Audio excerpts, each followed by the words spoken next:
the top of my soapbox. Papa said go sing like my tune star. Cool kid and I'm in the mood. Give me combo number 2. What's up with you? Do you look scared of me? Better take a chip, we fail to see. A to Z like 3 times 3 is the basics. So me embrace it. Take the shot, don't waste the clock. March to the drum of the number 1 spot. Born for this, victorious. Storms break out so glorious. It's too late, it's my fate. I can't turn around. There's no fear in the mirror to hold me down. I'm too far from the start, now I'm in too deep. I gotta stick to the plan. No plan B. No turning back. There's no other path. And I know that this road is my destiny. I gotta stick to the plan. No plan B. All I know is I can't turn back. All I know is I can't turn back. Gotta leave it in the past. Gotta leave it in the past. All I know is I can't turn back. All I know is I can't turn back. Gotta leave it in the past. Gotta leave it in the past. 'Cause this is the only road I've ever known. There's no way that I can start again. It's too late, it's my fate, I can't turn around. There's no fear in the mirror to hold me down. I'm too far from the start, now I'm in too deep. I gotta stick to the plan. No plan B. No turning back. There's no other path. And I know that this road is my destiny. I gotta stick to the plan. No plan B.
Now, the mid-run that BBL has on this map is on another level. So I think that it is going to be complicated. It's going to be complicated. It's going to be a fun one. Now, we talked about a lot of eras here.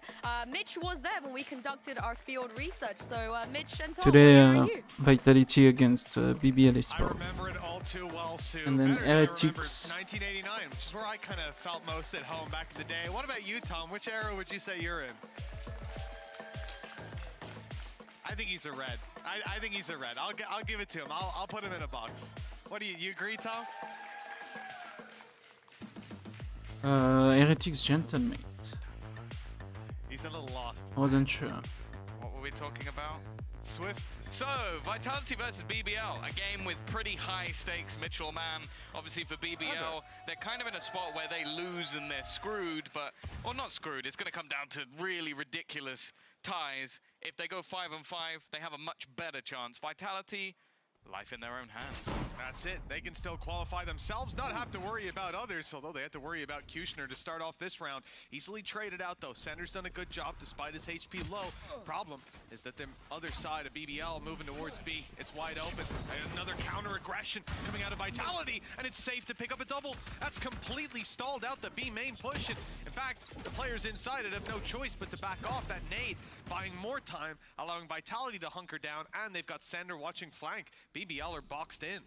It always feels like a treat getting to see Safe on that duelist. I think even though there were high expectations of Runner, I think many people seeing Safe in this team and not playing that role didn't make a whole lot of sense. We know that he can be one of, if not the best duelist in the entirety of the league. recently playing that role. Reezy seems to be aware of this angle, but it is going to be just this crossfire that should be utterly disgusting. A chance to get out of this almost seeming impossible. A third kill for Safe, but now they know exactly where the last man is with seconds to spare. And well, he's going to close it out with a quad. Big round from the duelist and a lot of orbs earned.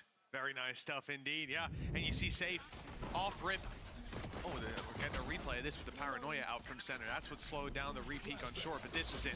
Flash through, Safe swinging, and it's the Sheriff picking up both. Re-smoke out of Sender. That was coming in from middle while he was holding down the back. So I feel like Sender's impact, despite the fact that Safe got 4 kills, Sender's impact can't be understated in this round. It's a very good start for Vitality.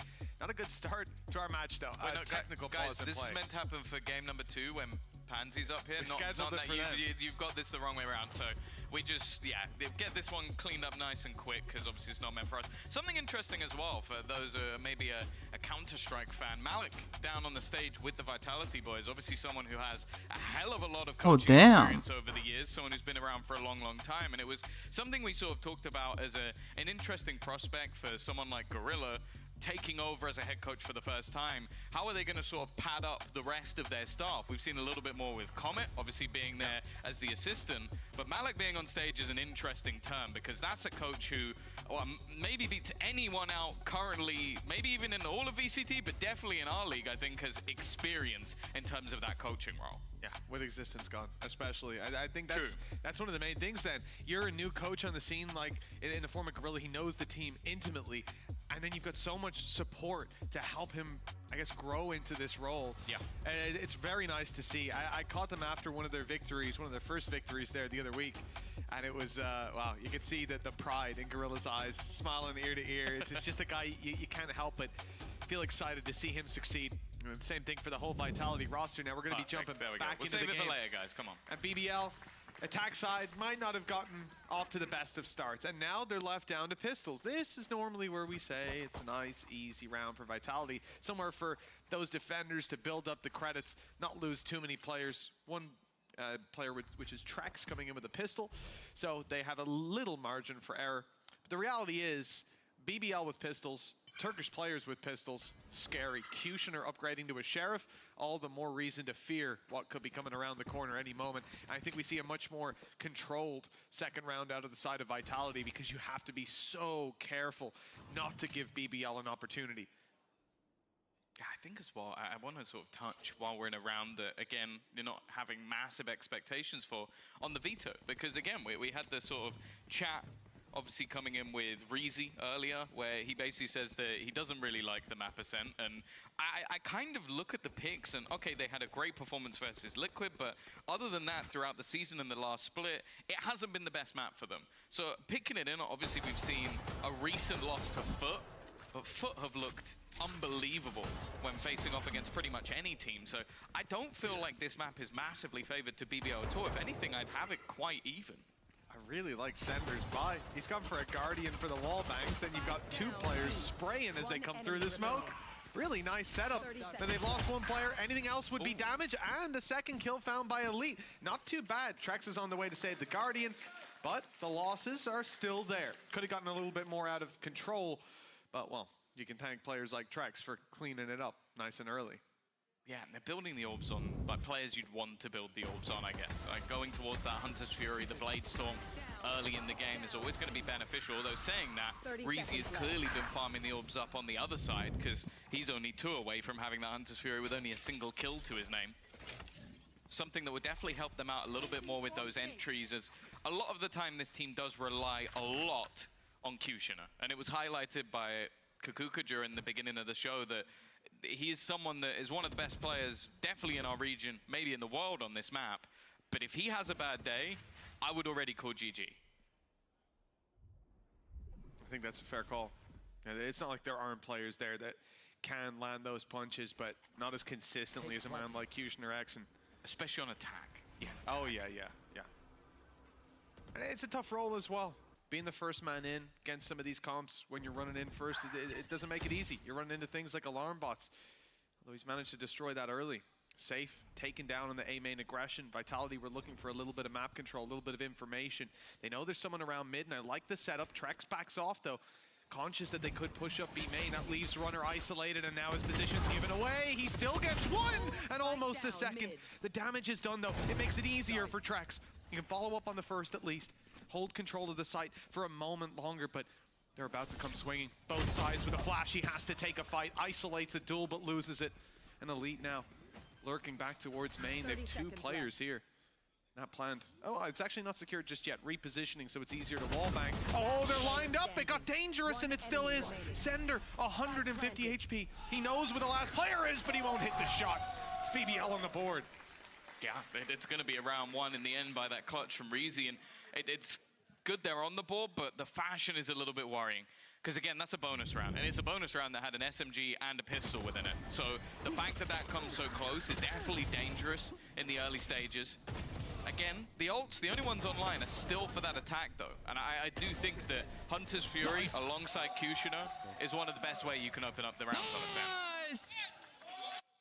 Well, they're going to have those tools at their disposal. All that remains is to see how they use them. Vitality on the defense, scrappy buy. Safe's gone for the Outlaw. Remember, he got picked off early for the A main information. This time, it's two other players alongside him around that angle, albeit they're a bit more aggressive than he was, pushing up close to the boxes before falling back. We've seen Kicks concede the space. It's just Sender left behind to watch the one-way, and it's a good job that, oh, in fact, even Sender is now moving away from that position. It's a good job that they are, because that short play is about to come through, and BBL full pressuring right into two players of this defensive side. This could be risky. Oh, the flash again. Solid from Kicks. We saw it in the pistol. We've seen it in this round. And the tag damage that's being done has left Kushner on just 3 health. I think even Reezy's taken a little bit more damage, but Kicks has gone down. Elite has done well there to at least even things up in terms of personnel. Damage-wise, it's not even close, although it's getting there. Now it's a little bit more scary. And Kushner and Reezy left out for the late round. It could be a big problem, especially with the information the neural theft is now giving BBL. They know where Vitality are. They can see the gaps and try to exploit them. That said, there's still Killjoy utility holding mid, so Kushner's sneak up is going to be caught. There's the alarm bot seeing him, so no free space to be seized, although that is now in the back of Vitality's minds that there could be a flank in play. The numbers extending further in their favor. Not a lick of damage done the other way. The Outlaw hasn't landed its shots, and now, even with the low HP, let's delete those players. It's still a 2v2, time against them, but Vitality know there's 2 extra guns floating around. It's just not worth the risk at this point, and I think they've made the right call running back to the B site to save these weapons. Yeah, I think a big thing in this round is Brave. Like, the fact that he's able to get into that A site, pick off a player just as the smoke is fading, and then kill off safe. Like, that was the turning point of the round. Such high impact from the controller that basically gives them a round that when you look at the health in that 4 versus 4, probably should have been going the way of Vitality. So they will take those all day long. Maybe Kushner isn't the be-all and end-all if you have someone like Brave doing that. Well, that's it. Like we said, it's not like the rest of the players are pulling punches. It's just about consistency, about the levels we've seen Kushner hit in games that have sometimes been close. 2-2. And like we said, there was a shift from Vitality. Early on, they went for the A main control. They tried to take the fights there. The one-way kept the control, and they moved back to short. They have a great execute out, getting the opening pick, sending the rest of the squad running for the hills. And yet, like you said, Tom, the big factor, Brave, being able to get into that A site. And that was the space that they'd conceded in A main. A little too tunnel visioned on the short control and not having any utility there to cover it. Okay. This time, Runner had his utility behind and it drew the eye of Kushner. The only problem is that Brave has gone straight into the site. Now splitting them and leaving Runner in a pretty tough spot. Still, Pora falling.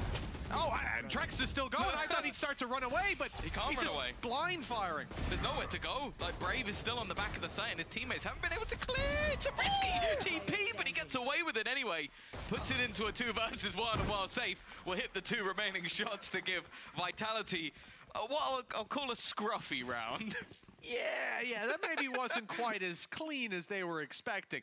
Brave is getting away with some BS, I'll say that, but Trex really surprised me. You know, he had a choice here, fall back, the nade keeps him there a moment. His teammate dies, he swings and trades it. Eventually, like you said, yeah, Brave was there to catch him. Getting away with this TP is a little bit ridiculous, though. Sander came in swinging and just couldn't find his mark. Luckily, Safe was there. Clean in house, 3-2. 1 round lead for Vitality. Hunter's Fury online for both squads, but a few more ultis in play for Vitality to fall back on. That said, how much impact can Sander have on the ult? Well, maybe we'll find out. Brave's one was decent last round. It's more of a rotational tool. Safe though, aggressive, but he's lost that fight. And actually, Kushner's just found another. This is the thing, the individual power of this team. 3 1v1s, can we make it a 4th? No, Kicks will put an end to what has just been an all-out aim battle. The problem is it already kind of looks like the round is done, sure. Some of the players are a little bit further away. There would be some openings in these fights to be taken, but I think it might just have to be a play to get out of there. The timing couldn't be worse. Disastrous. Yeah, just a 1 weapon to be saved, perhaps. It doesn't look like BBL will be moving too quickly to take them down. This round for Vitality, I think, is one that they're going to be pretty upset about. A lot, like you say. Okay, let's exclude that X, the blue X in middle. The rest of them are 1v1 fights taken in the open. It starts on the left side of the map with Safe pushing up and being caught out. Then the same thing, and it's not aggression on short, it's just a player holding the angle but losing the fight to Kushner, and then that causes the player on site to try to reposition and get caught by Brave. Rounds of dominoes starting with the first. It was that one there. Just can't expect this to happen.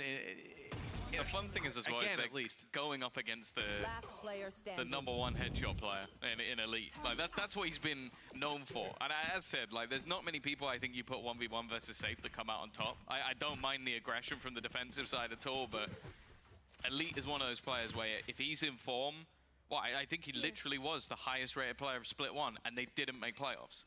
Yeah. I mean, the thing is, the first fight is what it is. You go for aggression, you take a duel, doesn't work out, but in the space of 3 seconds, losing 2 more across the map in semi-passive positions, I think that is just going to rewrite how you want to play these early rounds for Vitality, and there has been a shift, moving instead towards mid-aggression with Safe going down on the operator, players further back, although not able to support with the smoke in play. They wouldn't get a chance to help out either way, because we can see BBL are fully committing to this A main hold. Or A main push, I should say, with the rotation of Elite coming in. Yeah, I wonder if they're going to use the Hunter's Fury here. Especially on an A-side take. They've had it for a few rounds. It's a good way to get an opener, but instead, they're just going to be taking these raw fights again. Multiple players waiting here at this stage, and they're going to start rotating. I think they've seen at least 1 player. The problem is they've lost Brave. That's their smoke's gone. Maybe the lurk of Elite, though, might cause more problems with this take looking to hit straight into the B site. Oh, well, Elite has caused an issue. The problem really for me is that turret on B. They're going to get early information, quicker rotation from Trex, ult online and outside the range, but he's not going to use it here. Just about to be caught. The swing, no smoke down, and he just goes wildly into the angle. Runner's in trouble, and he's out. Down and out of the round just like that. BBL 4 versus 2. And Vitality with low credits in play and the spike now planted have a decision to make. Even committing to this is putting a lot on the line and things, weapons that you can't get back in the next round. In particular, it is the op, the one man standing, and now they know where he is. And I don't think they're going to be happy for him to save this weapon. Look at where Elite's going. He's going all the way around. He's like, okay, facing him in mid, too obvious. I'm going to go on a full wraparound, so if he tries to save, my other teammates can cut him off from a different angle, and I'm going to be in such a ratty position that why would he ever expect me to be here? The thing is, though, Safe is playing on an angle where ultimately I don't know if anyone's going to catch him. Because getting near here when the spike goes off is going to make it pretty difficult. It will cut off a lot of the angles, especially without that door being broken. The only danger will be Elite himself, and I think Safe's going to manage to avoid that. It's too late now. I think even knife out, he won't make it to him on time. Short of a big mistake, so yeah, the op is still going to be saved. That's a big weapon carried through to the next round by the side of Vitality, and I think they can be pretty thankful to get that across the line. Yeah, BBL having 1 player behind causing issues, but it's this site push. It's the pick straight onto Trex, an ambitious swing that then allows the Hunter's Fury to be focused on the site, and the fact that it catches both pulses onto Runner is disastrous. And you can see they're not happy about that one. I think another great round from Elite as well. Like just the positioning he had all the way through that round is like, okay, yeah, we'll talk about his aim, but none of those fights were disadvantageous. He was waiting for his teammates to pull a rotation or force someone to go looking. He's just waiting, and he's not going to miss that shot. I have faith in him 99 times out of 100 that if someone goes swinging into an angle versus Elite, he's going to take them down. So after a solid early start, early rounds from the side of Vitality, this has now started to become quite a bit more favorable. 4 of the last 5 rounds going the way of BBL. Elite's on good form, Brave's been on good form. The only thing somewhat against them here is going to be those ultimates. Blade Storm. The thing is, I don't know if Safe will use it here because he's got that operator. It'd only be if the round gets close, but the Hunter's Fury definitely could be. Maybe the Null Command if the right position is used, maybe in a late round. But even still, I think we all know the focal point of this round is just going to be Safe. Well, it has to be. It really does. Early dash online as well for Safe. We'll see an aggressive position taken. The knife can clear out some space. I don't know if he's going to go pushing up close. I almost hope not. Indeed. Just holding it outside the smoke. There's some dangers as the smoke fades. And we rarely see players decide to go brazenly through the one-way. Especially with how aggressive Vitality have been. They've held this position in a number of rounds so far. It has to be something BBL at least suspect when you see these smokes cycling. There it is, off the flash, and it was a leg shot, barely missing. And now the knife in play, up close, up, swinging in, grabbing one on Brave. Trex has got it with the Hunter's Fury just before that. Kushner's down to 30. This is a great crunch from Vitality, fighting their way out of the choke point, dealing the damage, spotting more players, and you know what that means. In comes the op yet again, and it's got its kill. With Kushner low, all the pressure's on Elite, and just like that, his head is ripped off. I think this round's already dead. It's in the water. We'll see if Kushner can make it costly at least. I think even that's going to be difficult. Maybe a kill onto Kicks, but the pop flash is there. And what Safe's already used. Sorry? Difficult, huh? He got 3 kills there. 3? Let's slow that one down. I don't even know if we have a camera that catches stuff that slow. What? He made it a bit more costly, I guess. I really love this setup, though. This was all about contact A. Unfortunately for BBL, they walked into the trap. It's where the operator was, it's where the Hunter's Fury was set up ready to go, and it's where the majority of players were. Oh, here we go. It's as slow as it goes. I still only saw 2. I still only saw 2. We saw it 2 times slow motion, and I swear to God, the man shot 2 players. Yeah, I'm telling you, it wasn't slow enough. We need the technology. Well, in a few years, we'll watch that one back and get to see what really happened. That's a little bit ridiculous. 4-4. Vitality, still the operator in play for Safe this time, moving around to mid. And there's a couple of targets here for him. Unfortunately, the smoke's gone up, so tough to convert. Spams coming in, wall bangs. I like it. A little bit of damage being dished out, but nothing noteworthy just yet. BBL have claimed the space on the back of it, and it looked like that was a surprise for Runner, almost blindsided out of the round. Instead, he gets a second wind, falling back towards the site. Again, Safe's operator is going to be smoked out, but he uses his Cloudburst to reposition, sees one, dodges Paranoia, and he's right back in the angle. Wants this fight ahead of the first Cloudburst, but not of the second. And now they're starting to come down the alleyway. He's going to be boxed in fairly soon with limited opportunities to take kills. Safe desperately fighting for a chance. There it is, down to the classic and swung from the side. He's out. Oh, pop flash. Actually, that's going to even things back up. If anything, with how low Brave is, there's a real opportunity here. Poor's Molly will slow them down at least a little bit, but that Paranoia into the corner, it leaves Brave to try and help him, try and keep him safe, but instead Kicks has just wiped him out. 4 kills. Again, another multi-frag that will bring Vitality home around, and this is a real back and forth. Every time a team seems to get an advantage, take the lead, the other swings back in turn. Yeah, you got to give props to Kicks on that round, especially in the way back into the site. He's swinging out wide, knowing that after they Paranoia up close. Oh, here we go. How slow can you go? No, it's still 2. Where's the third guy? Where'd he come from? Where'd he go? Somewhere. Where did he come from? Somewhere out there, there is someone screaming at the production room going, I've shown you it 4 times. I'm sorry, I just don't accept it. It's fake news. I know what I saw. The third player was flat. Okay, all right. That's too far, Tom. That is too far. 5-4 count for Vitality. Been a good couple of rounds.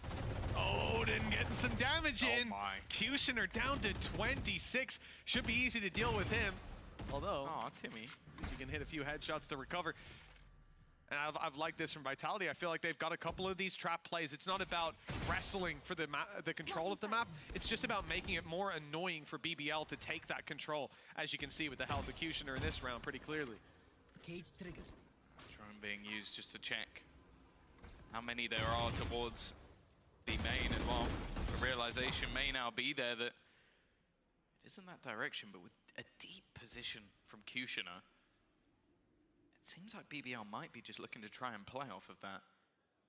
The patience of Brave in the past has found them picks, but ultimately, they're now all going to build back up, and that pick for Runner is going to put a bit of a spanner in the works. That's not what they were hoping for. A good trade, though, from Pora, and an immediate response from Trex. Well, that was the low HP player from earlier. He's finished off his dinner. Now it's time to move to the dessert. A few more players on the way. Straight out of main. Already up close is Reezy, catching him off guard, but dropped immediately. It's Kicks on the trade through the smoke, flashing and getting himself through. Low on bullets, but it doesn't matter. He's low on opponents too after that. Quick 3K from Kicks, and Vitality are back in the lead 6-4. A 2-round gap for BBL to recover on. Yeah, Kicks has been frying over the last few rounds. 11-6 with 11 assists to boot, and a lot of those have been pot flashes. Yep. Like we always see like KO assists and go, he's just hit 4 people with a knife and they've run in and they've died. But in this case, it's always just a pot flash onto another. But obviously these ones don't count because he's getting the kills as he goes. We hate winning. No, we don't, bro. Oh, chill. I'm actually freaking Chill out. That's like a disappointed father. Oh, 6-4. BBL are going to take themselves a pause. Obviously a team that are relatively well known for their attack side rounds, especially. Like with Kushner leading the charge, he definitely isn't at Kushner level just yet. A Blade Storm coming in for him this round might just turn the tide, but I do worry a little bit for them with this streak of rounds now coming out for Vitality. If this is an 8-4 half, I don't feel like I'm going to be too confident in them being able to take this one over the line. We'll see though. It was last time out where Vitality definitely had some struggles on the defense, so maybe now with those defensive rounds under their belt, the attack will be a little better. Well, that's it. It's looking like good course correction for this squad so far. Other side of BBL, not in an ideal spot to fight from. Blade Storm for Kushner, pistols, and rifle. Like we said, there's opportunities in this round. There's chances, but for the most part, they're looking to finish this half on 5. Get out of my way. Kushner can be the difference maker in it. Take flight. Drone is going to lead the charge. Remember, Vitality played so aggressively here that you're probably going to want to double check that they're not towards the back of Wine. Kushner straight in towards the site. Blade Storm in hand. Player up close. Nice kill. But Trex and safe. They've cleaned up so many of this BBL squad that, well, the pressure really is on Kushner now, and he will not find anything. Straight into the eyes of the op, as it looks like Pora will follow in his footsteps. Swing, shot not landed by either. It was a and Kicks 1-4-5. still close That's again. so cursed. That's so cursed. Too far away. A step further, maybe he gets him. Yeah, Safe will live to fight another day, and well, a lead extended for Vitality. This defensive side looking very good. Again, it was 4 or 5 rounds in a row Oh, for that's beautiful. the side of BBL, and then other than that, everything has gone the direction of Vitality. I think the operator coming in for Safe has been a big turning point. A lot of opening picks and a lot of battles that he's been able to win. And the double initiator, well, they've both been popping as well. Trex might have gotten lost in the sauce in a couple of rounds with like wide swings on an Odin versus non-smoked opponents that are just staring at him. And I heard he was watching your demos. listen, come on. We all make mistakes sometimes, and sometimes you got to go for it. Maybe you hit that spray down on both players who have Vandals while you're crouched, but sometimes that doesn't happen, and it is what it is. But I think most rounds, by and large, he's been very impressive. He's doing damage. He's been a headache for BBL to deal with, and honestly, just fun to watch, Tom. I enjoy it. Spraying down those angles, laying down suppressing fire. Now for BBL, a chance to push up to 5. Like we said, this is the round that they invest fully. They get the rifles on every player. Ult on Pora as well. Although a lockdown for Runner could be an issue in the late round. Yeah, if he gets to use it. My only worry sometimes with Pora when things aren't going the best, he tries to lead the pack as the IGL. And I think especially, like in this round, sure, he's got his ult, Yeah, so maybe that won't be the worst case to do it. But if he ends up going down before he's able to use it, that could definitely be more of a problem. Lockdown has been baited, but at this point, 30 seconds left in the round. They've also put a fragment to slow them even further. The full rotation of this team is going to be coming in, and the utility might not even be denied by the time they actually get into the site. There's 3 players on A, 1 close on short. A lot of containment for Vitality. There's the harassment of the Odin, but it's dropped. So is Kick, so is Sender. Great stuff. The recon used to draw their eye, and the swing to execute after. Safe needs something from up top. Runners here with him as well, but an operator, before it goes back into the site, it needed to thin the herd. Now you're swinging wide, and they've got plenty of guns to fire right back. 28 HP. Next to no chances to pull this across the line. For BBL, big mistakes would need to be made, and they are just waiting for the repeat. 7-5, decent attacking side from BBL, and especially good recovery towards the end. Yeah, I think those fights won by Elite towards the late round was the big changing factor again. We need to see. It's just what this guy is able to do sometimes, whereas like players are just waiting on angles. He just cleans out the backside. There was only about 12 seconds left at that point. Denies the re-entry as well. Just a huge round from someone who, well, as I said, highest rated player of the first split. 7-5. I wouldn't say a death sentence for either squad. Like historically, this map has been quite defense-sided, but as said, BBL have a lot of the time thrived when it comes to that attack. So I don't think either side will be overly confident going into the second half. And I think this pistol could be, well, more of a deciding factor than anything else. Well, it could definitely widen the wedge between the two. For Vitality, that's what they're hoping for here on the attack. 4 players moving in towards middle, leaving Sender to slowly play up on A. Now, we saw this very same approach from BBL in one of the early rounds, and it allowed for Brave on the attack to sneak up in that same position Sender's in. For now, the distraction is working. It's drawing their eyes towards short. Brave, though, is going back out to spot it. He knows he's wise to that strategy, but he's not able to win the fight. Now there's a challenge on the site with Pora isolated as well. Kushner tries to swing to help, but he's dropped, and then Reezy does the same. Manages the trade at least, but with his life lost afterwards, Elite is left in a near impossible situation. Yeah, there'd need to be some overpeaks. And he's a man I think you'd respect enough not to overpeak, well, unless you're safe, and then you'll win it anyway. Pistol round taken by Vitality. Another strong start to this second half. That's both under their belt, I believe. And well, I'd be interested to see what they invest, because last time, was it 3 rifles? I felt like it was 3 rifles, a pistol, and an SMG. Is what they did last time. There was a Spectre, a Ghost, and then rifles, indeed.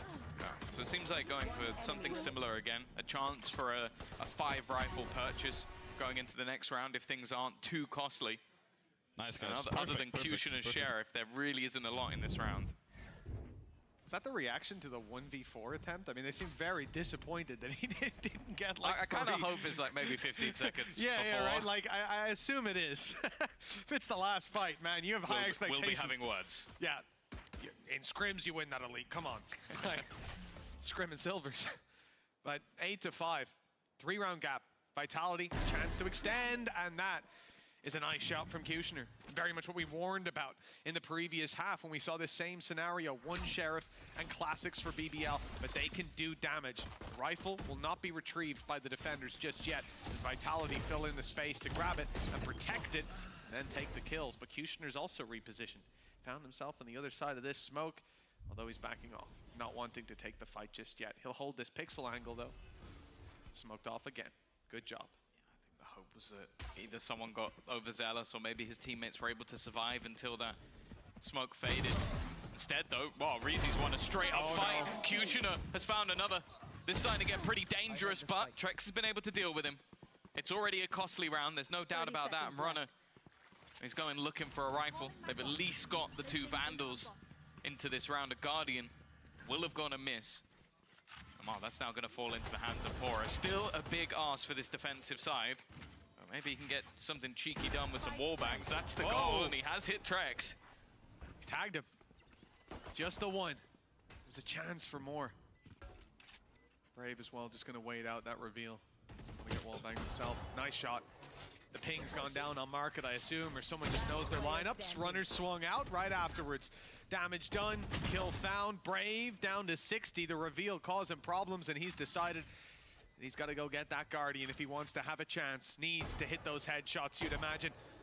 Has to be quick, and perhaps at this stage, there has to be mistakes from Vitality. They're just waiting him out on the back of the site. Soon they'll lose their weapons, though. They know now the round's probably won. The question is, can he contain them for damage? The answer is no. Yeah, I think there was a realization from Brave that winning was impossible, but holding them in and doing damage would still have a pretty high amount of value. And that's the thing. It's definitely going to put a little bit of damage onto what will be a bonus round. But even still, Vitality are looking to come in with 4 rifles. Okay, light shields are the majority of players, but other than that, this is still a really dangerous buy. Absolutely is. There's going to be a lot to cause threats to this defensive side, and the problem for them being that we can see Vitality. Yeah, sure, there's a weakness in the Stinger. It's not like Sender's going to be first man in taking contact. Wall is clear. Guys, the wall is clear. Well, you know, that's probably, Tom, to protect in case Brave gets all his ult orbs. No, it's for the new agent that can run through walls. That's a thing? Live leak over here? All right. Yeah. Well, flashing through to start it off. Bora's got some information. He knows there's players here. Knife destroyed, but steps heard falling back. He knows short's being given up. Good information for BBL. Rotation to come into play. I think Kushner's going to support middle. We'll see Reezy shift towards the B site. And they'll be stacked up and ready for this hit that, well, it kind of appears like Vitality are going for. The only thing is, look at where Sender is. Sender's the man with the spike, and he doesn't seem to be on his way to plan. Oh, that could be scary, but spams don't land this time. Oh, and it does seem like the eventual plan is to go back in the other direction. Now, bear in mind that Sender only has an SMG. There's definitely a risky element if he was to push this on his own, so he has to wait, and that's going to buy time for the rotation.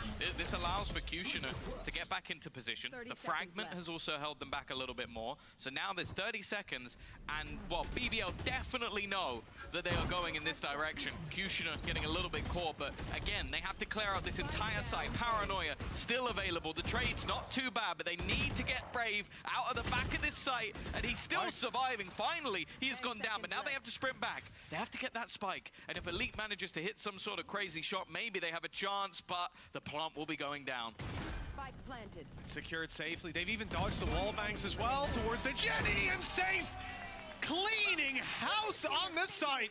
A safe pair of hands indeed. That's double digits for Vitality on the back of an ace. I guess that works, doesn't it? What more can you say, man? I guess that works. Like, it's a round where I feel like BBL, for the most part, kind of did everything right. Like, they tried to reposition into more passive angles so they can play off of each other. They basically got the time down to, what, within, I think there was about 2-3 seconds left when they actually planted the spike. So it gets incredibly close. The fact is, though, Safe just traded every kill. Like, all the fights, he traded out every single one and then stopped them before they could retake. If your superstar duelist can do that, the rest doesn't matter so much. Well, that's it. I mean, you've got your Marine Corps and your Special Forces, I suppose. And for us here, Safe was definitely the Trafalgar Law. He's called in for the big task, sneaks his way through the A site. Oh, he's hit him with the Cloud Burst. That should do damage. That should stop him. It should do something. It's a skill shot. But Pora managed to actually reposition, tucked in a corner. Braves aggression on A main caught. Now Pora wants to clear. Nobody here. Reveal does just the same. And they start a mass exodus of the A site, moving back towards B, filling in the space, and all the while, Pora wants that bit of extra information. Unfortunately, it comes at the cost of his life, and there's not a lot they can do on the back of it. There's at least one mid, and you're 3 versus 5. Of course, the context is important in this round, or in this map more so. BBL's map choice. If they lose this series, I think we've been told they're praying for some sort of 4-way tie to get them through to the playoffs. That's right. It seems even worse than last time, which is impressive. And more importantly, if Vitality win, their life's still in their hands. They win next week, they make it through. Kushner, great position, had an opportunity, but Sender's there to execute him before he can catch any of his teammates. And although, again, that clock is getting low, it's not even close this time. 2 pistols, 2 players to try and clutch this out versus the 5 on the other side. will cut out the first few shots of that one. And it's going to be 11-5, and Andalucía flawless to bolster that economy a little bit for Vitality, but at this stage, 11-5 up. I don't know, this map is looking ropes. I think there'll be a couple I told you so's coming out of Reezy after this map. And I think one of the shames here is the fact that Kushner, we've seen him in positions a lot more difficult than where he just was, and he gets a lot more out of it. But this time, no juice for the squeeze. And he was the player with the rifle, the other two left with sheriffs. If he grabs one, I have no doubt, I've seen the reality many times. Goes back to main, wins the fight, has a position to stop them planting, and then a headache while the pistol players can cause even more headaches from behind. But this time he's rooted out of position early, and I feel like that was one of the rounds we needed a hero performance. Like you say, 11-5. Rifles do come out for BBL, but ults aren't online. They don't have anything to fall back on if the A plan isn't working, and so far the B and C haven't been there either. And then, well, Vitality only need the one hiccup, and they'll be at least guaranteeing themselves an overtime. Yeah, and realistically, it hasn't looked like that at all. Like, we've had them having the sort of bigger plays to win them, like bonus rounds with just Safe having a gun, or we saw Kicks have a few couple of like 4Ks with really good pop flashes. They definitely look like the team more in control, and yeah, you win both pistols. A game like this is going to look incredibly dominant. This second half has been. Well, This goes here. there's sort of been I guess a 4-round or 5-round streak where they look like they had some fight in them. It's done a lot of damage, but Safe doesn't care. The paranoia didn't connect though, so he's lost that early fight. Oh, the jump there a little bit questionable from Kushner. Now we're down to an advantage for Vitality. How quickly the tables turn with Reezy on 33 HP. His shock dart from earlier might have done damage, but Trex's does a little more. 33 damage, actually, I think maybe even Reezy got away with more damage. Unfortunately, the kill shot's all that matters. And now down to just Pora. This round has quickly spiraled out of control for this defensive side. A complete flood of B that, in a way, they were ready for. They had the manpower, they had the rifles in the right spot, but the shot's not hitting. The coordination a little off. And individuals left in the open. Pora, it's tough. The first player was the one that was low. He hasn't hit the shot either, the reveal, making it even more difficult. Spams, keeping his HP under control, and he brought a knife to a gunfight. 12-5. 7 chances for Vitality to close this map out on their attack, and they've looked pretty well. I mean, look at the scoreline. They've looked flawless so far. Yeah, I think the only player who had a bit of a slower start to this game was Runner, and he's now climbed up the board as well. It is looking like a much better team performance, and he was someone I was a little worried about, because I think of all the role switches, he's the one that comes out most uncomfortable. Like, Safe going back to Julius, no one's worried about that. Trex and Kicks now on the initiators. Sender has played controller many times before. It was only his Sentinel that, yeah, we've seen a few blips here and there, but if those can be ironed out, well, you get results like this. 12-5 up, your opponent's map choice on a map that, well, you don't really play that often. You've won, I don't think they have won over the split. They've lost it close to KC, Fnatic, and then lost to Foot this split as well. So it's not been a great map for the side of Vitality, but it's looked a lot better today. Yeah, we've spoken about this, the recovery of this squad, the change in leadership, the bolstering of the backlines, the support staff, and even new directions in terms of the players on the server, Runner being a key point of that. Those changes have definitely benefited them. For BBL, let's see if they pick a Ascent again. Well, if they don't make it to playoffs, it'll be next year. But either way, a big start to this round. Elite, as said, he's been one of the sort of shining lights of this team all the way through the season, and this is an elite round. 3 kills for him already. I wouldn't be surprised if he somehow hits this shot before Reezy does. They're both lined up on a similar angle. Reezy even a little bit deeper, and Kushner wants to get in on the action, making this, I was gonna say, a 3-man layered angle, but it wasn't, because Kushner went a little bit earlier, even still for Trex. Timer ticking. Economy so high up that he might as well try and get some orbs, try and kill one of these players, and Kushner is going to get there first. Big round from Elite, but again, we've seen, I want to say 3, maybe 4 of those already in this map, and they only have 6 rounds. Yep, it's a concerning flag to raise, really. 6 more chances as well for Vitality. We're coming off the back of a 5-round win streak. It's an uphill battle, but one that you have to take one step at a time. Mountain isn't going to climb itself, and for BBL, players like Elite have been key to it. We mentioned Kushner as someone that we expect to have big performances, and when he doesn't, BBL tend to lose. It's not even just big, it's sort of exceptional. Yes. Like, it's so far Top 30. above what we expect. Like, Pora right now is also having a rough time. Like, he's definitely been fragging decently throughout the season. Timmy the turret, well, he finally made it up there. Didn't last very long. And for Vitality, it looks like they want to pick up the pace a little bit here. The drone should give the game away a little bit. But Vitality have normally been quite happy to sort of just stem their push, slow the pace a little bit. But they definitely weren't expecting Brave to be up there. A good readjustment too. Brave had only just gotten his weapon out as the smoke started to fade. Hits the headshot anyways.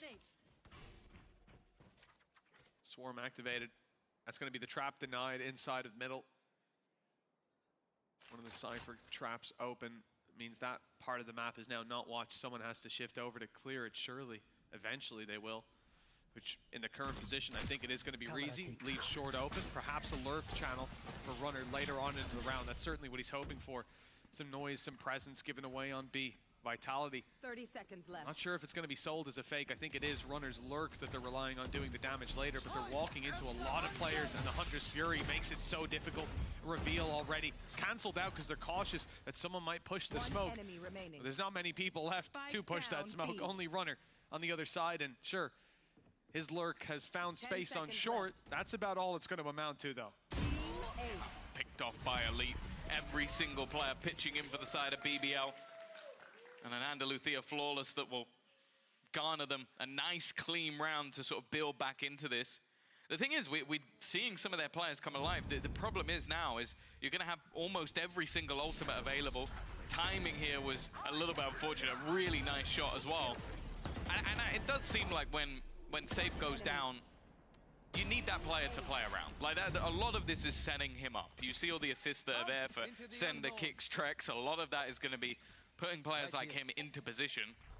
Him being the first pick's always going to make that more difficult. We saw it in the round where he got the ace on A. You know, the whole team is going in, taking the normal paths, clearing the angles, and he's the one that's repositioning, catching players off guard while they're trying to clear Jenny, while they're trying to get back into the angle. He's already up, contesting them for it. What do you think Once of he's out of the round, there's no disruption. Was that? You like an attack side out? I love an attack side out. I don't know if you've many memories of playing Ascent with me, Tom, but yeah, and they're in my nightmares. I'll pull out an attack side out and here or there. Yeah. And everywhere. But well, no success to be found. It's not the best early start. Safe already down low on HP. Hunter's Fury going to be used. Well, it's hit Kicks, that's for sure, but it's also taken out Elite. He's not the man you want to lose over on that A site. Space taken. Brave is the sort of snake in the grass. And the problem is Sender is always lurking behind. It seems like Brave is being incredibly patient. If he can win this fight, he has an opportunity, but now that he's been spotted, this makes things so much more difficult. Brave is almost trying to deny other players. Kushner has actually just peeked out heaven. They're so focused in on Brave's position that they've forgotten about this man, and now Pora's won another fight. This is becoming pretty awkward. Kushner caught while dropping down. Sender's done the work from behind anyway. Put them in a man advantage, and don't forget, Pora's on just 2 HP. It leaves Reezy with everything to do. Sender still causing issues from that backline. Still yet to be cleared. And that time now ticking. Pora left with a clutch for the ages. He still won the first 2 fights. This would be one of the best things we've maybe ever seen, but he's got to get a move on. He's got to try and find Kicks. Kicks is just waiting on the other side, and we'll close him out in the end. An incredibly nice try on a 2 HP clutch, but ultimately it was for nothing. He did the damage, but yeah, too little too late for this squad. We've seen Ascent, the conversations behind the scenes about it, even coming into this stage, into the last. We had players from Foot say it's no longer the Turkish map. Well, this might just define it now. BBL could be in dire straits. Time to go off to a break, and when we come back, we'll see if the reverse sweep is on the cards.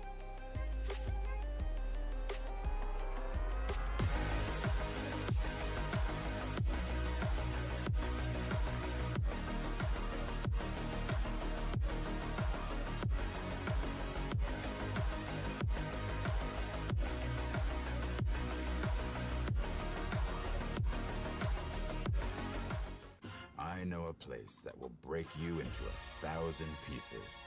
Stay away from them. Stay away from Lorca, Paco, and Picasso. Don't ask about Lola.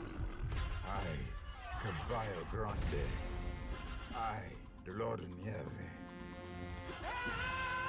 But, in spite of everything, it occurs to you to visit Andalusia. Don't say I didn't warn you. Be careful of the Andalusian crush.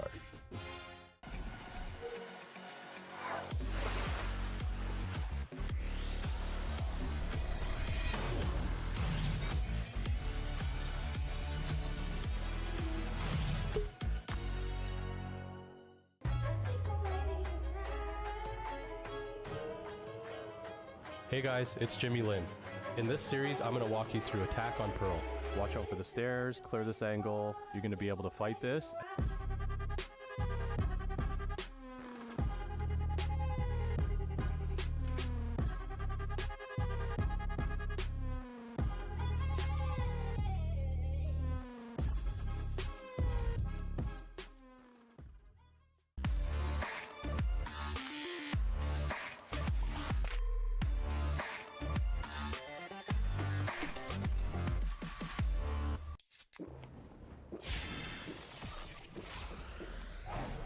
Red Bull gives you wings.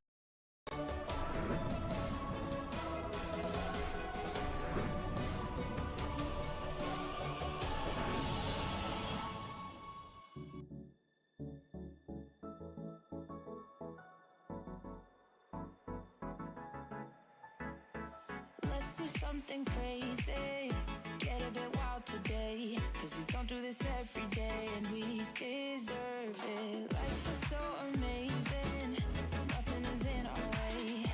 Baby, let's fly away. Do you feel it? Is your heart rushing the way my heart's rushing when you take it all in? Baby, this is where we come alive. Do you feel it? Take the world by storm, 'cause you and I can't believe it took so long to realize what makes us come alive. Oh, what makes us come alive? Let's break some rules. No, we don't always have to be good. Don't always have to do things that we should. We'll feed the fire. Let's see it through and let go of what's holding us back. Just light it up and we'll burn through the past and take it higher. Is your heart rushing the way my heart's rushing when you take it all in? Baby, this is where we come alive. Do you feel it? Take the world by storm, just you and I.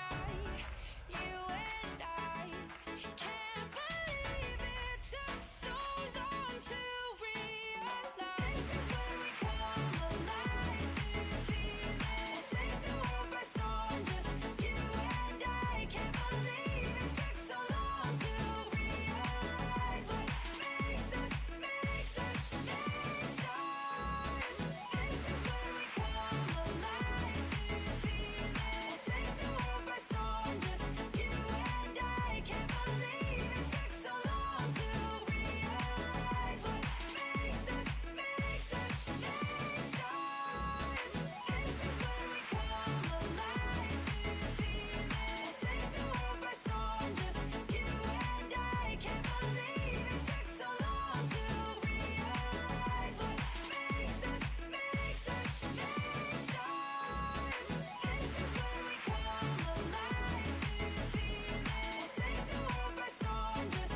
It's a great day to be a Team Vitality fan for BBL. However, they lose on their own map pick of Ascent. I'm your host, Yingsu, and I'm here with Kakuka and Ash once again. Maybe Reezy was right. Maybe. Because he didn't like Ascent? No, he said he doesn't want to play it. And I mean, I see it. I think that we have to give props to Vitality for what they did. We knew and kind of expected that Save was going to be playing on the duelist, but especially with them starting on the defense, I loved how proactive they were being to not even let BBL get into that mid-round situation. Oh, and this is an actual super good example because even though this was a low buy from Vitality, they set everything up, having them and being able to save that operator to go into a BBL faces time and time again. I mean, you're about to see in a second when Center ends up TPing over towards Wine and uses that paranoia as well just to delay that swing that BBL were looking for that trade was everything. And then you have the rotation coming in a little bit later. Here you can even see, I believe that was... Is that a shock start? I think that ended up getting that last pick. Oh, yeah. Like, the round ends up crazy. We know that this is the round where Kushner gets 3 kills for some reason, you know, that those kind of things happen. But another thing that we see there is Trex using his ultimate, and he was on fire with every single piece of utility that he was using. Not only him, huge shout out to Kicks. His flashes were so on point this game. Yeah, and it's a little bit disappointed to see BBL throw away a lot of first kill advantages as well. I can't help but feel like, Ash, if they just converted those, maybe the map would have gone differently. And I think that's the great comparison to make between these two teams on Ascent there as well. It was Vitality playing together, the utility, the trades that were coming through. But then when you look towards BBL, it was a lot of individual duels that they were taking. They weren't in positions to actually trade each other out. Yeah, Safe had a great map as well. Here he is in the AIM Labs warm-up. I need to know his warm-up routine because ever since, it's not Safe, but it is Kushner. Yeah. I want to know Kushner's warm-up routine as well because he is always on point. But we heard it from them last week. The reason they're not really leaning towards the ISO is because he just hasn't had enough time. So maybe we can see something like Neon because at least he's played that.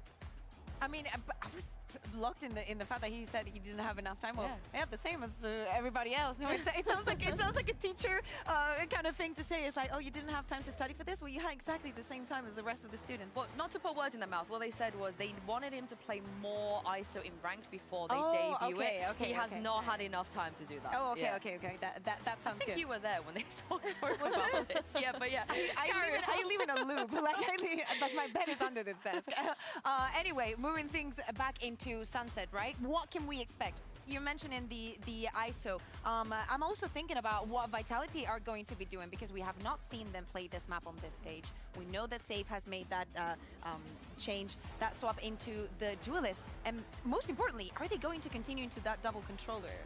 I think that is the big thing that we have to look towards as we head into Agent Select here because we would wonder who would be able to fill in that role. Okay. But Safe is actually going to shift on over towards the Neon. I actually like this for Vitality quite a bit. Then when you look over towards BBL, it's just same old, same old. The Sova, I like the Sova. Yeah, I mean, we've seen this conversation before. I believe it's pretty popular and pretty effective in some of the teams.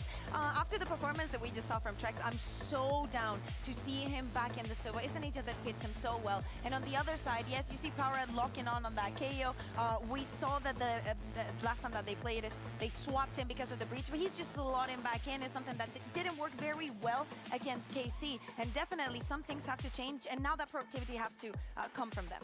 It definitely does. And then sliding back over towards that Sova that you're talking about there for Trex as well, that Hunter's Fury is going to be huge for zoning for Safe to get those entries onto site. Well, as we said, BBL, they do not have a game next week, and we don't want to see their season end here. Mitch and Tom, this is going to be a very, very important match. Yes, it will be, Insu. Pressure is on for BBL. They've lost out on their pick, and now they come to Sunset.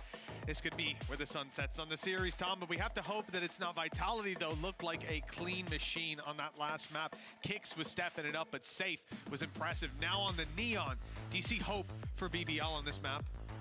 I think there's always hope. I think the fact that I do like them, the composition that they're running. I think having Pora back on the KO, I like his breach, but I think it gives him a little bit more freedom. And the Gecko is always a strong pick on this map. The problem is, yeah, I think that having that double initiative of kicks and treks has looked nasty on the last map. The fact it just carries over into this map, they don't really have to change how they're playing.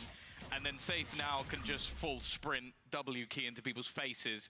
Whereas before, I think he was playing a Viper, so slightly different.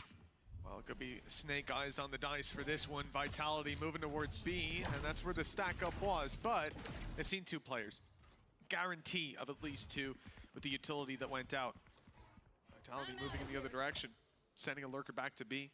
Moving out on mid with Safe. He's being caught and maybe deterred on the back of it, but the door going down maybe gives him the space. Can sneak his way up on mid. Okay.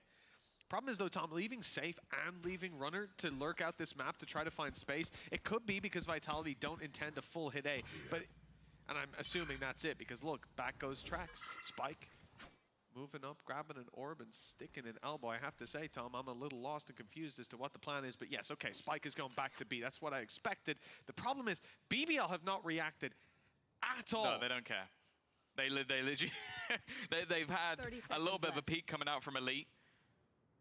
They've also got a player watching mid, so they have not fallen at all. It's basically exactly the same as when they went to push this initially, except there's no paranoia for the defense. Pora already opens up. The flash is solid, leaves them all blind for Kushida to keep fighting. A nice shot that, again, the Trex utility is sublime, but 10 seconds. They have to get going. They need to clear this man from the back lines, and that's already going to be difficult enough.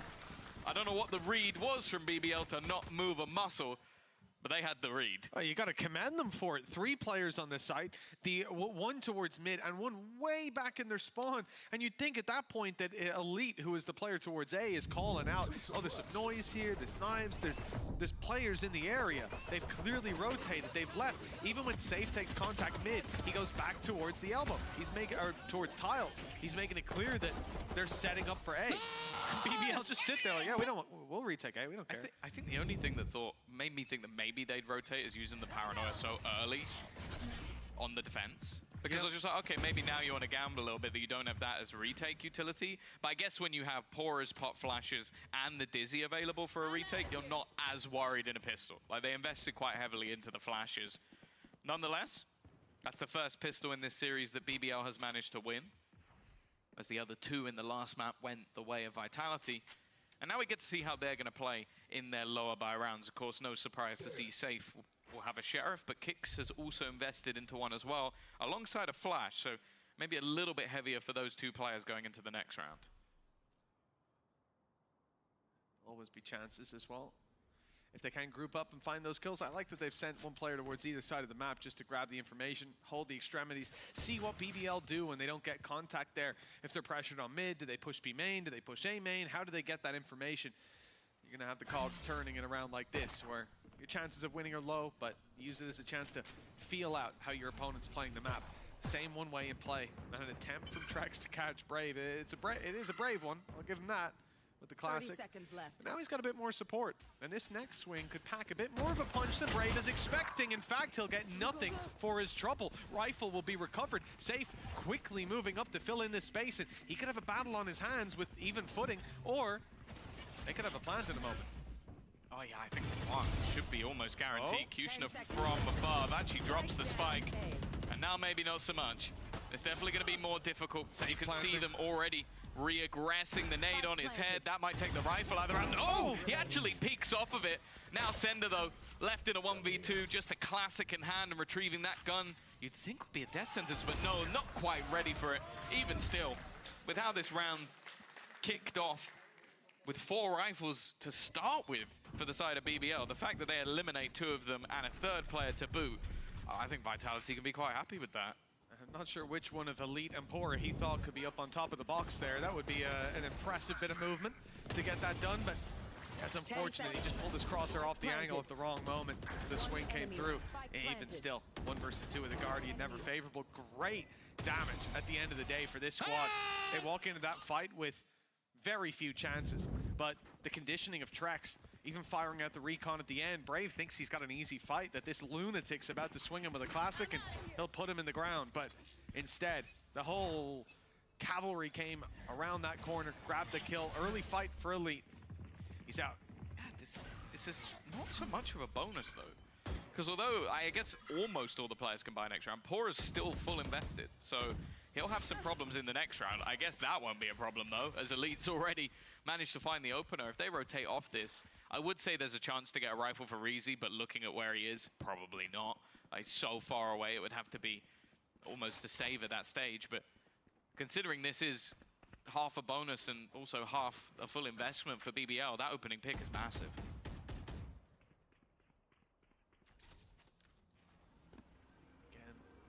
Brave that's challenged towards A, but this time there is support.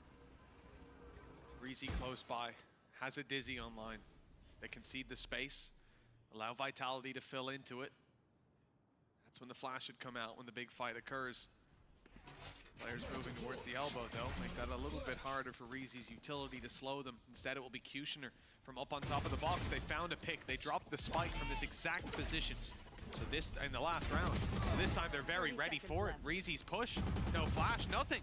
It's all dry contact. It doesn't work out to move, but now it's starting to go their way. Spike dropped, fight from Brave is good. He's down to 3 HP, but it could be enough with only runner left to convert this, and it's Brave from the back of the site. Low HP for both of those last two fights, but he made it work.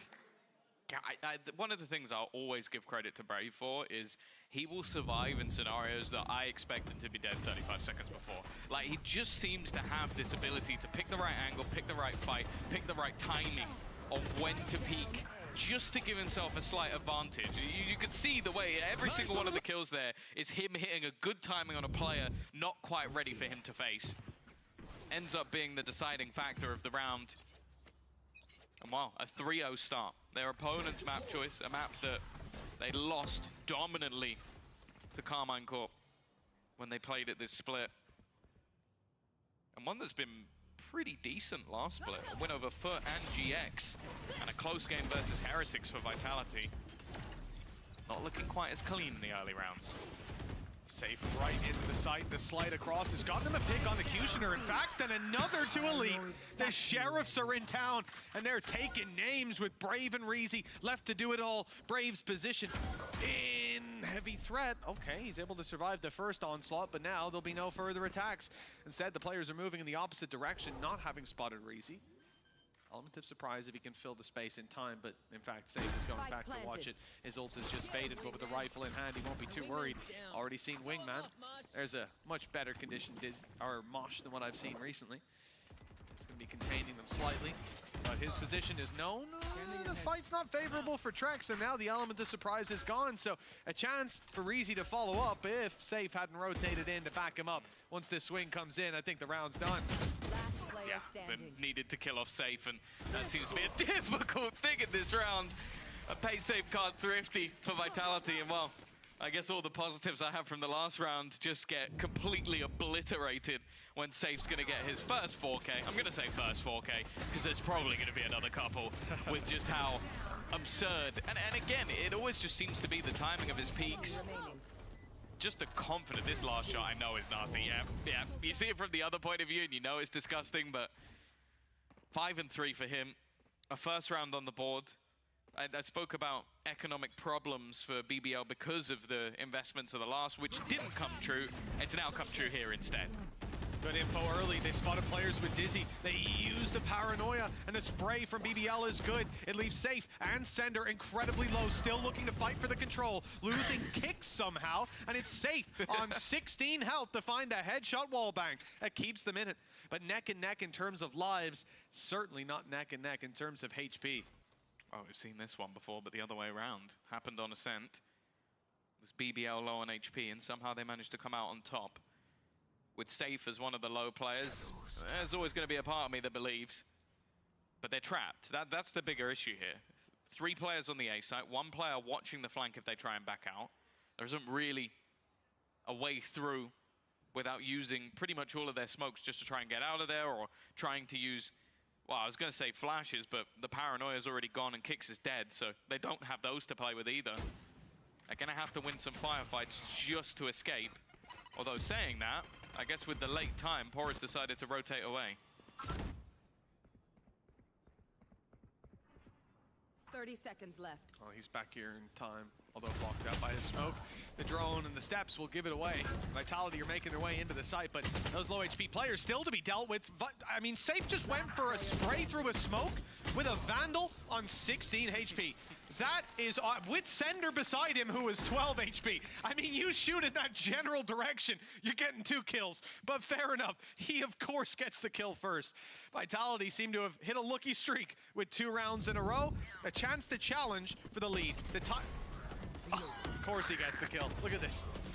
16 health there. 16 health for the next fight. 16? The guy that just swung on the left side was 12 health. I'm He's sorry, just Mitch. gone for it. You just don't have the alpha male mentality. No, I don't. That's what it is. No, I'd be hiding in a corner at that point. You're a beta boy. We all know that. I'll trade you. I'll trade you. Don't worry. That's all I'm good for. You may be the same height as Safe, but he has the... That's not even true. I'm taller than Safe. Don't do that to me. Nothing. I'm not saying Safe. He has the him. stature of a man of 6'4". Just the way he plays the game, the way he holds himself. Damn right. Damn right. So he has the stature of a man my height, but he's not my height. No. Understood. 3 ultimates for BBL. He has the stature of a man Milan's height. You have the stature of a man... Oh, we won't talk about that. Stuart Lill. My ult is ready. Oh, that was rude, Tom. That was rude, but he's a cool guy. I'm gonna say He is. I'm gonna say I'll give you that. I'll take Stuart Little vibes. Do you have a little car? I used to. Anyways, for BBL, 3 ults online to fall back on. Trex and Kicks have their own, though, on Vitality. It's going to be a meat grinder of a round with players contacting up through mid from Vitality. Smoke on the left, fight on the right. It's Kushner holding the control. No ult available to him. They blitz their way towards the site. Kushner has given up the space. He's fallen right back into the corner. And here's his chance to strike with Hunter's Fury. 30 seconds Finding a little bit. Again, the time gets very low. 25 seconds for them now. to try and make Here it this is. work. Showstopper! Well, this time Safe will be caught. No escaping that one. Trex has managed to bring this back a little bit. Another for Kicks! And he's completely blind. Somehow caught one more, but the time is ticking away. It's all down to Kicks. 10 seconds. He can retrieve that spike, and Elite can't really do anything about it. Gonna try and almost bait him in with the cam. Knife will turn that off almost immediately, but even still he's been tagged. Reveal. And they know exactly where he is. You can't fake that out anymore. The 1v1, a round that should have gone the way of BBL, but with Kicks, 3 kills to his name. He's going to try and use a little bit of timing, a little bit of jostling, and he's done quite a lot of damage, taken the same in response, exactly, almost. He's being baited. Elite trying to pull this one back, and he will. Closes it just about, but that was way too close for comfort. Yeah, that felt like we were going to have another clip for the Kicks highlight reel coming out of Ascent. He certainly had his fair share of rounds like that. 30 seconds This left. time, though, they managed to put a stop to him, and it's a good thing, too. This ult barely kept Kushner alive. He was 7 health after the explosion. That's why it was so easy for Kicks here to spray him down while running. The connection on his third was impressive. Well, correct me Very if I'm wrong close. as well. The showstopper pushing him up a little bit stopped him dying to the fragment that was nade on the as well. floor. And it stopped him dying to the showstopper. Yeah, it's just a little bit ridiculous how close that actually was. Not quite a player clutching and then dying to a blast pack. Well, that's... Don't worry, I haven't forgotten. You're not going to see that one for a while. I hope. Well, yeah. I really hope. You never know. Kushner's on the server. 4-2. No blast packs this round, though. Oh, that's a shame. Play towards mid. Kushner is waiting. Seemed like he was going to chuck his nade over the top, but it seems like instead they're actually going to completely brawl for this. They've thrown in Thrash just to force them back, and they had actually 4 players around the top of mid in that moment. The thing is, a lot of this comes off of the deep control that Brave is taking. With him being able to hold A main, even if it's just for early portions of the round, they can gamble their rotations anywhere else. But the second he's forced off, they have to be a little bit more careful. I think the big trouble is just how respectful Reezy was being with that ult, though, popping it, then pulling it right back to him, having Thrash online for the late round. We see a lot of teams throw it away on like, oh, I've detained 3 of them, but then no one can follow up, and maybe you even get dragged into fights this player's ready for you. Instead, it's kept for the late round. Much better use of that Thrash is in the late stages. Cage up, Flash is good though. Elite not able to get the damage. Oh, no one saw Brave! He snuck up behind them from the shadows, he's emerged and sent them to the shadow realm. Vitality down and out of this round barely before it started, and BBL, well, they've gotten themselves an Andalusia flawless, haven't they? Wow. Like earlier, I'm talking about his ability to reposition. I did mean this. I did not mean this. I don't think I've seen a more confident player than Brave ever. Like, just he's done this before. This isn't like a one-time thing where he takes a huge risk, does something insane, and then pulls it off. But if you're Vitality, you kind of understand it. You're getting into these late round scenarios. There's 30, maybe even less, 20 seconds left. You have to go running into the site. His mind goes, well, either they've got to turn around and shoot me, which wastes more time, gives time for the thrash, the other abilities that we have to be put into play, or they don't, and that happens. Now, no wonder Vitality are going to take themselves a pause, because if a guy TPs behind you and gets 4 kills, you're playing ranked. Well, the pause is certainly explainable with logic for those at home. You can't really have someone do that in a round like that. They were out there. Well, in any round. You know what? If they had pistols, Tom, and they were full committed, just hungry for the kill, I'd overlook it. I would, that one time. But this rifle round, execute on site, you're throwing everything in. Hey, on the upside, Reezy doesn't have his ult anymore because he used it to crowd control them at the start of the round. And Brave doesn't have his either. Yeah, that's good. Well, he almost does. He actually almost has it, Tom, so that's not great. And normally I wouldn't really care if he almost, he could have it for every round, but after what I've just seen, Vitality will be scared. I like this. After playing a lot of rounds down to the last few seconds, they're going to try and make a push in. Already though, Safe is just sprinting while being pinged up. Runner's also been tagged to 5 HP. They're taking a lot of damage on their move into the site. They have got the site somewhat. Sender down, a bigger problem. Kushner, he wants to go through this. He always wants to go through this. And, well, it's not going to work out. Safe, just playing up close, playing around these cages. Neon Armor is activated, but if he shoots, he gives his position away. It doesn't matter. He shredded Reezy anyway. Looking for a little bit more. Trying to get in the faces. Elite, in the meantime, has found another. He can't afford to go down, because now it's just one. Left on kicks again. This man has been in a couple of clutches. Map 1, unstoppable. Map 2, it's not quite gone his way. Another chance. The time ticking with Elite on that other side again. Pora desperately low. He's a little bit separate, in fact, but he doesn't manage to connect the shots. They now know where he is. Well, oh dear. Did you sub in for that round? Who are you talking to, Tom? You know. Stop asking our cameraman. That was unfortunate. Jack? I'm gonna say, please. Jack, is that you? Jack, I go miss my spray.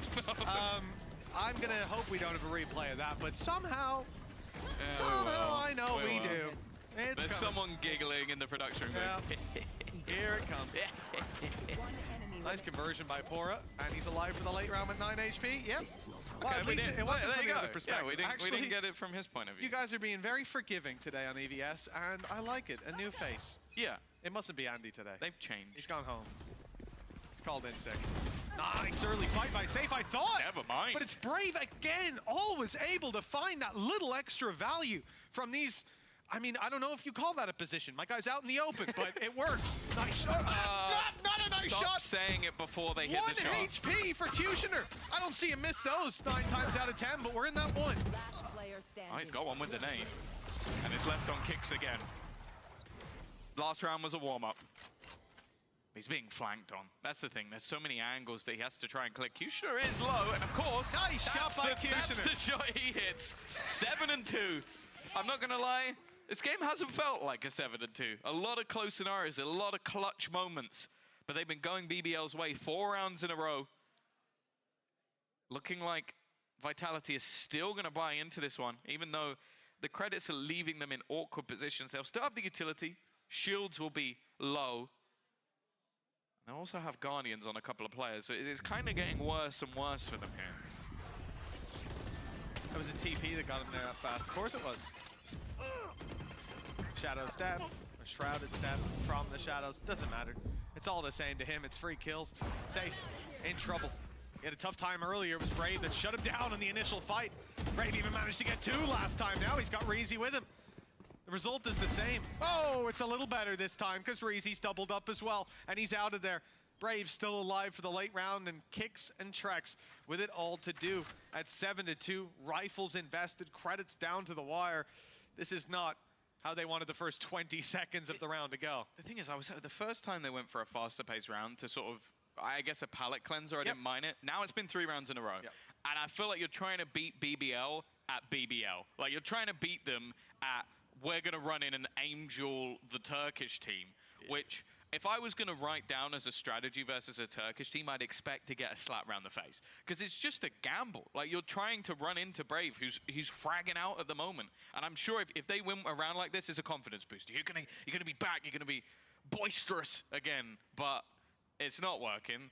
And now we're getting 20-second rounds that now result in a mass save. Left.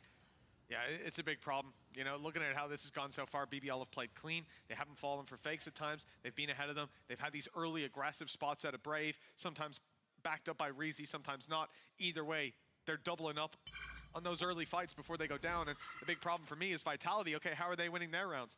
4K out of save for the Sheriff? But the thing is as well, I feel like some of the late round plays that we've seen from Vitality have come down to the wire. Like, it's been a few seconds in it, or a 1v1 clutch, and you go, okay, those are not necessarily bad rounds, it's just that you've lost the clutches. Whereas these are looking rough. Like, these are like, okay, yeah, it worked once with Safe on the Sheriff, but everything else has been, oh, let's run into Brave. Oh, you got a multi-frag. Oh, now we've walked into the next player who got a multi-frag, and then the round's over. And maybe the scarier thing is when you look at Kushner right now, even the round before, he really caught me off because I saw a guy in his crosshair, and I think he moved too early or flicked off, I don't know.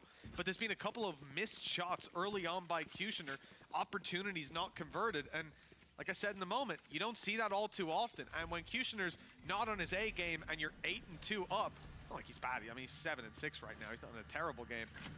But it's about the shots we've seen him miss. And when that's happening and you're dominating, well, we know there's another level that you can hit, another tier that you can occupy. Bora shutting it down. All right. That's Kicks on the floor, and they will not be able to get him back into the round, and certainly not now with Sender dead on the peak for mid. Runner dropped as well. And yeah, Kushner dies, but it's only Trex. He's not going to get Kicks back up. I thought he was going to knife the body for a second. Would have been beautiful. It looked like he was running that way.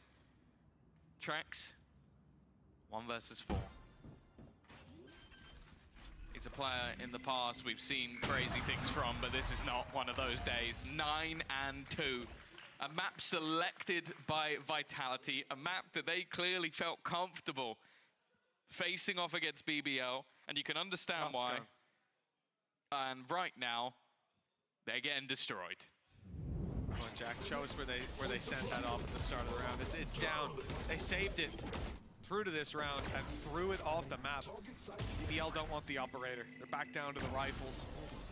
Ultimate's coming online. Kushner 1 away from the showstopper.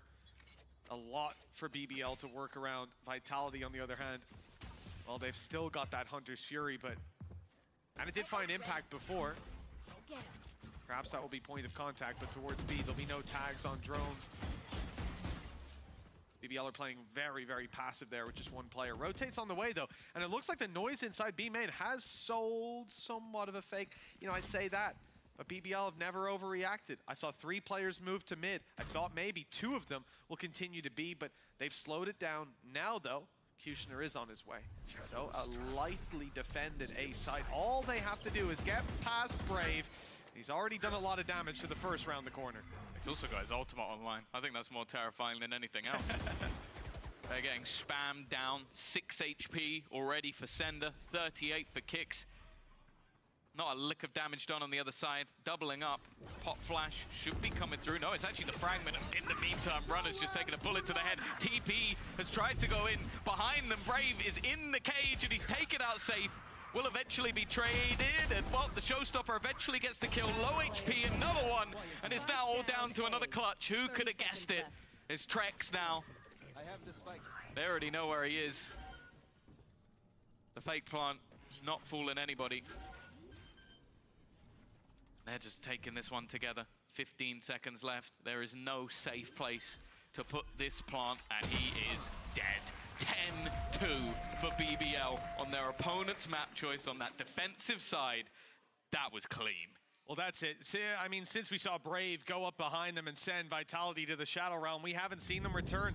And as they swap sides, we need to see this monster reborn, because if not, Vitality are going to be pushed all the way to Lotus, and it's going to suck moving into a map that you picked and getting decimated. A feeling BBL are all too familiar with after how Ascent went.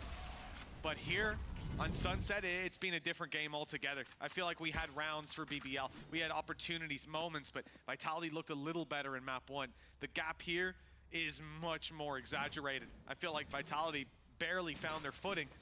But now on the defense, the comeback's gonna happen. It better start with a pistol.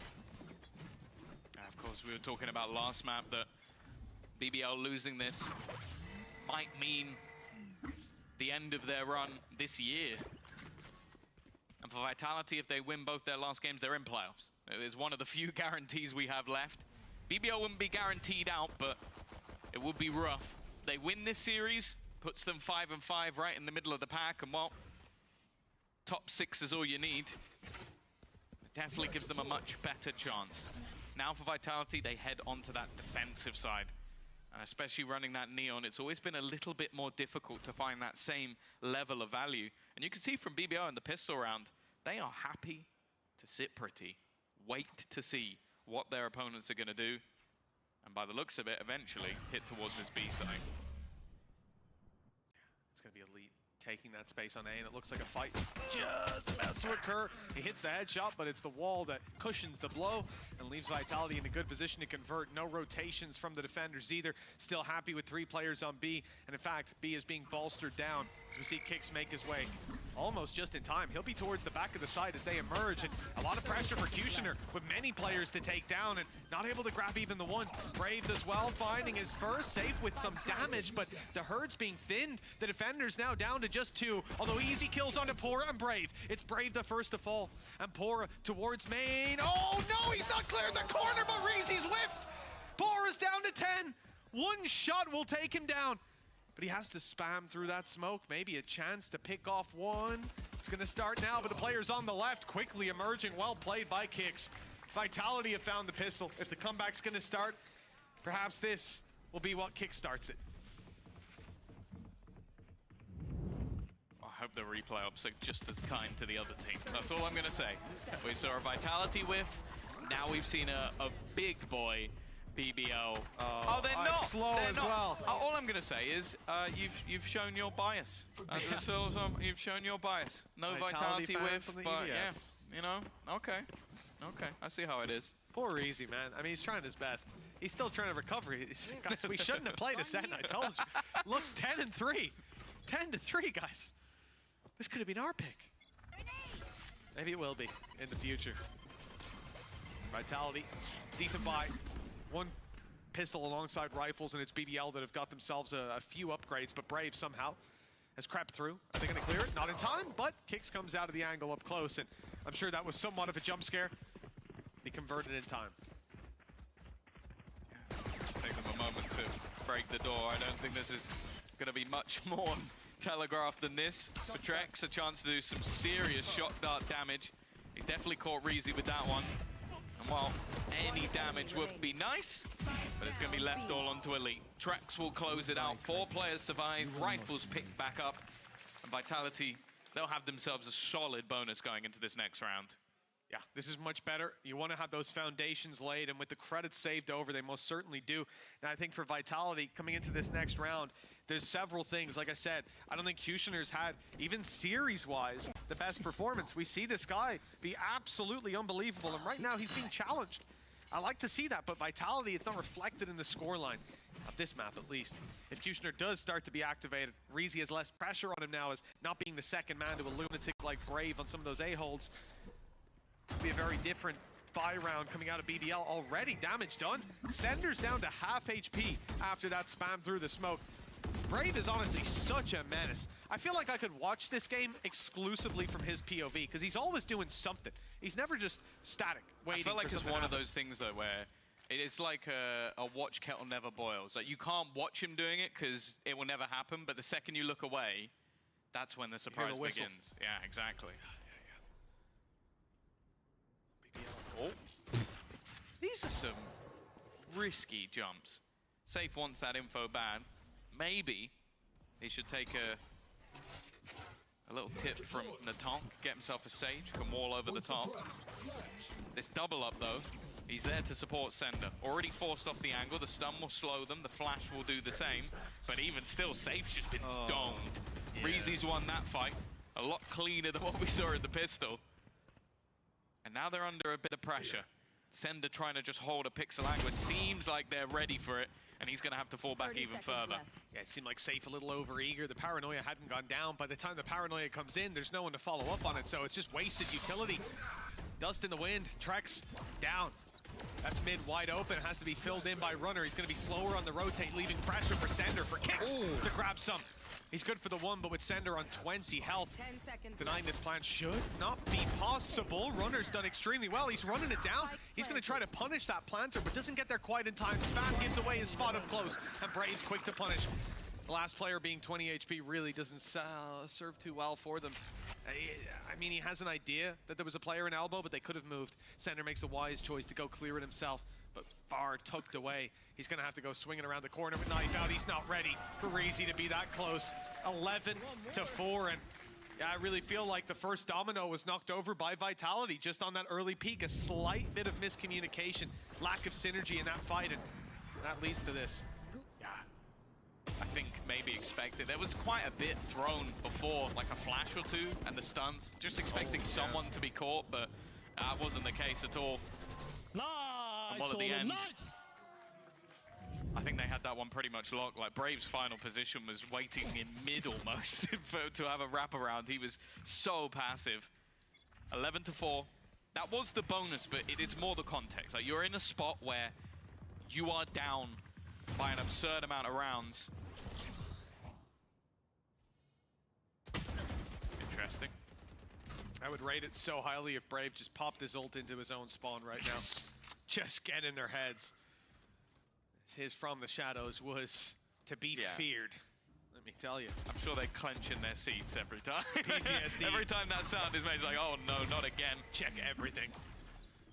But for now, at least, BBL on a slow approach, opening space for Elite, but he'd given up on the mid push.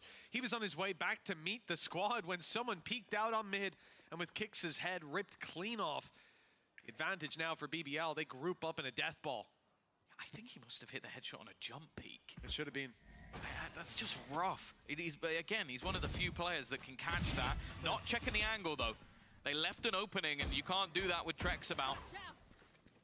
You can see even Safe seems a little bit more tentative with these battles, and Sender, he's been having a rough time.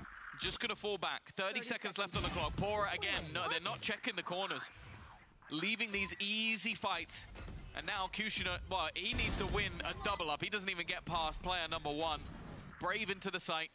Spike yet to be planted. 15 seconds left for them to try and fight versus 4. And while there is absolutely no way they get out of that one. Vitality with a round win, but you do kind of have to take a look at BBL there and just think, I feel like you got way overzealous in that round. Well, yeah, in middle. The rest of the fights across the map are what they are. That's just Valorant for you. But having a player tucked in market, it's not smoked, it's not caged. Yeah, there was the shot. I don't think it was a jump peek, but a quick peek. And for Runner to be left unchecked for both fights, nobody's looking at him. No one's clearing the angles, no one's smoking, no one's flashing, no one's doing anything. It's just disrespecting that position, and well, I will say that's not going to happen again. Runner was gifted both of those kills. And BBL know it. This round, especially for the round that was in it, their credits aren't that healthy. Now they're left with major weaknesses, although the early fight very much goes their way. Trex is down to 38. He can effectively remove himself from any future fights. Where's he going? There's no way. He's sending it in with the rifle. He's got a kill with it. He's bypassed Safe. Now they're pressuring him up close. This guy's a lunatic. Kushner had the gall to do that. And now they've even called one on the side. It's Kushner who's going to follow up on it. Nade around the back. Player forced in the open. Easy kill. Yeah. Well, I mean, the spike is behind. The one good thing is there's been a mistake here. The spike's been left. The kill was found at perfect timing. Brave's about to be rooted out, but he's got the kill. Of course he does. Yeah, that was the tag he hit earlier when he was chasing down Safe. The remaining two, look at them retrieve weapons. Elite now, full HP. rifle. Reezy the same. Thrash can now look to clear some of these close angles, and actually Brave peeks off the back. They make that look easy. A pace save card Thrifty, a hero rifle for Kushner, and a little smirk even on his face. You can't blame him. That was a big round from him. I mean, Zilv, listen, I'm gonna talk directly to you, Luke. You got played that round, man. I saw you switch to Safe's POV because you'd think, oh look, Safe's holding the angle. It's the easiest kill. Oh, he's not actually. He's not. So yeah, this is Jack. Zilv, you got caught this week.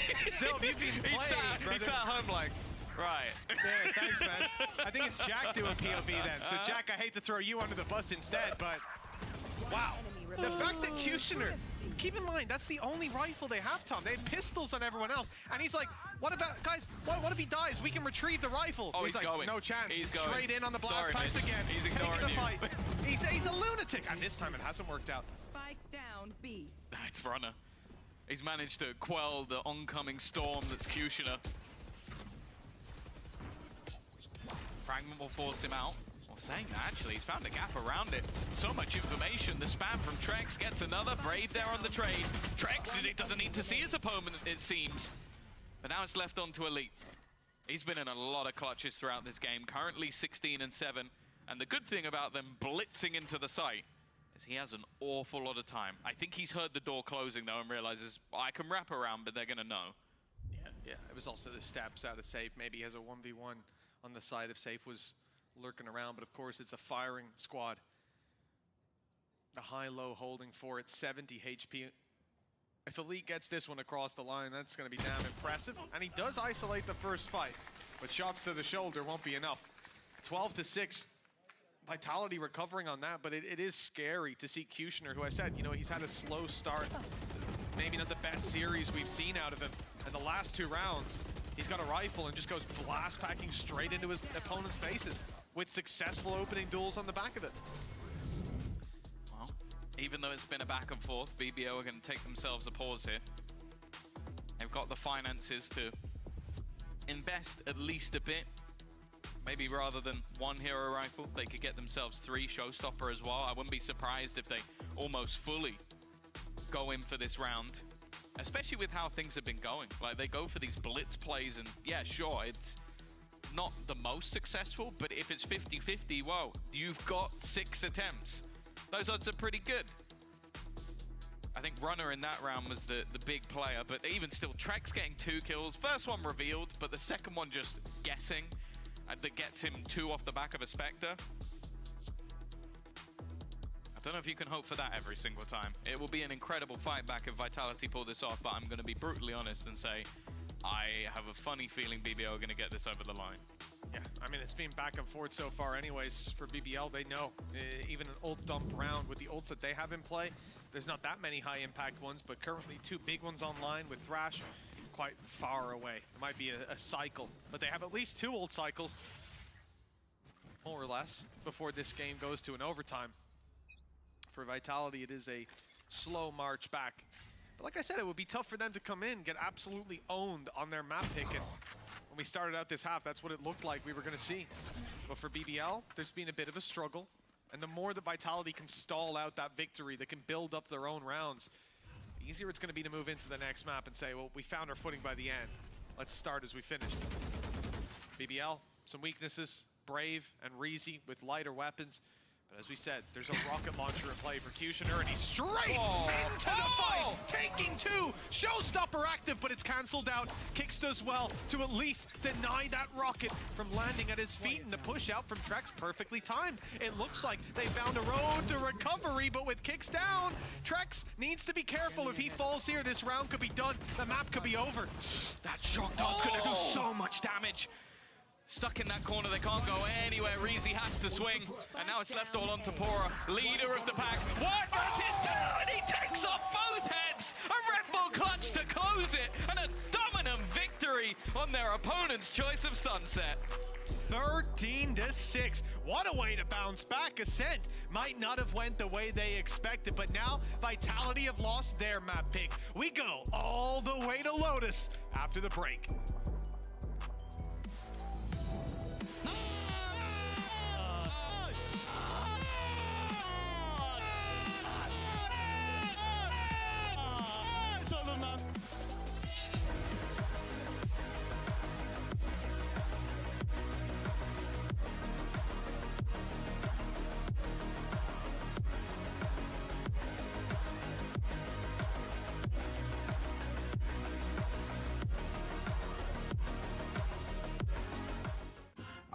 a place that will break you into 1,000 pieces. Stay away from them. Stay away from Lorca, Paco, and Picasso. Don't ask about Lola. Ay, Caballo Grande. Ay, Dolor de Nieve. But in spite of everything, it occurs to you to visit Andalusia. Don't say I didn't warn you. Be careful of the Andalusian crush.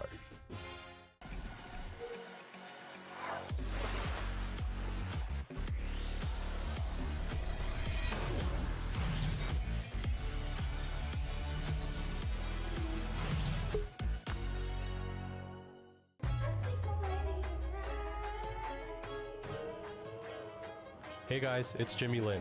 In this series, I'm going to walk you through attack on Pearl. Watch out for the stairs, clear this angle. You're going to be able to fight this.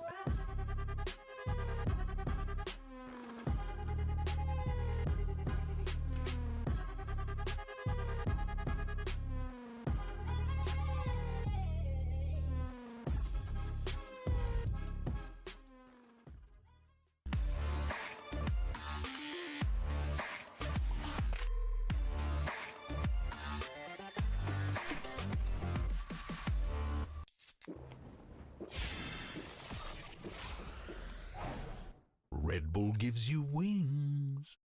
I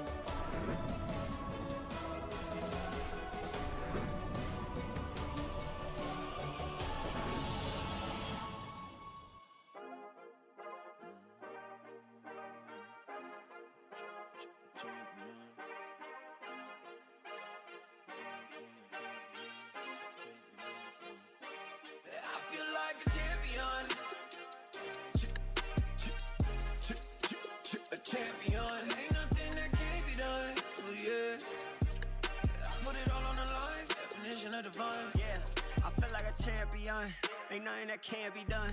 They told me I wouldn't be nothing. Came on now, second to none.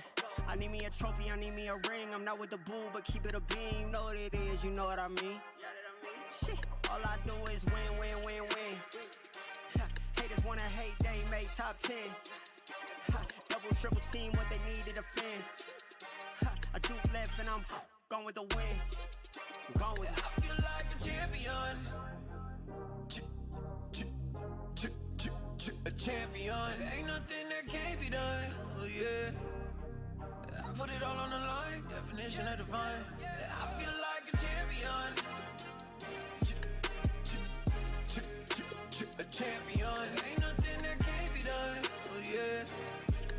I put it all on the line. Definition of divine. Feel like a champ, MVP status. Yeah, the win been guaranteed. No, let's see about it. If you gon' speak about it, then be about it. If you don't bring that energy, no, I can't be around it. Nah, I'ma shoot my shot. I'ma stick it, watch. At the tippy top, I cannot take no loss. 2 seconds on the clock, they gotta give me the rock. I got a game on wet, yeah, I got a game on lock. I feel like a champion. A champion. Ain't nothing that can't be done. Oh yeah. I put it all on the line. Definition of divine. I feel like a champion. A champion. Ain't nothing that can't be done. Oh yeah. I put it all on the line. Definition of divine.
BBL, they respond with a dominant victory of their own on Sunset, which means we are guaranteed map 3. I'm your host, Sunai, back here once again with Kukuka and Ash. That is not what I expected after what we saw on Sunset. Are you guys surprised with BBL's performance? Doesn't matter, you may not have expected it, but Reese, he wanted to go to Lotus. He knew. He just knew. He was like, actually, after the interview and after they lost map 1, now he has a point to make. He can just post into it and be like, guys, I already knew, so maybe we should start listening to him. Okay, but that means now his team has to pull through and actually win on this third map as well to make him that profit. It was a pretty outstanding Sunset coming up from BBL. It was indeed. Here's the question though. If we take a look at the Team Vitality comp, you know, they made some changes. We've seen this comp from other teams before. On paper, it makes sense, right? There's a lot of comfort picks going on. There's a lot of meta things going on. So why didn't it work? Well, first of all, I think that Safe is struggling a bit on those opening duels today. I believe that with these 2 maps combined, he's on a 1 and 12 in openers. So really, he's not having the effect that he might expect on the duelist. On the first map, it was supplemented by a lot of other things. But I think that the map presence the BBL was having, the pressure that they were putting on them when they were on the defense was massive. Like more than one occasion, we saw them running the clock down and just knowing exactly how to stop them when they were going onto the side. And we saw Vitality, you know, falling into the same trap over and over again. Yeah, because I think Safe is this player where he's really looking to control that pace of the game. A lot of cheers that we can hear in the background right now. Is that you today? Honestly, probably. He's leading the roar right now. But like Kukuku was saying, it really comes down to the fact that I think BBL is also a hard team to call against once they find the pace for themselves there as well. Especially with how explosive they can be. Their mid-rounding where they can make split-second decisions, it makes it very difficult to actually have that reaction that you're looking for. And speaking of the mid-rounding, the idea, of course, Pora, he can clutch, he can core, and Asher, he also brings all of the hype too. He really does, and I think this is so important to see this energy coming out from BBL on Sunset because, again, BBL, from the beginning of this season, last year, we know them as this emotional team where when we're looking at them on Ascent, they didn't quite have the exact same kind of smiles on that stage, so you want to see him bring it back. Did you see the evolution? Like at the beginning, he was like, okay, so we lost the Ascent, we need to win this. So he's like fist bumping, being like, I'll be the reason. Yeah. And then he was like, oh guys, you're so good. You guys are so good. Yeah, good job, good job. Okay, we're going to Lotus. But it's so important also because Pora is such an experienced individual. And actually BBL, I've seen them here in the studio. When they win and when they lose, like it's one of the teams that you can see it the most. Like they're very affected, very emotional. They're super invested, right, it feels like. But Elite 2 had a very great game. I want to kind of move this conversation on to the next map as well. What are we expecting from Elite? How does his responsibilities change or remain the same? Well, I think when you're looking over at Elite on Sunset, he's going to likely be playing that Cypher once again. He doesn't lean into the Killjoy on this, on Lotus. He doesn't lean onto the Killjoy on this map. And this is a player where when he is on that C site locking things down, it feels nearly impossible to break through. He maneuvers around the map very well as well to just be able to lock down that anchor. And he is one of the key components, right? Especially with BBL starting on the defense. But I believe in Ascent, in Sunset, in previous matchups, we've talked about Elite. We talked about him when the stage was beginning, being like, hey, this player went under the radar. But his performance during stage 1 was outstanding. And it's one of the key pieces that, you know, we don't see him flashing, you know, getting this aces, but he's always so consistent time after time. If you don't see him getting the kills, you should not care because he's not dying either. Yeah, I am a little bit worried though as we moved on to Lotus about Safe because Kute, if he does move on to the Neon, I think Safe might struggle a little bit in this Neon head-to-head, but if it's anybody that can bounce back, it is probably Safe. He's 100% going to prove me wrong now as we take a look at the agent select and see if we're going to get some changes. And do you know what? We will. It's another duelist, 3 different duelists for Safe in this series. Yeah, exactly. And Kicks then also moving on to that bridge. Of course, things are going to be different and they has to start right off the bat. This map, Vitality has played it every single week of the stage 2. It's not like all the other maps that we say, you know, here and there, they don't have that much experience, but Lotus should be a comfortable one and definitely one that they could have learned from their mistakes. It definitely should be. And then when you're looking back over towards Vitality, I like seeing the shift actually onto the Raze here for Safe. It gives you that ability to have some more micro combinations with Kicks and Trex there as well, especially up against the Neon that Kushner is going to be pulling out just to be able to nade and maybe even even divide QD up from the team. Yeah, my eyes, of course, go to Reezy. He wanted to play this map, and we got this map just for you, Reezy, Mitch, and Tom. This is going to be the decider, and of course, playoffs is on the line. Well, he started out in a map he didn't like, Tom, and they lost it. Now he's on a map he does like. I mean, I don't want to pull the Also, trans it's to the just for property him, out. so should we leave? I guess so. Let's let him have it. Get the other 9 off the stage. He'll run around for a bit, Imagine if shoot he some lost. walls. Fails to plan. This isn't Enzo. Sorry, I made the joke this time. I won't do it again. I won't do it again. I'm sorry, Enzo. Please, nobody send that to him.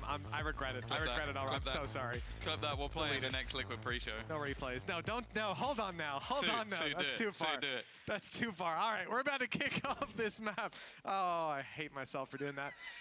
BBL on the defensive side. Pistol round and a chance with ghosts across the board. And the sneaky position of Brave already exposed. Good look to him. He's actually made it out, but he's 40 HP for his trouble. Well, at least he escaped. That's the main thing. Maybe he broke the button. Who knows? He didn't, but maybe he did. You can already see Kushner up aggressive, looking for that fight. Wants to try and take the first kill and escape. And he's already spotted at least one player crossing over, but I don't know if he saw anyone else. If you just see Runner, it might not sell too much. Luckily, Pora's already seen pretty much everyone else. The thing is, so the rest of the team have not moved. They've not rotated. It's just still going to be Kushner and Pora, but now they're going back towards the B site. Elite might be here just in time.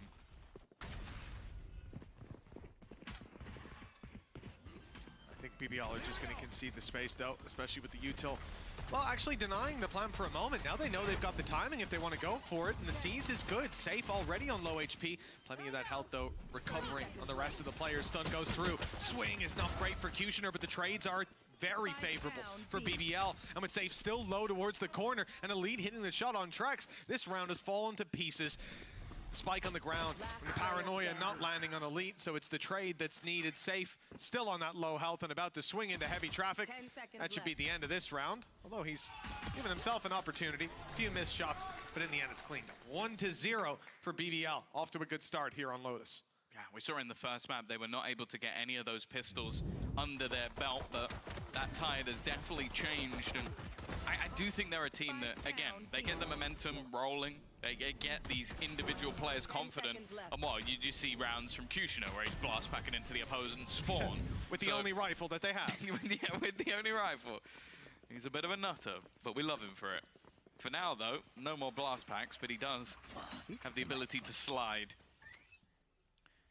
Still going to be hopefully a more competitive map, because both have ended up being relatively one-sided. Brave, he's gone straight back to his position, not deterred. It is in the name. Well, we kind of should have expected it by now. The idea to play the position a second time in a row after being seen on the pistol too, it is just this man. There. For some it would be stupid, for this man it's Brave, because it always works out. Pistols, well, the rest of these players, classics on range, and they're all walking towards Rubble. This is 2 players holding it. Before it was contact for Reezy, now it's contact for Kushner, and he's fallen back after not seeing anybody. But he'll be quickly back to help out in this fight as Reezy goes towards the door. 2 guns trained in, firing squad, 1 crouched, 1 stood, and it's nice and easy, even the stun. Not followed up on by kicks, and as he tries to escape, Pora swings. And Andalucia flawless, and a beautiful second round from the side of BBL. Yeah, the good thing about that is Elite can now buy straight in with a rifle of his own. So this is going to be a fairly punchy round coming up for them. In fact, they're even making decisions whether they go for an outlaw or not. It seems that instead they're just going to make sure that Kushner has a vandal to play with. I do think, though, you need an early response here from Vitality. Again, you allow this BBL team to start to run away with the game, and everything can fall apart, especially if they're on that defense, because you know that they're going to be blitzing through your utility. And other rounds, Brave became the maestro of this Rubble position. And guess what, Mitch? He's there again. And he is. And he's always a problem. This is the most beautiful thing about this Lotus for BBL is Brave. The guy we saw in last map have some unbelievable rounds, but getting him out of position on Rubble is going to cost you most of your utility. And a lot of the time it's going to cost you most of your players' lives, and a lot of the time you're not even going to kill him. You're just going to make him push back. So It's not bad to have this guy, and I'm curious to see late round because we've seen the rotation out of Pora, and extra utility here to back them up, and the shift from Vitality towards this side of the map. They've seen B aggression, 2 players that have had to fall back and been heavily damaged in the process, but it does seem like ultimately they're making what is often a mistake of moving right into Brave's angle, and he's found the first already with a stun to cover his retreat. The thing is, yeah, the stun almost becomes null and void because he hits that shot so fast that no one's else even there for the trade. Pora trying to hold that cross, but now you have another problem. You push Brave back, but he's still in that back line. He's trying to TP behind. He's done it again. He's done it again. I don't know how he does stuff like this. It's only going to be the one this time, but no one has the confidence compared to Brave. And now they're watching their backline. They're wary about where these players could be. Nice kill from Sender. Elite still at the back of the site. Cushion of this fight is everything and he wins it. Both players low, but it doesn't matter at all. They're going to take this round over the line. Give me that damn replay. Brave with the paranoia trade as well. That's what lets him get in there. Why the Shrouded Step finds so much value. Here's the first. Beautiful. Double, triple dinks, doesn't matter. Converts the paranoia, they don't hear him, and it's free. Sure, a little bit whiffy on the second, but that's the Bulldog for you too. And for a third round, that couldn't have went any better for the side of BBL, within the constraints of reality at least. Nice! Let's go! Oh, you can see how happy they are with that. Relieved. The early lead now locked in, and Vitality, it's a messy buy. Sheriffs, Stingers, Ash is delighted. But I'm not sure if Vitality are. I'll have to wait and see. My ult's ready. We've seen them win rounds with a lot less. The Sheriff round that they won, the first round on the board, in fact, on Sunset.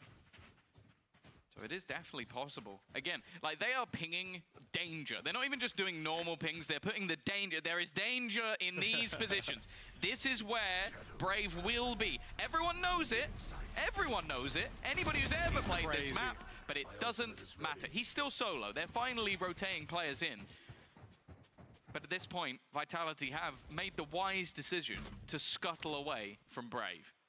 Yeah, and they're moving towards the side of the map. They already destroyed one of those trap wires in with the early blast pack, so at least they know the space is clear. They can take the fights, and the Stinger's the one to win it. Safe, picking off Elite, a weapon to be retrieved perhaps, but they'll have to get past Brave. He's already rotated along with the rest of his teammates, and I assume there's some utility about to make its way in. Pora with a stun and flashes. C's lined up by Reezy. It's made it to the back.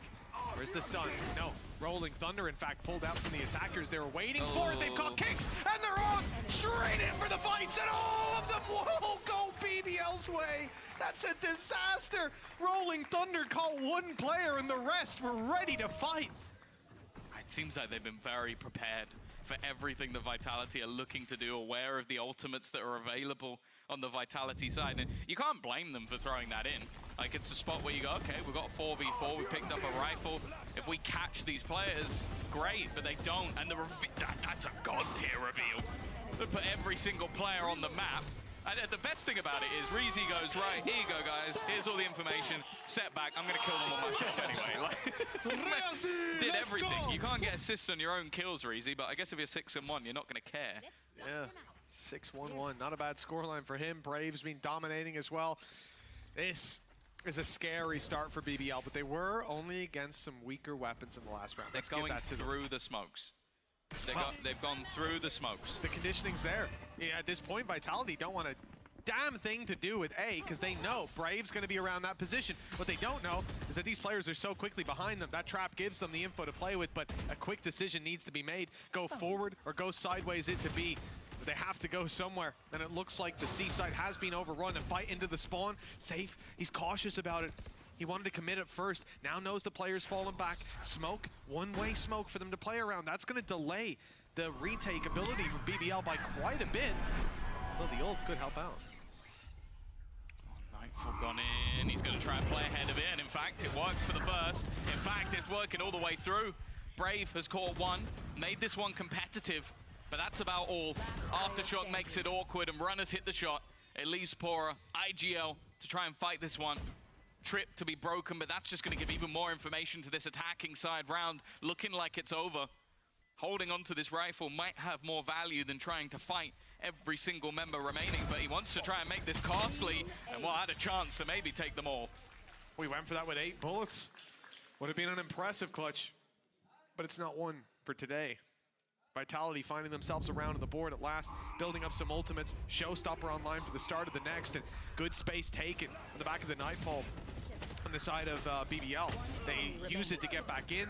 It causes a couple of problems, but ultimately they come out on top in the fights. And I think for this attacking side now, I'm expecting Safe to pull that rocket launcher out of his back pocket and go diving in towards the site. And take a look at the positions early on. Traps for the extremities. 4 players going to shift contact up to B.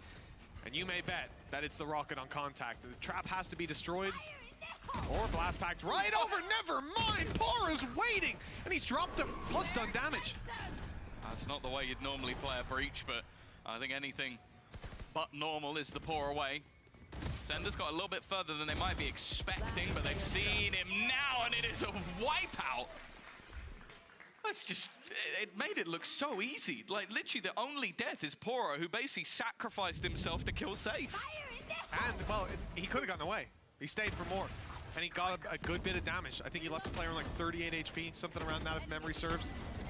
But this guy, I've said it before, I could watch an entire game from his perspective. Just, they used to do those player POVs you could tune into. I'd be on his stream every single time. The smokes, the way he's playing around his team, he's in positions to put down the utility when he needs to, but then he gets a little selfish about it. Those paranoias come out, those sneaky little fights, and once he sees multiple targets, starts to show off his aim.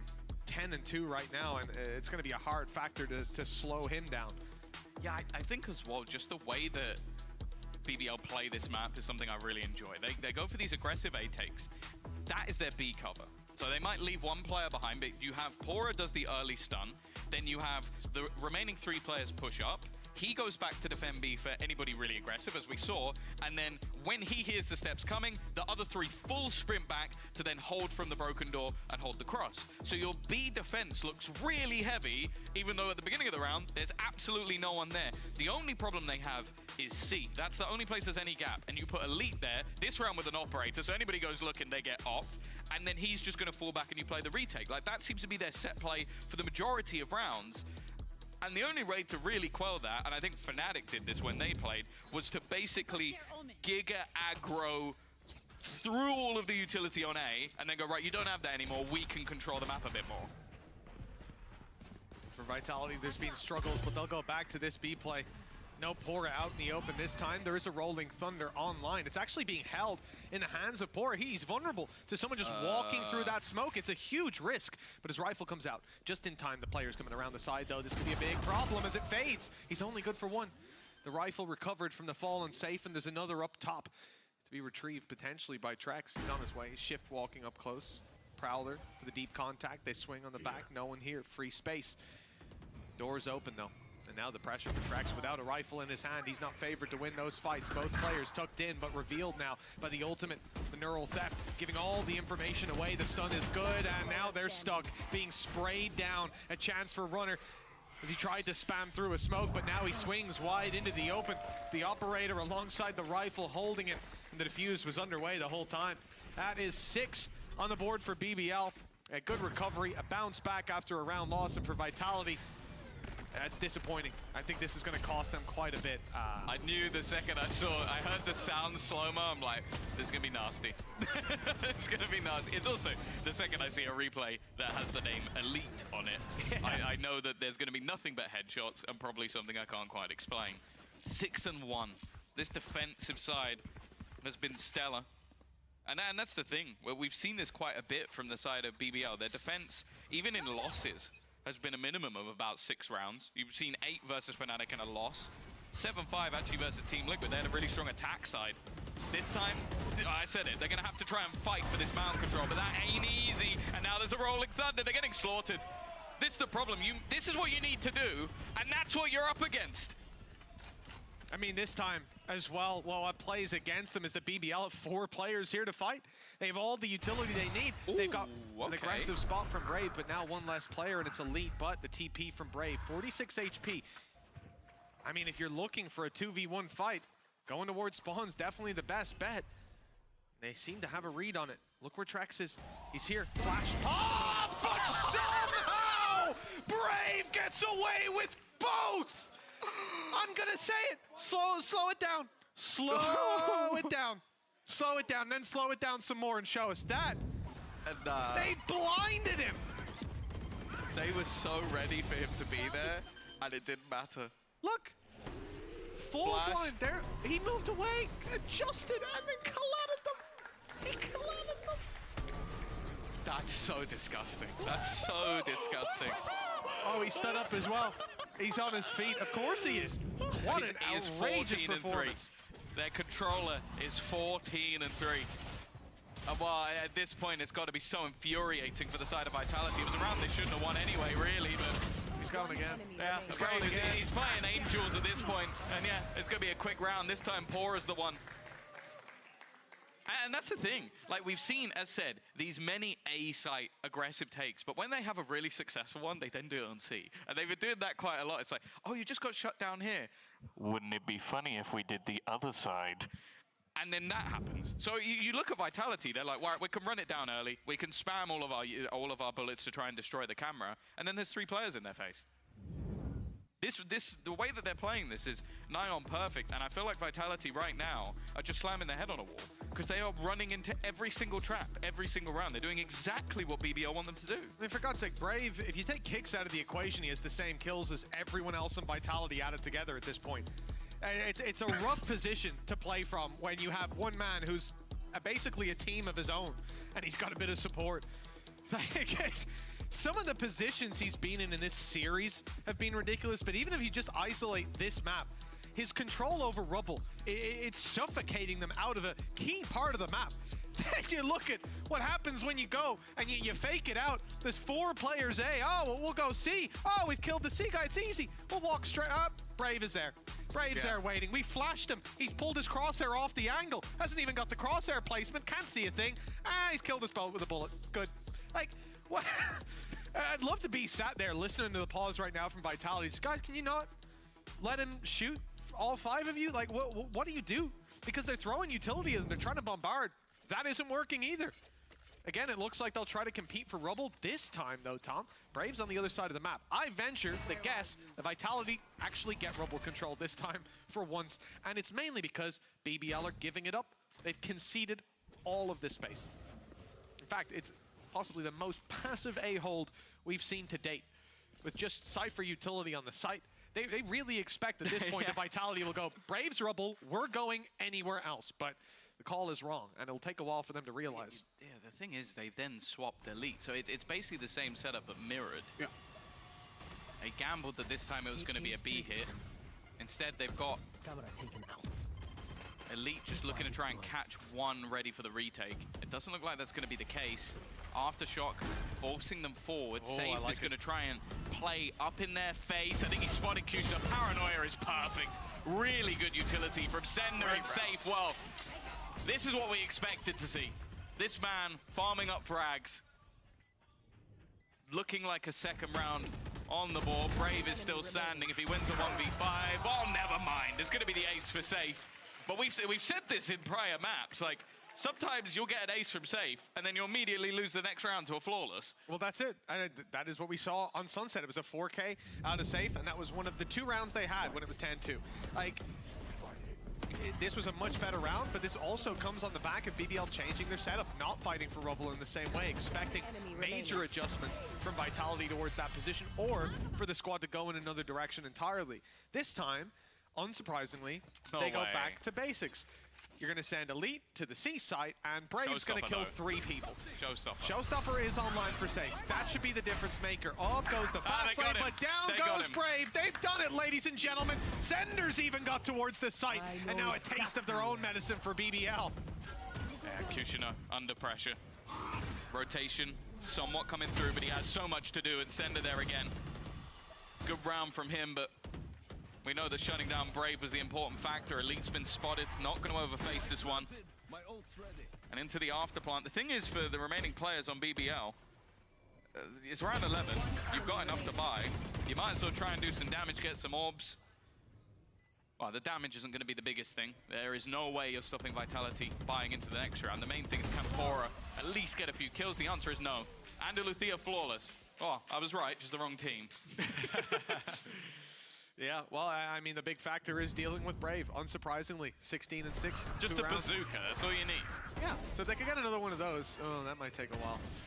But on the upside, Rolling Thunder is available for the next round for Vitality. Some space clearance, maybe just chuck that on Rubble and hope for the best. Trax 2 away from his as well. Nightfall, Rolling Thunder can be dangerous together. And actually a different position from Brave. This time he's going to be in the tree, so not going to see that same level of aggression towards Rubble unless he's opening the door. Seems like they still have the early He's stun. opening the door. Yeah, he's he's going through. Like, Pora is setting up an early stun.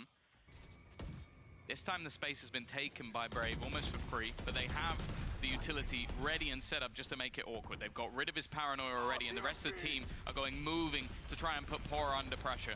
An afterplant should be almost guaranteed, but again, it's that same setup with the 2 players now rotating towards Broken Door that they need to clear. They've realized they need to take control of the door, and that's where Safe's going, walking right in, but not seeing Kushner, and not in time. Kushner's dropped him. Pora then strikes from heaven. Out goes one for the planter. It's Kushner swinging in with the finger guns, and they might not be enough to find the last kill, but of course, Brave is there, finishing this half with 18 kills, 6 deaths. And a number of rounds that are in BBL's control can be exclusively contributed to that man. An unbelievable showing from him here on Lotus, and, well, that might be the nail in Vitality's coffin. Yeah, we've seen Pora on many maps really lean into this breach, and I think that he's another player that has to be highlighted in this game. Like, the calling of their setups has been perfect. Like, the way that they're putting these stuns in at almost the exact moment they're needed, just to make things more awkward, and setting up those superstars, in this case Brave, to really shine. Because that's the thing, every one of their early rounds, almost, was setting him up in a position to thrive. Now, granted, from that position he does far more than you'd ever expect an Omen player to do, but they get him there in the first place. And then they have those quick rotations back to support that B site. It's a really beautiful way to play this defensive side.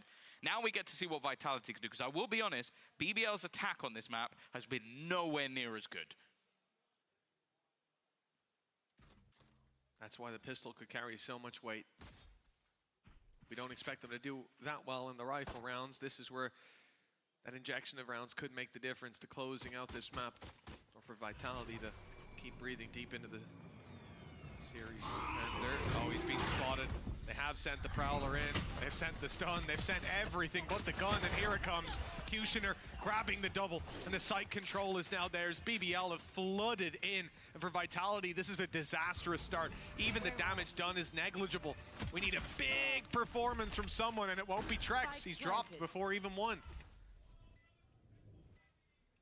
God, they need a miracle. Flashes for kicks. They've been dodged, but, well, they get one.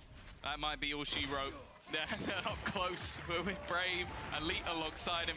Another pistol under BBL's arms, and, well, honestly, I just don't, I don't know. I don't know how you turn this with your Vitality at this stage.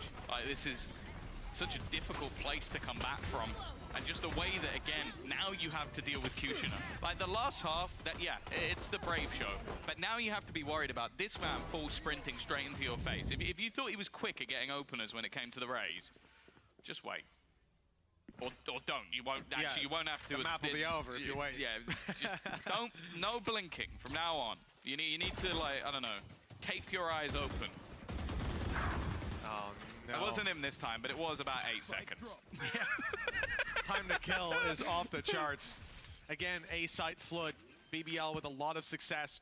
2 pistols brought into this round, so the margin for error that little bit thicker, but that's when we're talking about the long game, and there might not be much of the game left to play for Vitality.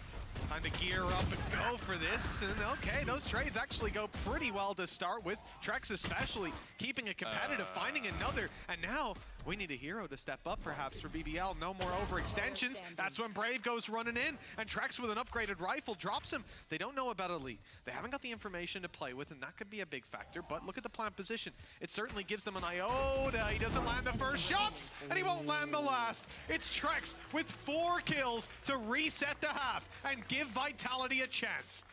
God, that will do it. That will do it. An unbelievable pay safe card thrifty round coming out from Trex. Someone, again, we haven't seen a big performance from anyone really other than the ace from Safe. That was a big round they had in the last half, but this may actually be a lot more valuable. Like him being able to come in with a pistol, get 4 kills, dodge the paranoia that keeps his teammate alive, and then even when his teammate gets insta-killed on just a slither of HP, will get things over the line. 10-4 though. And while 2 players are still able to buy up rifles, one of them is Kushner. The other is Brave. I think that round... And he's gone. He's out of here. That round right there just shows me that Brave... What did he do? The Brave solo TP'd it with one of their only guns. Yes. And I think a lot of that comes back to what the previous round was as well. 2v2, post-plant, paranoia, fires it out, even when there's a high-low angle, hoping he catches them.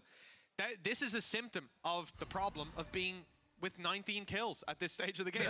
You just feel like you're better, like you can make those risky plays, roll those dice, and of course it's going to land in your favor because, hell, you've hit red every time so far, but this time you can't draw blood. And instead it's Vitality to find their footing, land themselves in a 5 versus 2, and start a recovery. 10-5 as a scoreline, not the end of the world, a long way from it. But the confidence, the morale, this little injection for Vitality, it might bring them a little bit closer, might put them in the right headspace to make this comeback happen. Oh, Reezy, he's been good. He's not this good. Stunned up. Andaluthia flawless for Vitality, straight off the back of an eco win. That's going to send the economy flying, which, again, when you're this far down, just making sure you have all the guns. Yeah, this is nuts. Especially, like, if he does that in a normal round, he has teammates backing him up, I'm like, it's a bit silly. But when you have the only, or one of the only rifles, insanity. And they're going to call immediate pause. Now, this is the first buy round they're actually going to have, but I think this might just be a moment for the coaching staff to just go, yeah, you know what, guys? I think we need to chill just a little bit. Like, let's cool down on some of those ridiculous plays. We don't need to be doing that. Obviously, the new coach of Mark New coming in, someone who we know, especially with young talent, has done an insane job. But you heard of Wu. I think that was him. You heard of Yedajay? You heard of him? Yedajay? I have. I've seen him play 1 or 2 times. Yeah, he's kind of good. That was also the academy team that was built by the man who's currently the coach of BBL. So someone who has a lot of presence in the Turkish scene, bringing up youngsters. But I also think just someone who, you look at those players, how young they are, and how much sort of, I guess, intelligence they have within Valorant. It's not just the aim. Like, don't get me wrong, they're both very good at shooting the gun and hitting the head, but like, smart players. And I think for BBL, a team that we know have that individual skill, having that extra depth, someone like that at the helm, I only see positive things. Well, that pause, I can only agree with you, is a good time to call it, to reset the mental, get those confident plays out of here. I like that TP. Different angle than usual. It's using the fast lane to get into the position by the switch. Early control. And they'll leave Brave there. They're used to it. Oh, Safe. He turned away, but he still manages one. Better than he should have gotten. And to be honest, Trex doing well to trade it out. They've gotten out of there with not only the advantage, but damage done to Kushner. That's a successful early round. And what they're falling back to a lot earlier than they wanted to is this control on A. But Brave hasn't had the time to thread the needle yet, although the timing could be perfect, especially with this smoke. They'll hear it. They might think that he's not close by, although I see Kicks clearing the angle. Does seem like they're aware. They were pinging spots like that before. I think the door being sold as a ruse was an attempt to try and catch someone rotating. Instead, though, with this deficit, it's definitely not going to be easy. Sender in a good position. Paranoia. Oh, it's actually going to go above, but he wins the fight anyway. Even still, Trex is still here. Looking good in this round already. Another kill and decides, okay, you know what? I don't need to overface it. I don't need to use my ultimate for this situation. He's brought Elite so desperately low. Dodges the flash, but he can't dodge the shorty. Brave would have gotten them both, but you know, nice try nonetheless. Now for Vitality, they're really getting bailed out of a couple of rough positions by Trex. I feel like this guy, you just can't challenge the A site. When it came to BBL, it was all about Brave being on Rubble. You couldn't get near the site. But for Vitality, they're having a tough time containing the squad. But once they get on site, that's where this guy's activated. And, well, you won't see that shot for a while, but it was a nice one. 10-6, 4-round gap. BBL, they're not going to be sweating just yet, but they haven't got a lot to work with in this round. It's Sheriffs and a Stinger. So likely, we're looking at this going 10-7. Opening duel takes down Brave. And of course, the Odin has sent them scurrying to the other side of the map.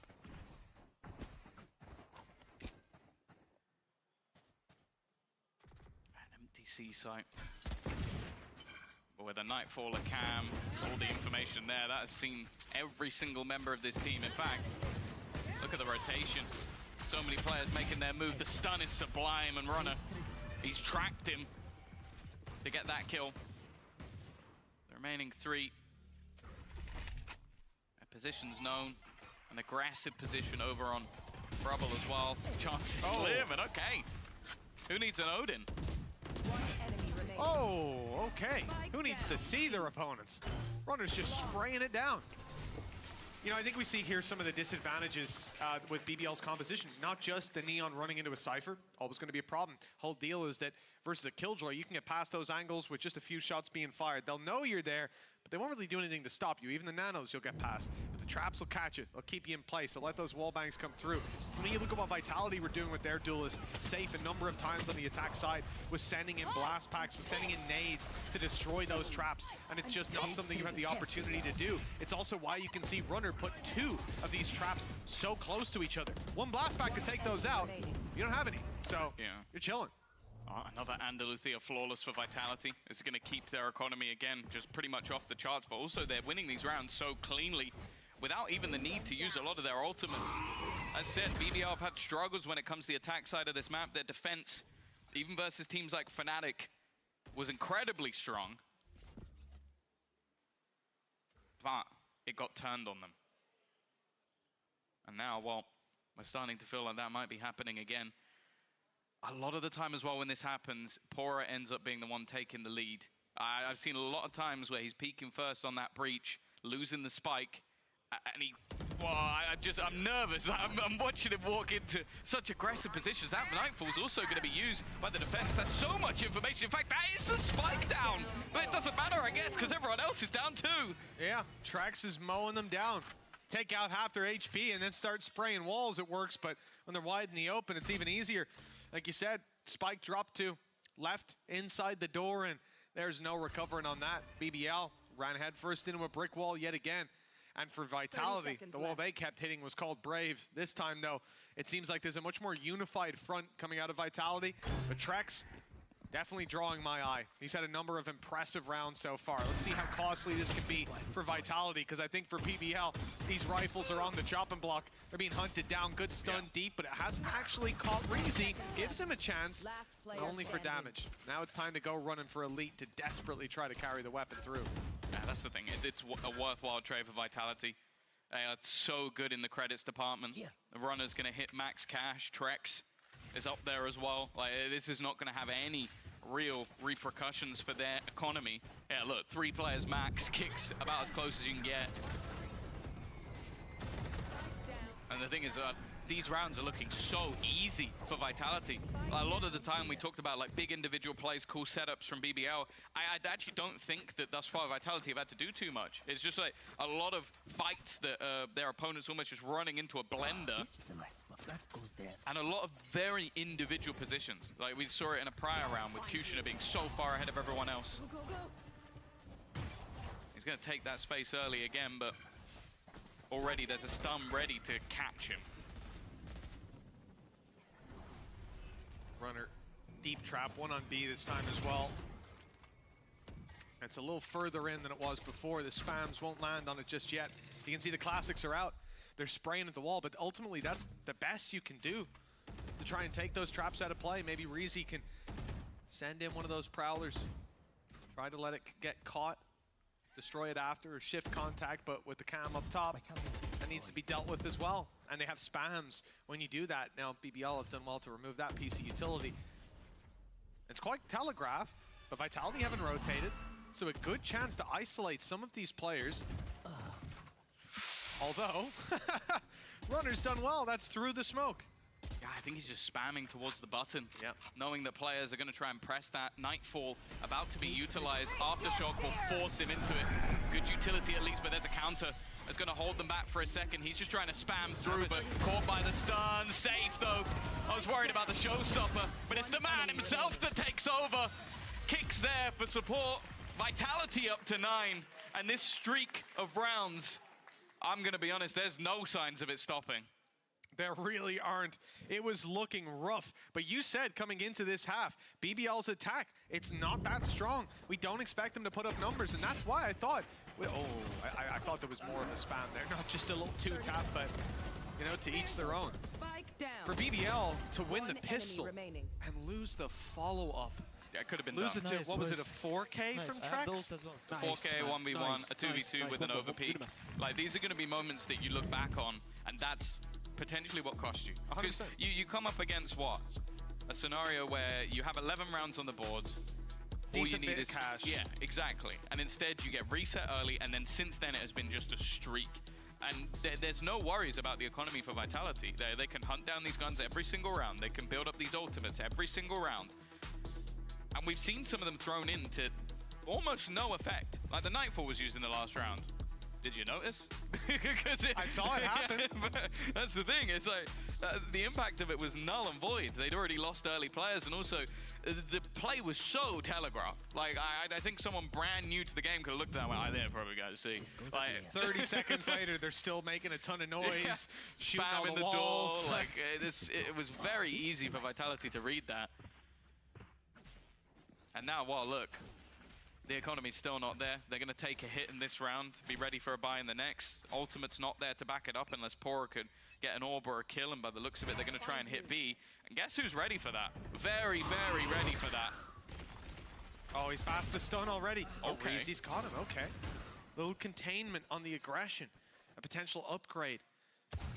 And now, a much better position for BBL to play from. They can group this, all the while Brave has got that same spot towards A switch that I assume was the fast lane used to get him there. And as we can see, he's already used one of his shrouded steps, so that was crossing over, but nobody from Vitality's contesting that area. Instead, the reaggression's coming out here for Pora. He knows there's one far back, but he doesn't know about safe. Now he does. Information's there to play with, and it's a showstopper in the back of their minds. They know safe can pull this out at any given moment. Have to be cautious of it. Straight through to the spawn goes Brave. Showstopper landed. That's Pora down. Good utility removed. They're ready for Brave as well. They know he's here, and Trex to shut him down. Another for safe, and it's Vitality set up to equalize after a huge deficit. They have found their footing, and unless Kushner can sweep the legs out from under them, it will be neck and neck after round 20. The thing is, in this round, there were some moments that you kind of go, okay, this could turn the round, and then I felt like there was mistakes afterwards. One of them was, I believe Elite uses his ultimate, the neural theft, to find out where players are. That gets him the gun, because he knows no one's defending it anymore. Immediately solo peeks B. So that gun can no longer go into teammates' hands. It's like, you're taking risks in rounds where, I get it, you got a low buy, but you're doing it in a position where no one can really help. No one can get that rifle back, no one can trade that kill. And then, yeah, you have Brave TP into the back line, but Vitality adapted well. 10 to 10. What's that, 7 rounds in a row now? Only the pistol in this half has gone the way of BBL after a 9-3 half. If you're just joining, this hasn't been a back and forth. This has been streaks of rounds with Vitality now firmly in the driver's seat. And we're looking at those stars. Brave, he's gone silent. Off your feet! That Rolling Thunder's good. It's forced them back. A counter comes in. Spike still not through. Kushner a little isolated, and his teammates want to regroup. They'll go in. That means crossing the eye of safe, who's now on the corner. Nice swing by Kushner. That's the double secured. And maybe even more, the stun is absolutely perfect, but he won't go swinging out. Not an 11 HP. Too big of a risk. He wants that headshot just as the player emerges, and he gets it too. It's been a while for BBL since they've tasted victory, but now it should be theirs. It should be in the bag with Brave having a chance. Okay, Runner shuts him down, but now it's all on Runner. An ace clutch needed and not found. Finally, the win streak is broken. Yeah, and it comes off the back of an individual. It feels similar to Safe's ace in the last half. Okay, it wasn't all the kills, but it was the most impactful one. This is why we've talked about this slide mechanic, the buff of it, because just his ability to just rip heads off. Well, it was there before, but now, even stronger. Talked about the stars disappearing, one of them's come back, or at least flickering, but it's the first of 3 needed. Vitality, well, unless that's shaken them, they're going to try and go right back to business. Oh, that's a tough one for Runner. Right past both players. Could have been a kill an inch to the left or right, but instead, Vitality fall back now. Paranoia catching out one. Kicks has to fall back. Z-Site should be under the control of BBL. Contesting it here would be a big risk. Perhaps we'll see the odd spam go down. A nade come through. Indeed, the Prowler most certainly on its way. They're going on the back of it. Brave is holding the angle for the first. There's another shot from Runner, but it's still no connection to be found. And he goes, and there's one for Cutie. And Kicks on the triple has brought it back into a winnable spot. Only Pora left. They know where he's gone. They can see him right now, and he's making it to the switch, but they're already there. A 4K from Kicks to equalize again. Yeah, in this half, they haven't necessarily needed the hero plays, but this was a round that they did. Again, it looked like Kushner might just take that round back by storm. The initial entry, and yeah, just directly between them, a little bit cursed, if anything. But this was the moment from Kicks, just lands everything put in front of him, the double up. And then, well, Pora, I'll be honest with you, you would never get it away. That was a misread. Little bit of a misread there. 11-11. Turns out it was just a blip. As Vitality now come back in with a 4-buy, an Operator, an Ultimate. And while Reezy's had to go down to a pistol, which was safe for him, is not always a deterrent. It can work. Bring them down. I really like BBL's early stun. Pora put one out towards C main. That forces Runner back because he can't hold the angle with the op, and you certainly don't want to go re-peeking it with no utility there to support you. So they don't have that aggressive control over C main that they've often had in the early round. So that information leaves some of the other players out in the open. Sander not able to avoid the stuns. He got the Paranoia off, but now the players are close, and Cutie's about to come swinging around that corner. They're bailing as quick as they can and just about avoiding his ire. The A site is where the target has landed for BBL. Vitality, avoid early losses, and whenever it's come to taking an A-side hit, Trex has come up big for this side. They're doing it again. They don't want to allow the plants to go in, so they've used the Nightfall immediately. It leaves them with no sound, little HP, but they haven't managed to capitalize just yet. They've taken a lot of ground back. Safe will get that first kill. These post plants are dwindling. The utility only left to a Paranoia, and even that might not come into play. Diffuse already beginning, trying to fight back in, and Brave is nowhere to be seen. He's trying to make a move, but it's just not gonna happen. Vitality somehow from 9-3 down, or sorry, with even 10-3 down, 10-3 with the they're gonna pistol. get to 12 first. This is devastating. The pistol, the follow-up afterwards in so many of the rounds that could have went BBL's way, but it slipped out of their grasp. This is the first time in a long time that Vitality have the lead, and it comes at match and series point. For BBL, this is devastating. They're not guaranteed playoffs, even if they win both their games, but let me tell you, if they lose this one, those chances go way down. For Vitality, well, they're still in with a chance if they win this and their next. But that's the thing. This is BBL's last match. Yeah. This is it. Yeah. If they lose this, they're hoping on a 4-way tie. But that's at least the way to start. Runner going down, a much more aggressive position than what we've seen prior. Information as well. They're going to put the pressure onto Kick. Stun has not connected. He may not even know that Kushin has passed, but, well, his own utility will give that one away. The start towards OT is there. A post plant, which... I say a post plant. I think they're expecting some sort of spam. They've given some extra time, and that plant still hasn't come in. The nade won't deny it, but maybe Safe can. Showstopper's activated, fired in blind, caught one. But Pora still holding strong. He's done well to find it, to back off, to retrieve a rifle as well, I believe.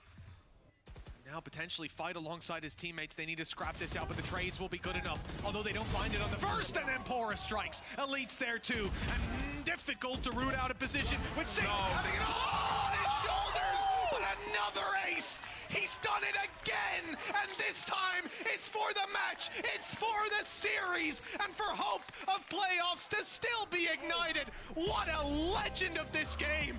Unbelievable from this man in the series.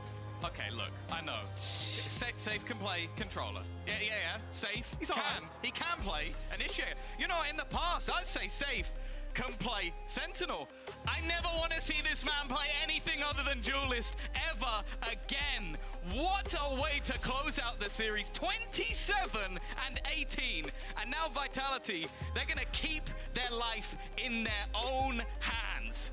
And for BBL, it may not quite be the end, but it is putting them in a bleak spot. It is a rough defeat after such a performance. They played great today, especially in the first half. But damn, what a response. What a comeback from the side of Vitality. That was insane. The last map, 9-3, 10-3 with a pistol down, and they make it back. People doubted Safe in the past. We heard it in an interview. Oh man, he was not a hot prospect coming in a lot of people's minds, but that might just change them. BBL knocking on victory's door.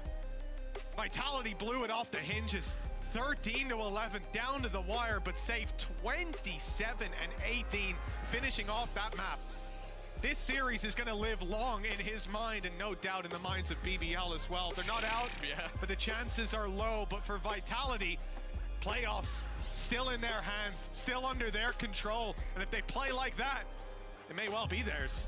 Well, that's the thing. It's like a lot of teams right now, most teams right now are banking on other results, other people getting a win, getting a loss, doing something to affect what's going to happen. We have a few teams already qualified, of course, but for Vitality right now, their life is in their hands. After that round, after that finish to the game, it's not often you see an ace that could change everything for a team, but that was one of them.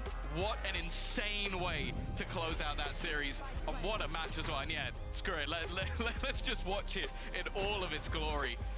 The last few are just absurd. Like, you think it's done. The angles they're playing are not even, like, they're not normal. They're positions you're not going to be checking off a default, but just the correction, the headshots, everything from Safe, truly unmatched. Well, we missed him for the bow. I think the bio pause for Safe. He needed a moment. But we've got Runner down on the stage, standing by with Yinsu. In just a moment, we'll be sending it down and hear what he has to say. I can't imagine where the emotions are at after that game. An unbelievable comeback, one that Vitality will remember for many years to come, I'm sure. Let's hear from Runner how that felt. Down with Yinsu. Thank you very much, Mitch and Tom. That's right, I'm now joined by Runner from Team Vitality. That felt like a very emotional series for all of you. Are you able to talk me through, how you're feeling, how everything is going right now? Yeah, the emotions are super high still. So this game meant a lot to us, especially to Safe, because he had a passing of his grandpa passed away, and I know he went into this game trying to play mostly for him, to honor him, and I know it meant a lot. And we were all there to back him up, and yeah, the emotions are super high, and I'm super happy for him. I love him, he's part of the family, and yeah. Yeah, it's really nice to see you guys all kind of emotionally supporting each other on and off the server as well. I have to ask, that comeback was crazy. How did you guys stay, calm and collected and grind your way into that comeback? Because even at the very last round, it could have gone to overtime. Yeah, I mean, we just played. We started getting the flow, especially because we won eco. After the pistol round, we won the eco, and that's, like, as soon as we won that round, we knew we were like, we're gonna win this game. And we just played. Chirax had a lot in this as well. He was mid-rounding a lot, calling a lot, and he helped a lot. And all of us just solved the pieces. We just put the pieces together and played, and it was, yeah. Play like a team. Played like a team. Yeah, play like a team. Now, in the past, when I've had a chat with you in an interview, you've always spoken really highly of Gorilla, even before he was your coach. So now he is your head coach. How are things going? What are the major differences, do you feel like? I think, he's a really smart guy. We have a new assistant coach as well, Laika, and they both work a lot behind the scenes. They're super smart, and just have all these details that help us a lot. And yeah, I mean, it's right now it's going great. We also have a lot of help from Malek.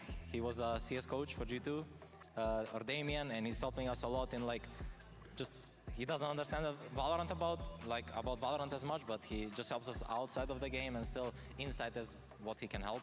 And yeah, it's like really nice. And how does it affect you personally? Because obviously the roles that you play is so unique. You know, you play the duelist, you play the sentinel, sometimes more on one role than the other. Do you have a personal preference? And how difficult has it been for you to kind of switch those two roles around when your team needs you to? It's not that difficult, because Sentinel is the easiest role in the game. Like, I don't care what anyone says. Sentinel is the easiest role in the game. Like, especially if you're a duelist, switching to a Sentinel, it's super easy. Like, I don't know how to explain it. And I feel really comfortable in my position right now. And it suits the team a lot. Like, we have Safe back on duelist as well, and he's bringing a lot.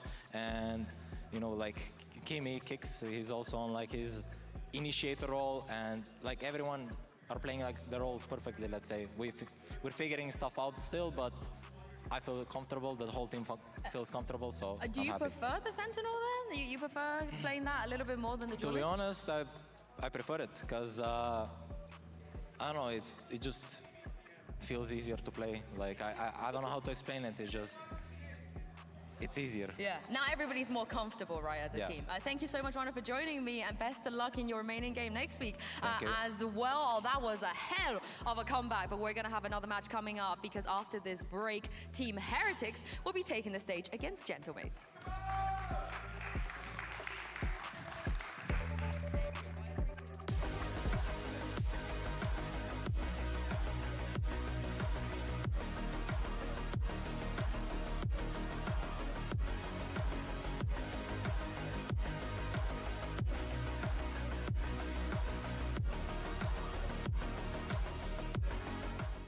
I know a place that will break you into 1,000 pieces.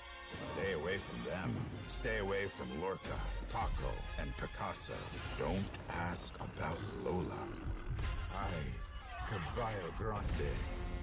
I, Dolor de Nieve. But in spite of everything, it occurs to you to visit Andalusia. Don't say I didn't warn you. Be careful of the Andalusian crush.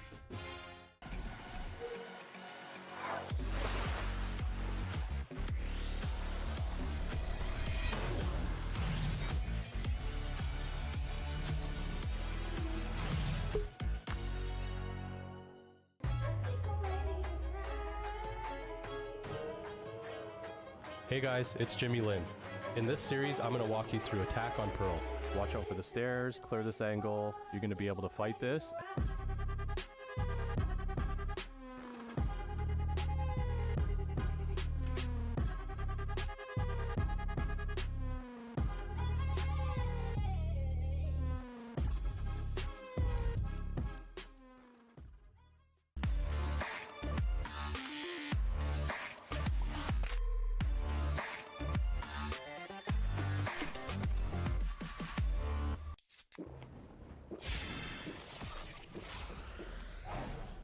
Red Bull gives you wings.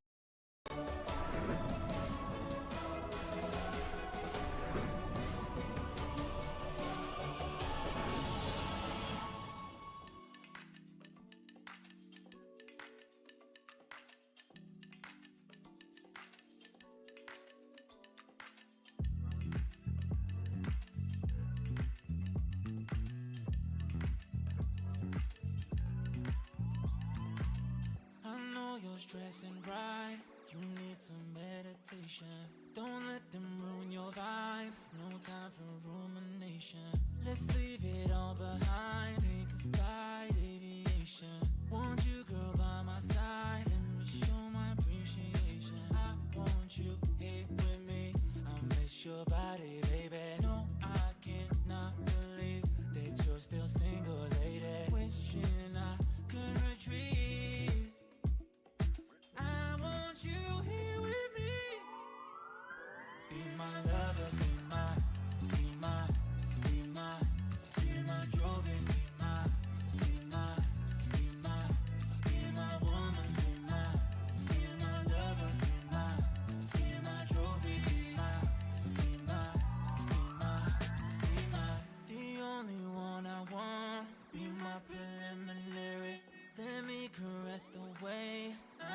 is necessary. Monday, Tuesday, Wednesday, babe, 7 days, are you ready? I don't need to say you know it, girl, you're extraordinary. I want you here with me, I miss your body, baby. No, I cannot believe that you're still single, lady. Wishing I could retreat. I want you here with me. Be my lover, be my trophy, be my woman, be my lover, be my trophy, be my.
The stakes here are rising game by game. And as we head to the next one, which is going to be Gentlemates taking on Team Heretics, we could potentially see Heretics lock in a top 2 seed here today. But we've seen Heretics already this week. So let's talk about Gentlemates. Obviously, we know they had a change in a player followed by a change in their coach. What have you guys made of maybe some new things they brought in so far?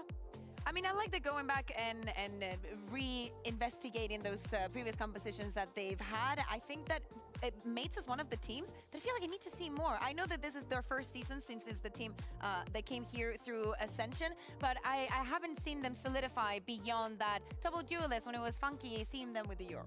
Yeah, they haven't really innovated a crazy amount outside of that, right? I feel like a player that we always talk about is in a tank being on that wall, how consistent he's been on that stage. And then also Cadaver did have an amazing debut when he did join Gentlemates, but it doesn't feel like any of these changes are going to be what actually pushes them over the edge. Yeah, this is the thing. They got to go up against Team Heretics today, and it's going to be a big task for somebody like Takas. On the other side for Heretics, they have not even just the duelist, but they got so many sharp shooters. He's got to be on his A game. Exactly. We're seeing his results here on the Neon, and week by week, this stage, we've seen how it's been a hit or miss, and it goes very different ways, right? The first time that we saw him on 20th of June, that's the top, the far right. We see that first kill, 15, you know, that happens sometimes. Then on the second win week against Koi, we see a different face. And we're like, okay, he just had a bad game. You know, happens to everybody. But then against Foot, we also see, you know, how he's lacking that kind of, maybe having the day, not hitting the shots, maybe not having the right preparation, or the other team being very prepared. Now, that was against Foot. Against Heretics, if you think you have an advantage when you're going to shoot, it probably won't happen.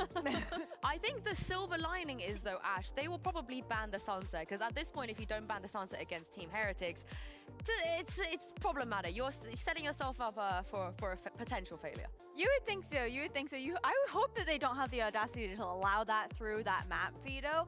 But I also think that when we're looking towards them incorporating a new player within Cadaver and whatnot, we've seen a very small map pool from them since then. And that's mainly been on that Sunset, on that split.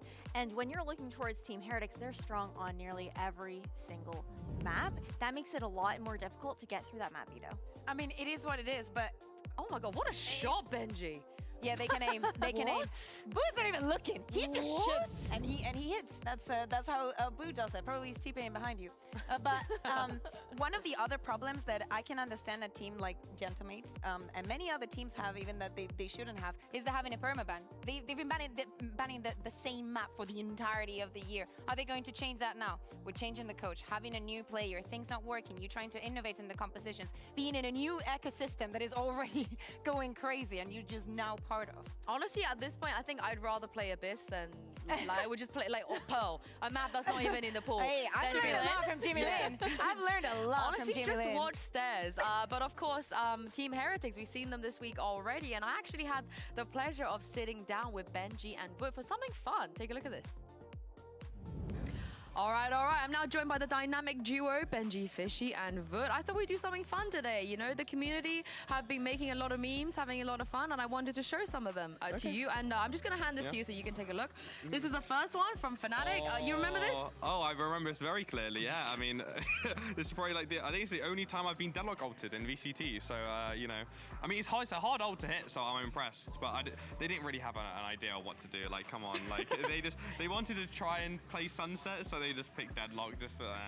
I mean, it killed me, so I guess. It's a theme, though, no? Like, teams always picking Sunset against you, and you always get the last laugh. Yeah, of course. Yeah. Leave it again. Yeah. And what do you think about this caption, Benji Fishy now? You're going to let him go? I mean, who win the game? Oh, yeah, they won the whole game. Do you really want me to? I won it was not important. This map. Yeah, but this map. We won the map. Yeah, we won the map. That's all it matters. That's all it matters. All right, let's move on to the next one. I think you're gonna like this meme. This is from Navi. Oh my god, yeah, 2.02 rating, bro. Yeah. That's nuts. It's my record, I think. Like, Yeah? Even a VCL? It's my personal record. VCL? Yeah. Really? Oh my god. I mean, I did first time like over 2 rating. Also like almost 400 ACS with Initiator. And that was your first game back, no, from Duelist? Yeah. It was, yeah. You had a great day. And what do you think about the fact that, you know, this whole concept that this is the most frightening nationality? I think it's not about with just Turkish teams for Navi. Oh no. And players too, right? I mean, you got a couple of Turkish players in your team. Must be nice. I mean, it's pretty good, you know. The Turkish blood is on our side, so it's quite useful. It's quite useful. It is indeed. All right, let's move on to the next one. I need an explanation. I need you to explain what's going on. What's happening? Okay. I mean, he said he has like shirts like this. I forgot. He's got other ones, but by the way, he's wearing like sometimes like not just for content. Like he genuinely just wears this like on a casual day. I think his girlfriend got it for him, Jojo, and yeah, he just walks around with it. But you know what's funny is that Neil and Weber, they like always match shirts. Yeah. Like by accident. Like they'll just turn up, they both have like the VCT lock-in shirt or something. They always match their shirts constantly. But yeah, this one is a unique one. You're telling me Weber has this shirt as well? Okay. We should get him it. We should get him it, but no. This one, he wears it a lot actually. Not as much. He used to wear it like every week. Is he a particularly, you know, sussy person? Because, you know, he doesn't come across like that.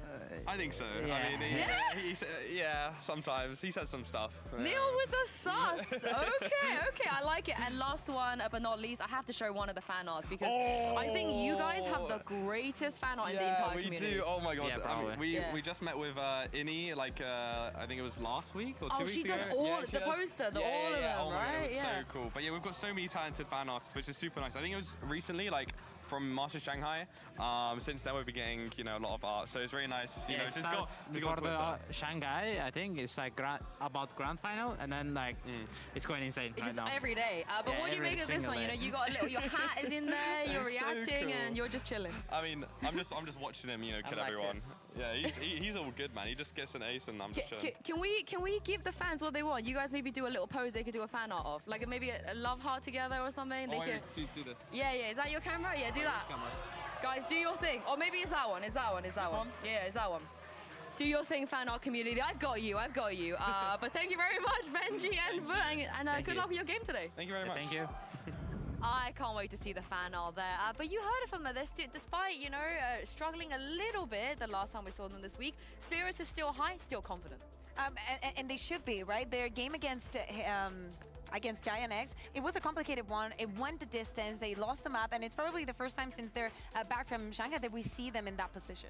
And we can't expect them to consistently just be always at their A game, right? Every team is going to have those slips now and then, and by all means, it was not a bad series from them. Sure, it was a little bit uncharacteristic into that second map, but Team Heretics were still doing Team Heretics.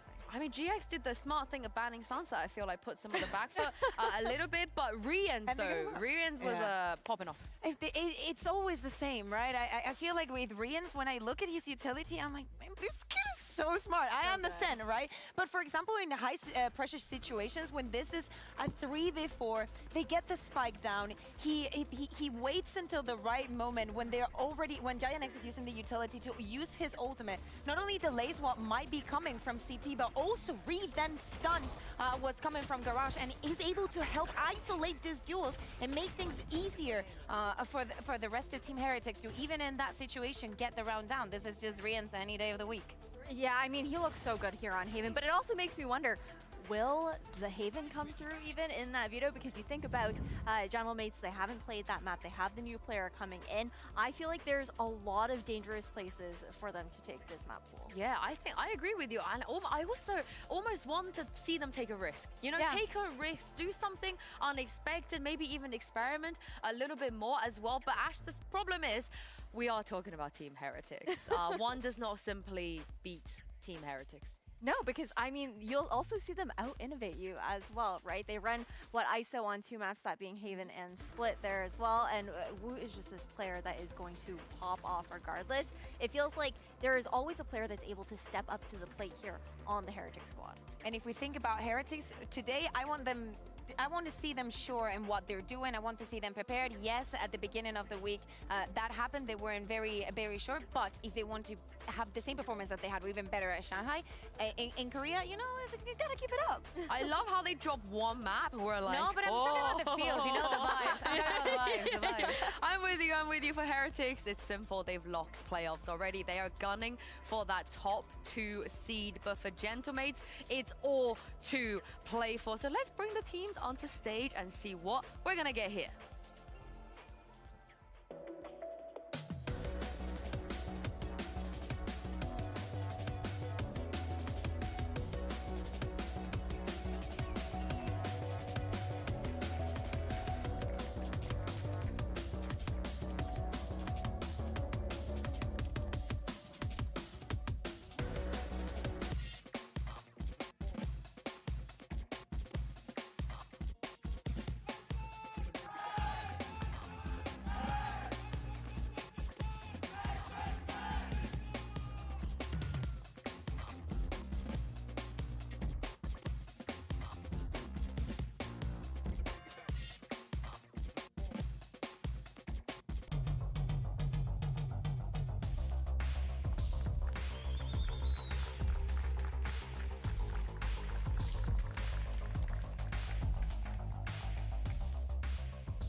These two teams have never played against each other before, but Miniboo is out for blood, and it's going to be tough for some of the players on Gentlemates as well, because if we're going to talk about the Neon meta and a Miniboo that's out for revenge, Ash, you don't want to go up against him right now. No, you really don't, because Miniboo, he's been a little bit more quiet ever since coming back. It feels like we've seen other players stepping up to the plate. It's not like he's been playing poorly by any means, but as we head into this veto, we gotta see. The ban has to come out, right? Oh no. Oh no. They're gonna stick with the bind. Oh no. This is so easy now. Oh no. Sarah is going to pick the sunset. Oh, wait, okay. Now, this is very surprising. Okay, they decided to ban the bind. Hear me out. I mean, Heretics is still very strong on bind, so I understand that. Sans is gonna come out. I'm surprised still by the Icebox after the 2-13 that they had against Liquid. Oh, yeah. Didn't they get like 11 first kills, but they only managed to get 2 rounds? Trust the process. It might be a quick process. Do you trust the process, Ash? No, I don't. You look at Sunset, you look at Icebox, those are extremely strong maps there for Team Heretics. For Mace, I understand that they might be trying to play for some of their strengths as well, but like you said, Yinsu, shaking it up could have made all the difference. This could be the big Don Daddy move though, you know? At some point, they're gonna lose Sunset, right? You would have to believe. Is it today, Bear?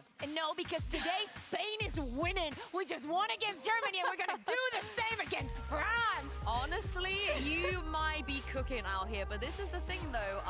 Earlier this week, when Heretics were a little bit shaken, when they didn't look fully at their best, they couldn't play Sunset. GX banned it. And now, when Heretics need maybe a little bit more confidence to return to form, they get to play the Sunset. So this is almost too good to be true. Yeah, I feel like the second they knew that those bans were coming through, you would have seen Team Heretics just vibing with each other, happy about it. And as we see what's being picked, He ain't on the wall. Okay. That's Okay. a big change. I like this. I think Gentlemates leaning into this double duelist will actually enable a little bit more forgiveness from them, considering if Takas doesn't end up performing. Funny enough, this composition is not the first time that we see it coming from them. We've seen them moving around, the Sage, the solo duelist, but this is actually what they played on the week 1 of stage 1. They're just going back to it, probably trying to add a little bit more of edge into the composition. Maybe I feel like the wall is just too flat right now. Everybody has come up with the ideas and the solutions. But the wall was also a big factor in a lot of their retakes, so this change could make all of the difference with them starting on defense. Yeah, I can't wait to see what we're gonna get because they have made a very bold choice of allowing Heretics as Sunset. You guys don't quite trust the process, so I want to hear what Pansy and Steel have to say. Do you guys trust the process? I mean, these maps are brutal if you're a Gentlemates fan. I don't think there's too many ways to cut that one, really. It is a bit of a pick your poison when you're coming up against Heretics. Yes, we saw Giant X at least prove they were human to some extent, but outside of that, Josh, they've gotten everything they wanted here. It's going to be very uphill battles. We got Sunset, we've got Icebox, we've got Lotus.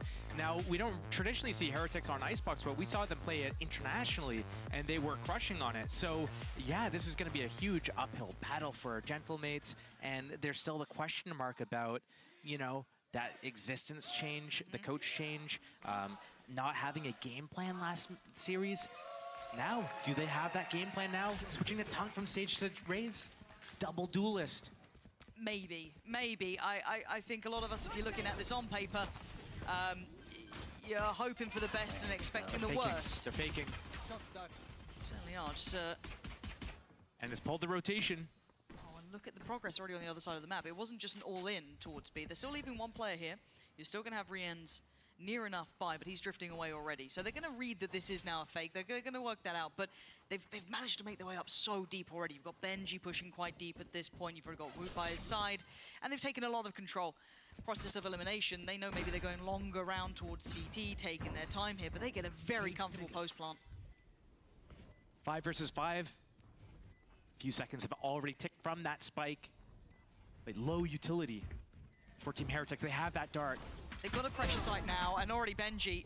And he gets away with his life. Where was the trade on that? Where was the pressure? Wu then wants in, gets denied. Good trade. Boo picks up the slack. And they've lost complete control of the map here. Benji does need to be careful to not fall. Mini Boo's gone down. There could be some threat on the side, but now the cavalry's arrived through CT. You've got Whalers surrounded, a 1v3, and they're all horrific angles to clear Heretics. Had a plan from the get-go and executed it well.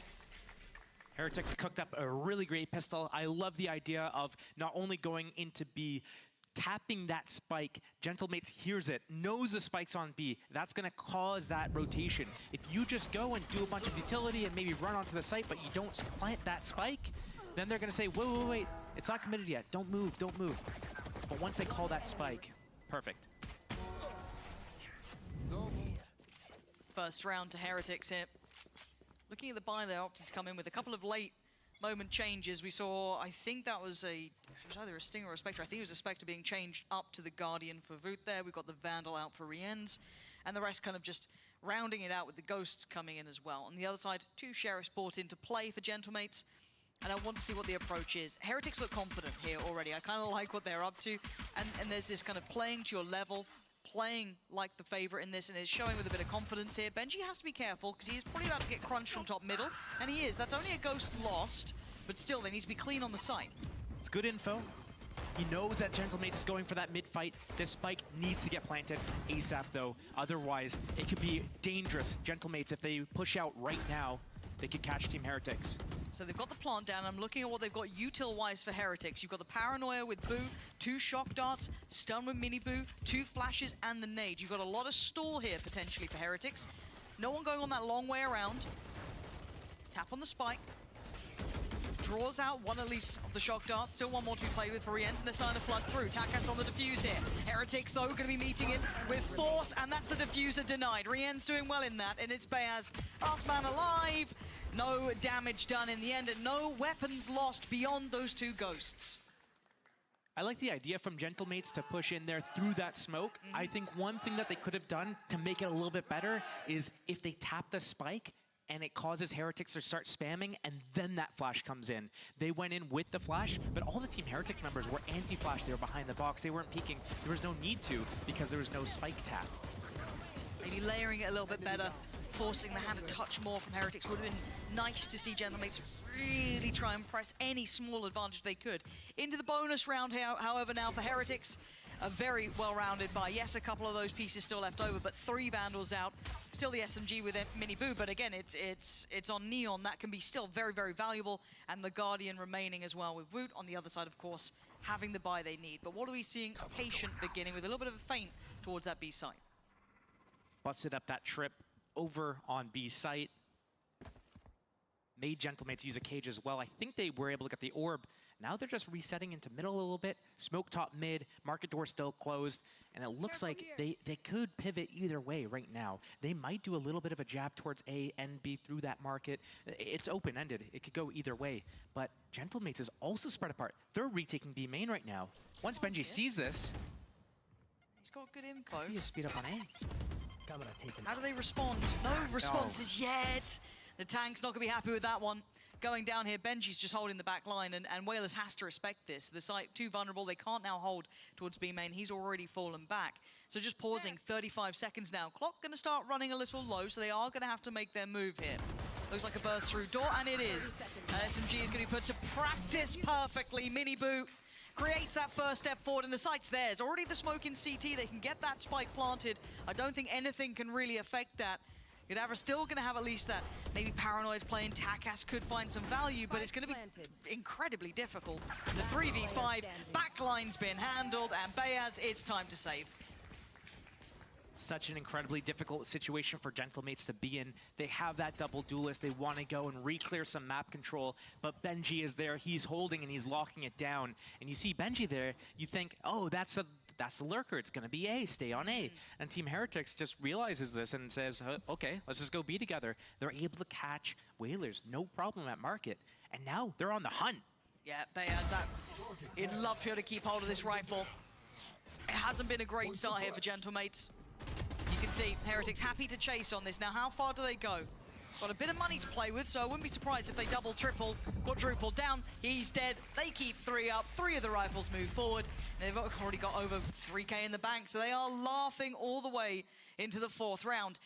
I mean, there's something to be said about playing to your own limits, playing to your own potential, not dipping down to, I don't want to say lower end opponents, but you do see scrappy games sometimes come out of those instances. Yes. So far, Heretics have not taken their foot off the gas. No, maybe there's something to do with last week, how that...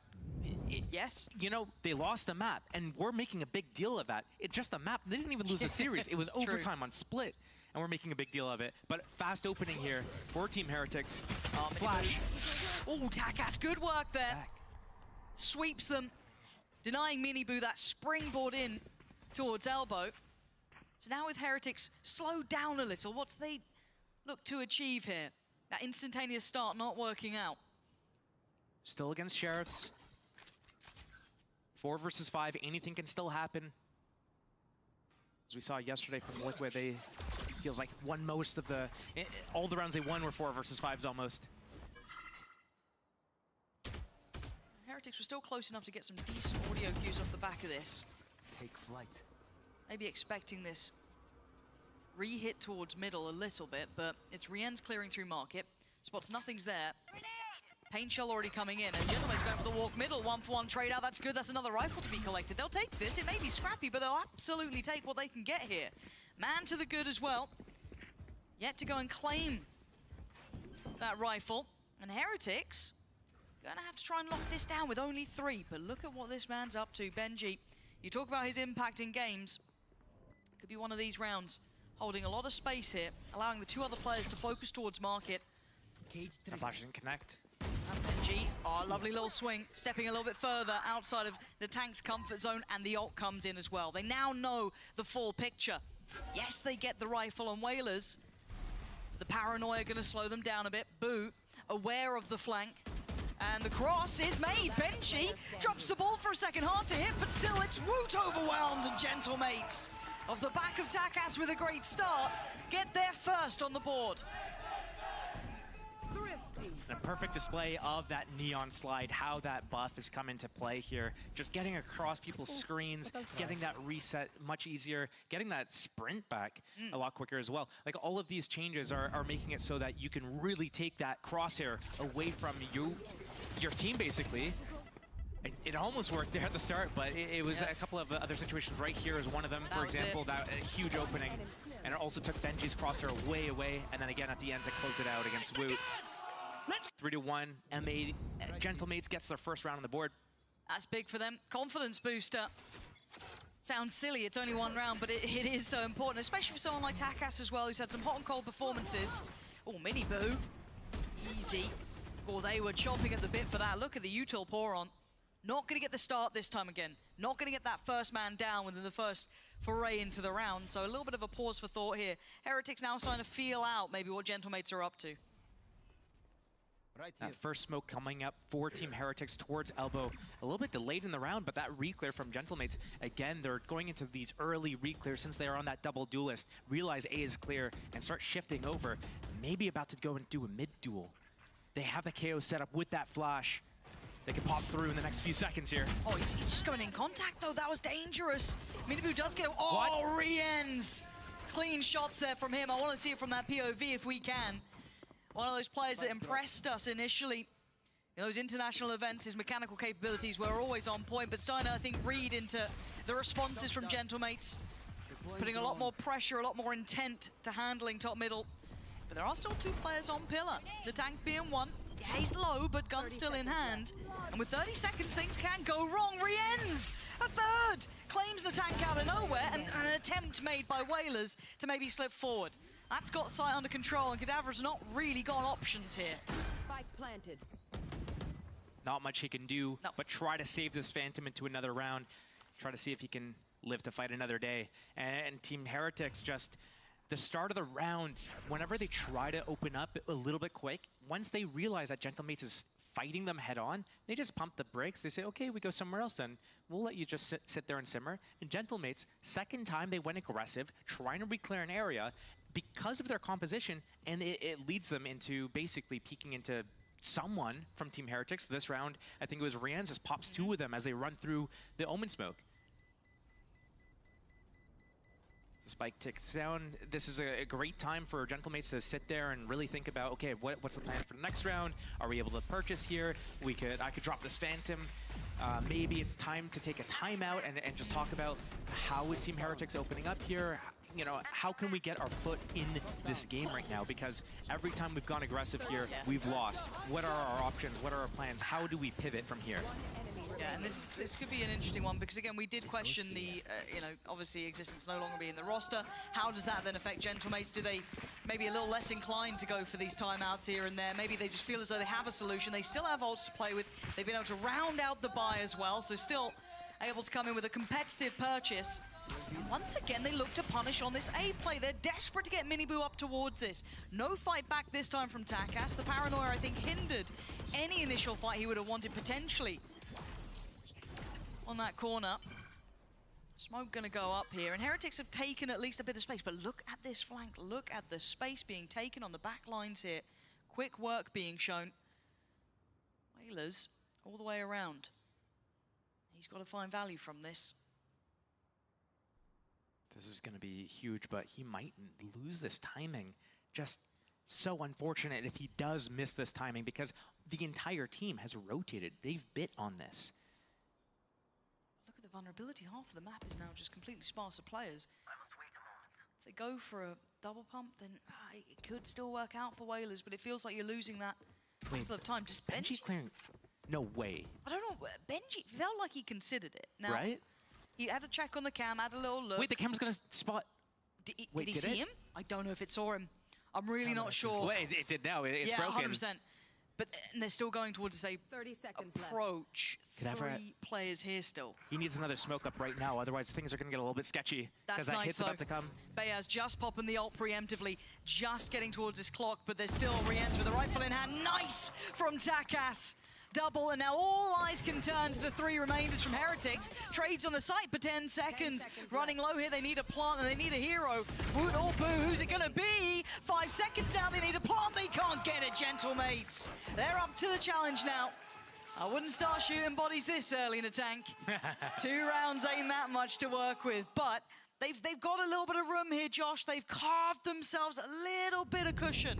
That early B main control from Whalers, getting that info that Team Heretics was nowhere to be found on the B side of the map, funneled towards A, and Team Heretics, they didn't know about that. So they think, oh yeah, like we're gonna put pressure on these guys because if we do nothing, they might think we're about to pop on them. B, for all they know, they have no idea.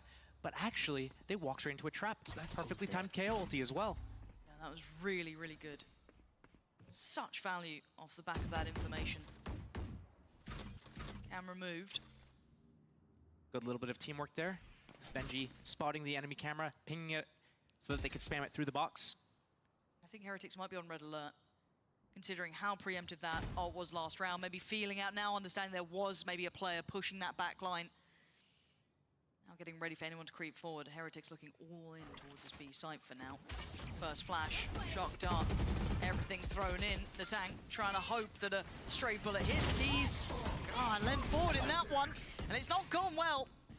The tank will, I guess from the grave, at least hinder some progress here, but the res will be coming out, so it's 5 alive.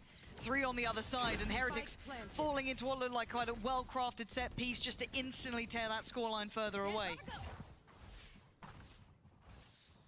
Round by round, Team Heretics is building their lead.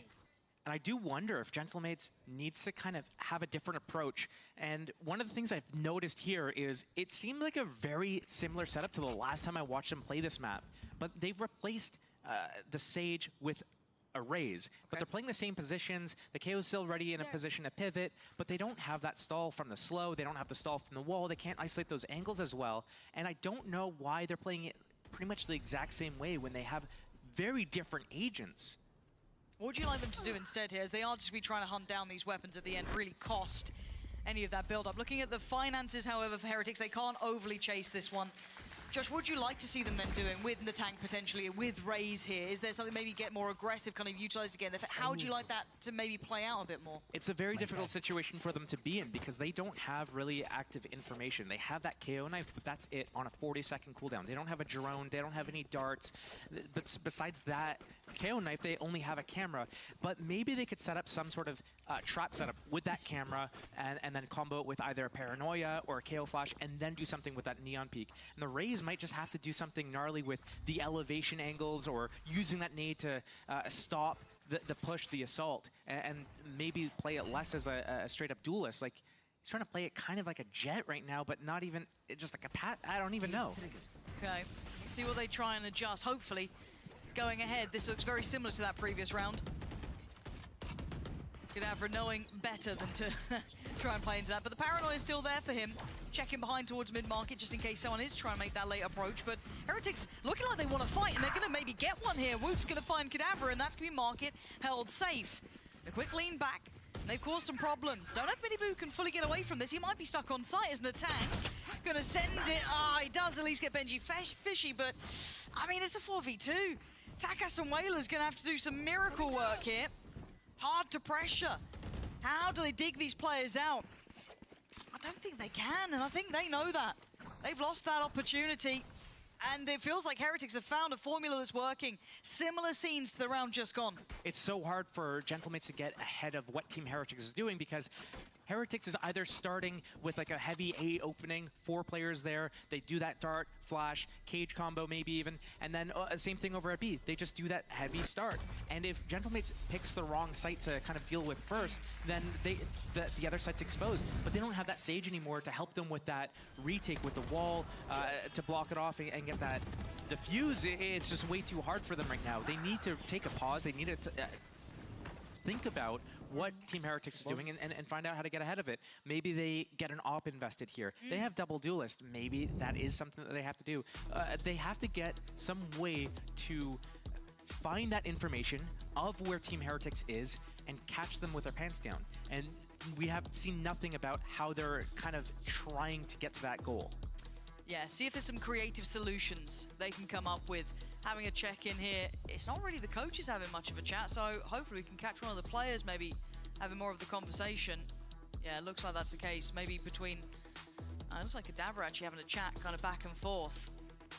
Just coming up with maybe some concepts, maybe something he's isolated. You can see it's mostly on the team here. It's not really with the coaches providing solutions. The coaches are chiming in. I wonder if they're having a conversation about that round that Whalers was able to push in, the second round win for Gentlemates, and just find that opening. We saw it happen a couple times where he's trying to sneak into B main. Oh, he gets spotted, he can't really do anything. And his teammates over on A take that deep A space instead. I wonder if they need to explore more of the map, like including middle, getting into that tiles area and trying to expose Team Heretics' backline, knowing that Team Heretics often 5-mans or does these 4-1 splits where Benji can't be in 3 areas at once. Yeah, the thing is you don't get easy chances against Heretics. I think a lot of people have realized that the hard way throughout, be it start of this year or going forward, but they're going to have to find a couple of ideas of what they want to do, because playing it as they are right now, they're just on the receiving end. Similar look, Heretics this time not actually doing the exact same thing, a lot, I guess, more contact-based. The tank gets a fair fight. Yeah, Miniboo gonna go down. The rest of the squad a little further back here. Oh no! What? Oh wait! Wait, what? Wait, what? How is this still? What is going on? How is this a 1v2? I thought for sure Boo was about to line 2 up, and then he gets taken out from the side. 1 versus 2 for Rians. Okay. Spotted out, but was that too early? No, there's still enough time to lose track of him a little bit here. He's gonna get his dart back, right? So he's gonna have that to lean on. He's got his Owl drone as well. But he cannot defend the spike from this line. He needs to reposition himself. He's gonna go around to Boba and reflank spawn. Once he's cleared that all out, he knows that they're double flanking though, B main. He's got that dart. And the Paranoia's gone wide. Nose Takis is on the site. That's a 1v1. Oh, he does get stunned, so forced a little further away. No commitment on this. Here's it for the second time. Knows he's got a chance at it now. He's gonna have to make his move here. Oh my god, hold on! Hold on!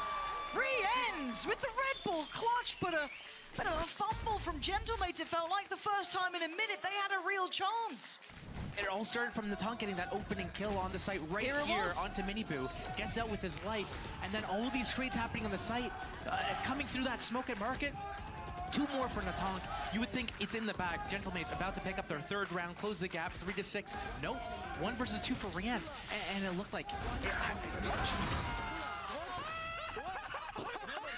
Oh my god, bro. In sync, baby, in sync. 2-7. Okay, so we've seen an information play towards B main. They pushed out, cleared a little bit of util. Benji is going to be separated from the pack. It is a 4-1 play here. So Natank going to be tested again. He did really well before. He does it again. Nice work from him. 2 impactful kills. And now, Heretics going to be working with far from the ideal scenario. Benji put on red alert. There are players top middle, and there's 2 of them. Gentlemates. Signs of life here. Jens and Boo, though. 2v5 is nearly unforgivable. High-low setups, all the goodies. Shouldn't get away with it. And they absolutely do not. Natank with a round. Very well done from him. We wanted to see a bit more. We got it. And that's 7 kills in the last 2 rounds, basically. And what was it off the back of? Just peak, LOL. So, I mean, that's basically what they're doing, and I think we're probably going to see that a little bit more from Gentlemates. They're feeling a little bit more confident in their duels, and if they're able to stop Heretics before Heretics can get their plan off, that's probably their best bet. We're going to keep seeing that from these guys. But I wouldn't be surprised seeing Heretics just run something else out. They do have a good ult combo to make it happen. Hell scary. The tank's got his at least, so that's something else to lean on. Much different look. Oh, the TP does. Pulling the rotation. Boo, boost, come in. He sticks it. Oh my god, Boo, Boo, you're so nasty. Boo, you're so nasty. Oh, Bayaz is going to be gutted with that one. And now look at the A site. Takas is in a world of trouble, and now he's got nowhere to go. He can't really try and play this out. He did the best he could there. How is he alive? Oh, I thought he was maybe getting away with that. Woods finally caught him. But blooming hell, that was topsy-turvy. Plant going to be there. Spike planted. In a 4v3, the tank's ult could be critical. Whalers had there too, but Rienz's timing is a... Oh. Well, that should be the end of the round, really. Caught the glimpse of Kadabra too. He's going to know where they are now. Oh, it's all been seen, Rienz. Just making light work of them. Just toying with them. Whalers on the run now. And there's the pivot from Heretics. There is nowhere to really hide. Rienz is just toying with his food. Whalers going to catch him, but there is a man ready to go. That's going to be Boo, who's got his job completed, done, tick in the box. I mean, this is the thing when we talk about Heretics, a top-end team. They've got several looks they can lean to, and they ran a new one there. And when you have these set plays that work exactly how you want them to, I mean, despite Bayaz running up, trying to chase Boo in spawn, that really opens everything up. We're getting to see the Neon be able to sprint in there. We get to see that Sova ultimate. And it's Takas alone on the site to defend. Once Bayaz leaves him to go pick up Boo and spawn, everything's working out for Team Heretics. Gentlemates, they need to play more proactive than reactive. And the pace adjustment here, at least from Mini Boo. On the tank Whalers and Kadabra there. Off the camera, they're going to use Paranoia and fight. This is the type of trap they need to do. Like the idea. Let's see the execution. It's pretty good so far. Follow-up's great. It's what you wanted. And I think that's what Gentlemates wanted as well. They'll be happy with this one. Oh, God. Benji got the tank pinned. It's not out of the woods just yet. Still a 3v4. Mid control is there for Heretics. Refresh on the smoke. And it's the battle between Benji. Kadabra, that's the intro. Oh, you can't be whiffed at that. That's a gut punch. And that's basically the B site actually available. They don't know this fully. There's still util. And Paranoia went to CT, so I think they're starting to figure it out. Yeah, we can get that cross now. Maybe look for the plant. Still a bit worried there could be someone back pillar, but no one is. Let's play back through market here. Benji gonna be catching that line if they do try and make the cross. Boo could be careful, or should be careful. Could be caught off guard, and he is. Whalers, beautiful! Follow up on Woot, and now Benji in a 1v3. It would be an ace for the man if he catches them. First chance, not gonna get it. Takas there. And a gap close from Gentlemates, a respectable scoreline to close out on. 4 rounds, hard fought for in the end. I mean, you still got to say Heretics overall, yeah, look fantastic. You're not going to take that away, but they managed to carve out 4 for themselves, neither of them being the pistol rounds or anything like that. They're in the gun rounds. Nice little trap player that you wanted, their little set piece. Couple of good looks. If they were able to pull out that type of trap play more often off that Cypher cam, using either Paranoia or the KO flash, some sort of trap, let Team Heretics get into a position, no man's land type of situation, and just pop him right there, that would have been ideal. Team Heretics, they got the pistol, they closed out the round 2 anti-eco, they got bonus round. Right there's 3 rounds. You take those away from the scoreline, it's a 4 to 5 game right now. So in terms of gun rounds, it is a little bit closer than probably Team Heretics had wanted. I love how we just hold our breath there on that, 1 versus 3, because if anyone can do it, it's Benji. Benji could pull it off, so you're just like, wait a minute. You got to give him that little bit of credit on it. Scary. Boo, Boo. That's rough. Oh, Boo, you are... How are you alive? I don't know how he gets away with this sort of stuff. Should have been dead on that first jump peak, but here we are. Probably. He's got a new lease of life. What does he do with it? You've got the ult orb, but still. We just see this rotation from Rienz as well. I wonder if that's going to be a 4-man re-clear. As soon as he's able to get in a position, maybe they use that dart, re-clear this, and then once they realize, hey, wait, Gentlemates isn't here. Let's get our asses over to B. And you're looking at Benji holding it incredibly passively. Super deep towards CT, just banking on the camera. That's it. They're so confident in the retakes. They don't even care right now. No Sage Wall is going to block off one of the exits.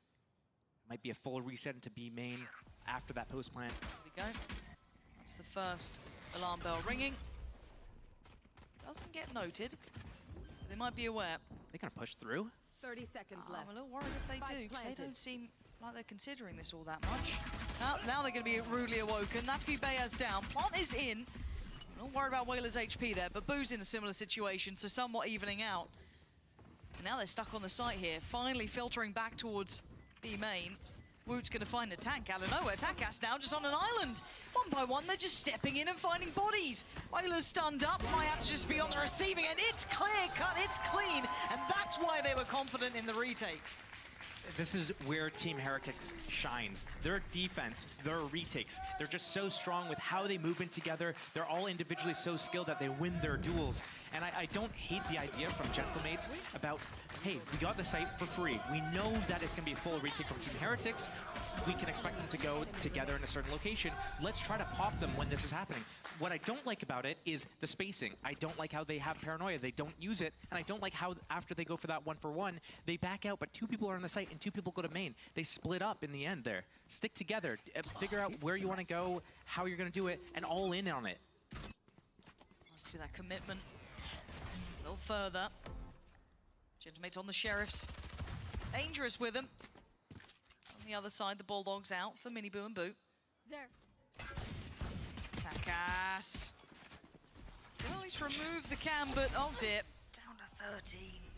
Looking a little unlucky to start with. You can see them trying to fold onto this. They don't want to let them get away with anything. And that's going to be 2 found. Big from Heretics, taking the advantage in this round here, not letting them dictate the pace even with these Sheriffs. Yeah, holding these lines. Miniboo catching the tank. And the last 2, well, one was noted. Such good teamwork from Team Heretics. And they do this against Sheriffs, they do it against Classics. It's nice to see them keep it clean in rounds like this. It's very easy to lose that consideration here. Just Bayaz got spotted, has that Sheriff. A little bit of a damage here could be good for those for these guys, but Andalusia flawless. Team Heretics. I love how they're in a position, they realize, hey, these guys are out mid. Let's go and deal with it right now. 4 members of Team Heretics goes to converge mid. They use flashes, they use darts, they go out, they fight together, and then as soon as they got that cleared, cool, let's reset, let's do a high-low setup. They just double hold that B main walkout, and they know exactly where Gentlemates is going to be next. Hey, he's going to walk out B main. Let's hold it together here with me. And it's not just like one person just holding stuff. They're doing it together. No, it's again, they are a joy to watch. I think that's something that most people will admit to, be it a fan or not of them. They are a good team to witness. Now, Gentlemates, this has to be a big round for them. If they want to get a close game out of this, they want to have that competitive scoreline, kind of need to win this one. Bonus here for Heretics, but already on 10 rounds, this could spiral out of control. Quick, hello. My eyes are done. Nice try from Takas there, trying to just clear Benji's util bit by bit. A bit of a pressure towards middle. But they're already instantly leaning on over towards that B side here for Heretics. Is Benji caught? Nope. Can't catch him. No. Slippery. Now, I mean, if Gentlemates walk to the other side of the map, which it looks like they might be doing, I mean,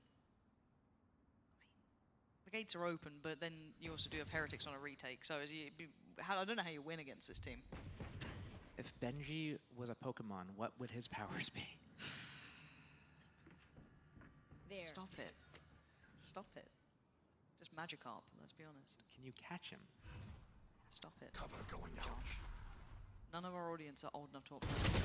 What do you mean? 30 seconds Boo left. has been found, and that's big. That cuts off rotations, actually.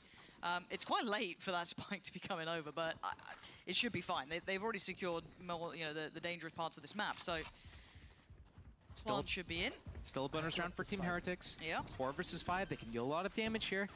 Might even say could win the round. Could. Lots of util still as well. Woot with flash. You've still got the dart with Rien's. They should combo Knife's that. good. That Gonna knife buy is some time. Yep. A little bit of stall on top. This is all good. This is all good stuff from Gentlemates. Yep. Got to see him keep. I want to see at least 4 alive here. Then here comes the flood. Rien's gonna find one. Bears holding the back line. Does well. Boo's gone down. And they're just doing damage. They're just trying to do as much damage as possible. And they're drawing a whole lot of blood Gentlemates make it through the storm with 2 still standing, a round posted, maybe losing 1 more than they'd want to. For a 4 versus 5 with Sheriffs, Spectres, not the greatest of weapons, that came down really close. 2 alive, Benji Fishy as the one in a 1 versus 2 there. Never know what could happen in those types of situations. But I was expecting and waiting for that dart flash combo from the Sova and the KO on that initiation, and it came, but it was stalled out initially from that knife from Bayaz. Yeah, nice timing on the util from Bayaz there. We do see the buy coming in, and Rien's gonna call it the big green. I don't think it will be in his hands, but Operator is there. And Taka still constantly wants the challenge. He's been doing this several rounds in a row to try and clear that util from Benji. This time, the punishment was in the form. They just know. Oh yeah, well, that was a nice response from Kadabra. Catch him, Voop, top middle. Okay, so trading it out, doesn't lose his life, gets to slip back into the fold. And now where do they take this? So they've got to start leaning towards one of these 2 sites. KO Molly just to break the trips, but no peek, no jiggle, and Rienz is on that line. He's got to have an inkling that maybe if they haven't peeked this yet, maybe it's an A hit. Wonder if he gets that information off to Boo. He's got his teammate.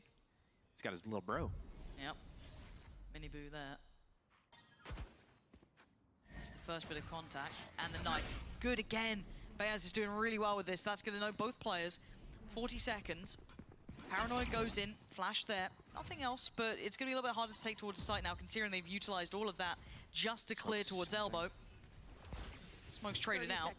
Boo watching the cross, timing rough, but he's bailed out by Mini Boo. Bit by bit, they're stepping closer, but they look hesitant here, Gentlemates. They got to really stick the landing on this one. And again, individual efforts are working. Kadabra with a round here. Boo does get a quick kill towards Bayaz, and they now know they're being held back here. Surrounded, Whalers catches Mini Boo. Gentlemates just kind of outlasting them there. That got a little scary, and I think it could have gone either way, all the way down to the last moment there. Yeah. I do wonder if that was a misplay from Gentlemates. Their spacing wasn't there. It looked like when they went in for that execute on the A site, they knew exactly where the players were and what they wanted. It looked like it was just spilling out slowly like lemmings. No real cohesion, and it gave Team Heretics a real chance to convert that round. But 6-10 is now the scoreline. Yep. Sheriffs are going to be up for Team Heretics as they're running out of that, you know, buffer of money. And the big thing here is this is a Gentlemates timeout as well. They've got a little bit of a window to work with, right? A small opportunity. Could be up to 7 after this. You'd imagine so if it follows the way it should, right? Let's assume the team with the better weaponry wins. That's 7. Hey, do you know what region you're in right now? I'm acutely aware.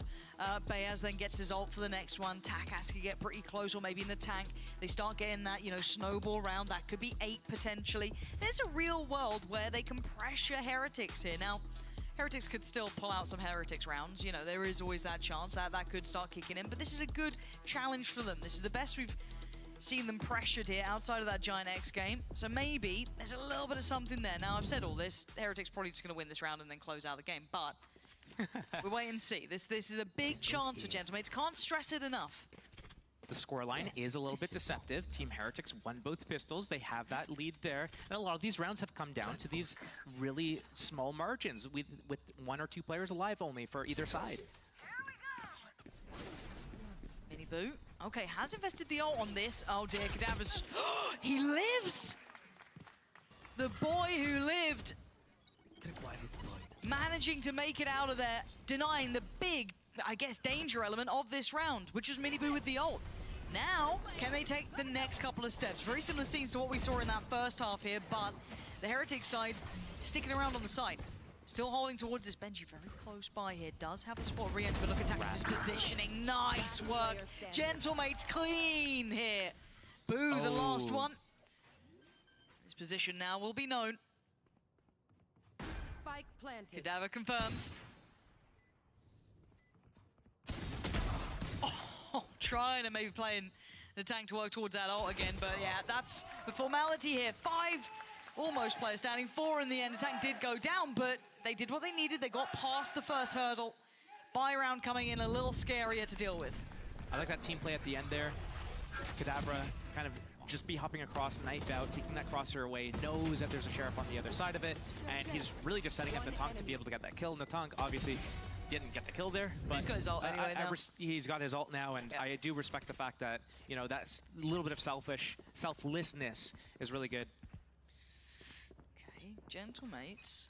That's, you know, it went from a small opportunity. If they get this one, it's game on in my books. Speaking of opportunity, hold here on, we got Pacey. Yeah, they're going straight in on it. Miniboo read it though, got to slip further away. The paranoia didn't land.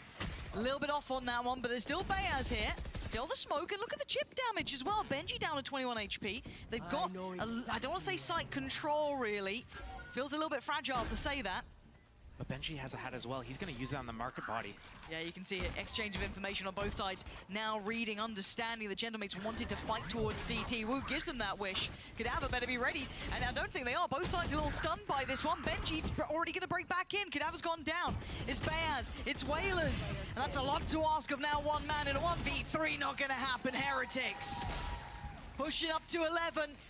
Stopping the rot a little there as Gentlemates were knocking at that door. I think I need a nerd to go in and do the math on the numbers about anytime Benji uses his ultimate as Cypher and he gets that hat information, I need to know how often do they win those rounds, because I swear it's at like at least 90%. It does kind of feel like that, doesn't it? Yeah. It's one of those things. I'm sure someone out there, one of you with your spreadsheets. Ah, my trip! Ah, my trip! Can't hate that guy. He's too smiley. He's too nice. Ooh, operator for both sides. Boo with one, Whalers on the other. Ult's still there for the tank. Cadaver's got his, but it is the TP, and Rien's got one as well. So right back to what we saw in the last round, it looks like. Very, very double down on this Miniboo. Oh, and joined by Rien's support even in the aggression. Not leaving him to fight alone. It's 13 HP he backs away on, but it's damage done. Massive impact early. And swapping out the operator to the lower HP player. That's crazy. Ever heard of a law around that or something? There might be a law. Theory, perhaps, at least. Man advantage, get to hold that passive position. Yeah, they did their hard work in those first kind of opening seconds.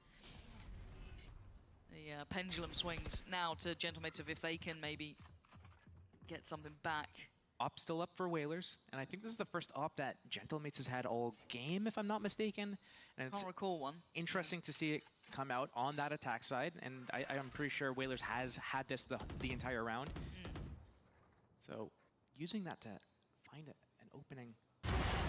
Oh, nice. Zhang's gone down. There's just no real access points here. There's nothing's looking all that enticing, and with 30 seconds, you're probably looking at saving this.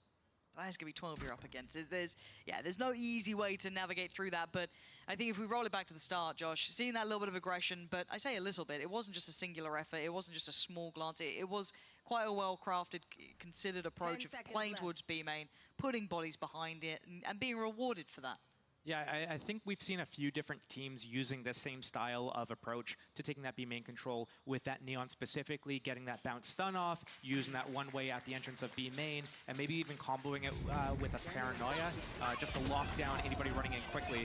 And we also see a scan happening at the same time as Sobadar, so that's something that Gentlemates was lacking on their defense side, is they didn't have that dart to kind of help scan in the back lines, get the spam kills through the smoke.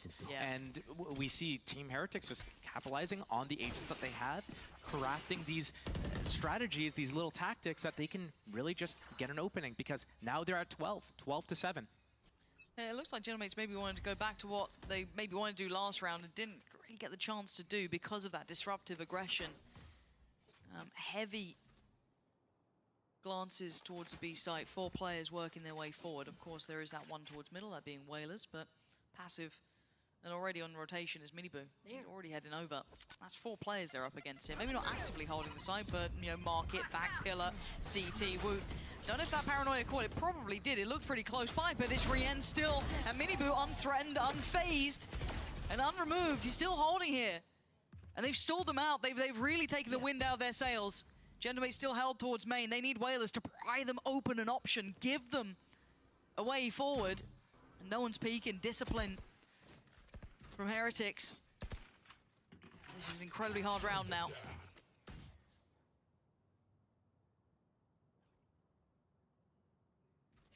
Faking the cross with that wall. 5 characters alive for Team Heretics versus 3. Full control. They realize they don't even need to do anything. They just hold this B site. If it is a plant on A from Gentlemates, 5 versus 3. How are they going to lose that? Rienz has Hunter's Fury as well. He could do that as they're flooding in, or they could do it to stall the plant. See what they choose to do here. He's got that line pinged already. He knows exactly where he's going to do that. Dart as well if he wants 10 it. seconds left. Time to go. Oh, well, that's not good for Cadaver. He's going to have to... No way. Oh, come on, Rienz. And now it's down to just 2. Whalers go big or go out of map 1, I guess. Bayaz with him. Oh, crikey, this is... Whoa, the timing's everything. Oh, my God, he made a damn good goal. But Miniboo just that bit better. And it was close, but it wasn't close enough here. Gentlemates will be held on 7 Heretics, pushing up to 13. And honestly, a good attempt from Gentlemates, but it takes a great deal to threaten Heretics in a map like this. Team Heretics picking up, obviously, their map pick, one of their stronger maps. 13-7. They got both pistol rounds out of it as well. Expected result, honestly. We'll have to see what they can do on map 2, Icebox. What the fuck was that? Har vi EVI-girl in team? Hey Wood, can you try me, please?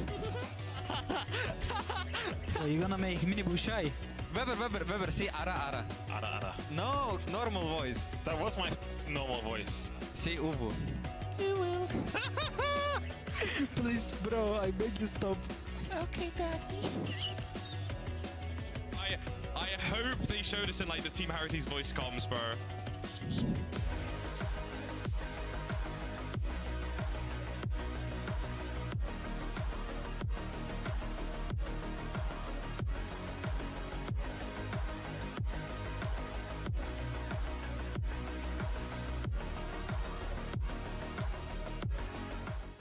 I know a place that will break you into 1,000 pieces. Stay away from them. Stay away from Lorca, Paco, and Picasso. Don't ask about Lola. Ay, Caballo Grande. Ay, Dolor de Nieve. But in spite of everything, it occurs to you to visit Andalusia. Don't say I didn't warn you. Be careful of the Andalusian crush.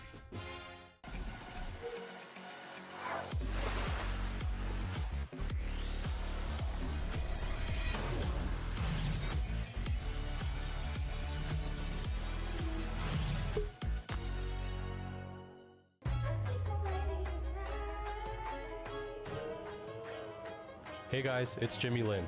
In this series, I'm going to walk you through Attack on Pearl.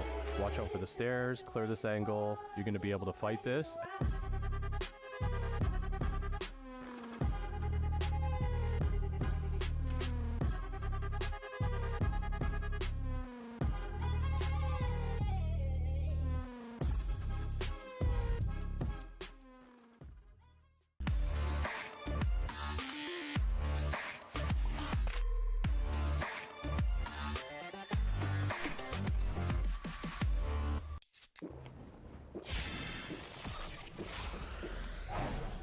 Red Bull gives you wings.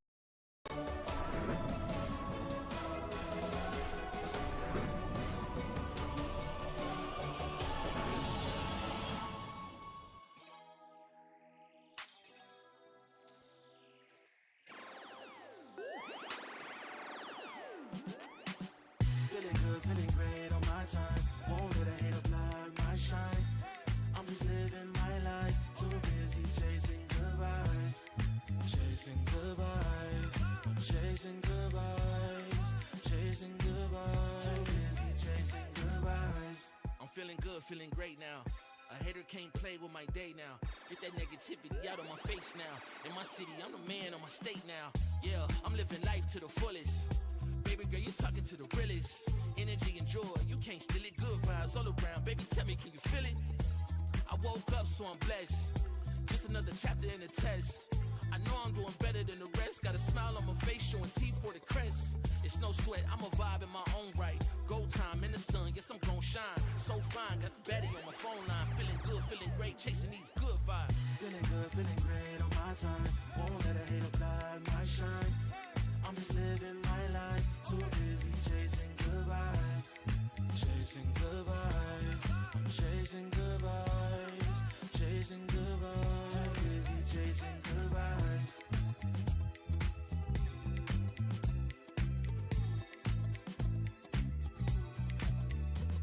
Put my soul on that beat, I'm ready to feast. Margaritas with some divas, I'm pouring the drinks. I'm living life to the fullest, the blessings in me. Don't really care what you say, whatever you think. Nah, unequivocal miracles with the lyrical. With the homies tryna pop like the cereal.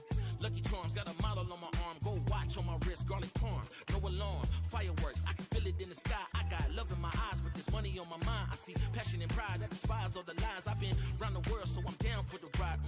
Good drinks, good people, and good times. Fast cars, pretty women on FaceTime. More money, more fun in my life. I'm just chasing my shots with good vibes. Feeling good, feeling great on my time. Won't let a hate blind my shine. I'm just living my life. Too busy chasing good vibes. Chasing good vibes. Chasing good vibes. Chasing good vibes. Too busy chasing good vibes.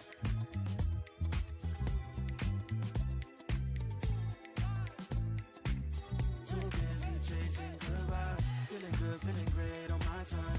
Won't let a hate blind my shine. I'm just living my life. Too busy chasing good vibes.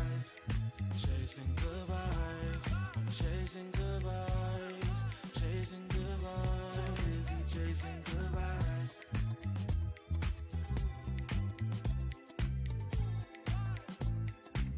Too busy chasing good vibes. Feeling good, feeling great on my time.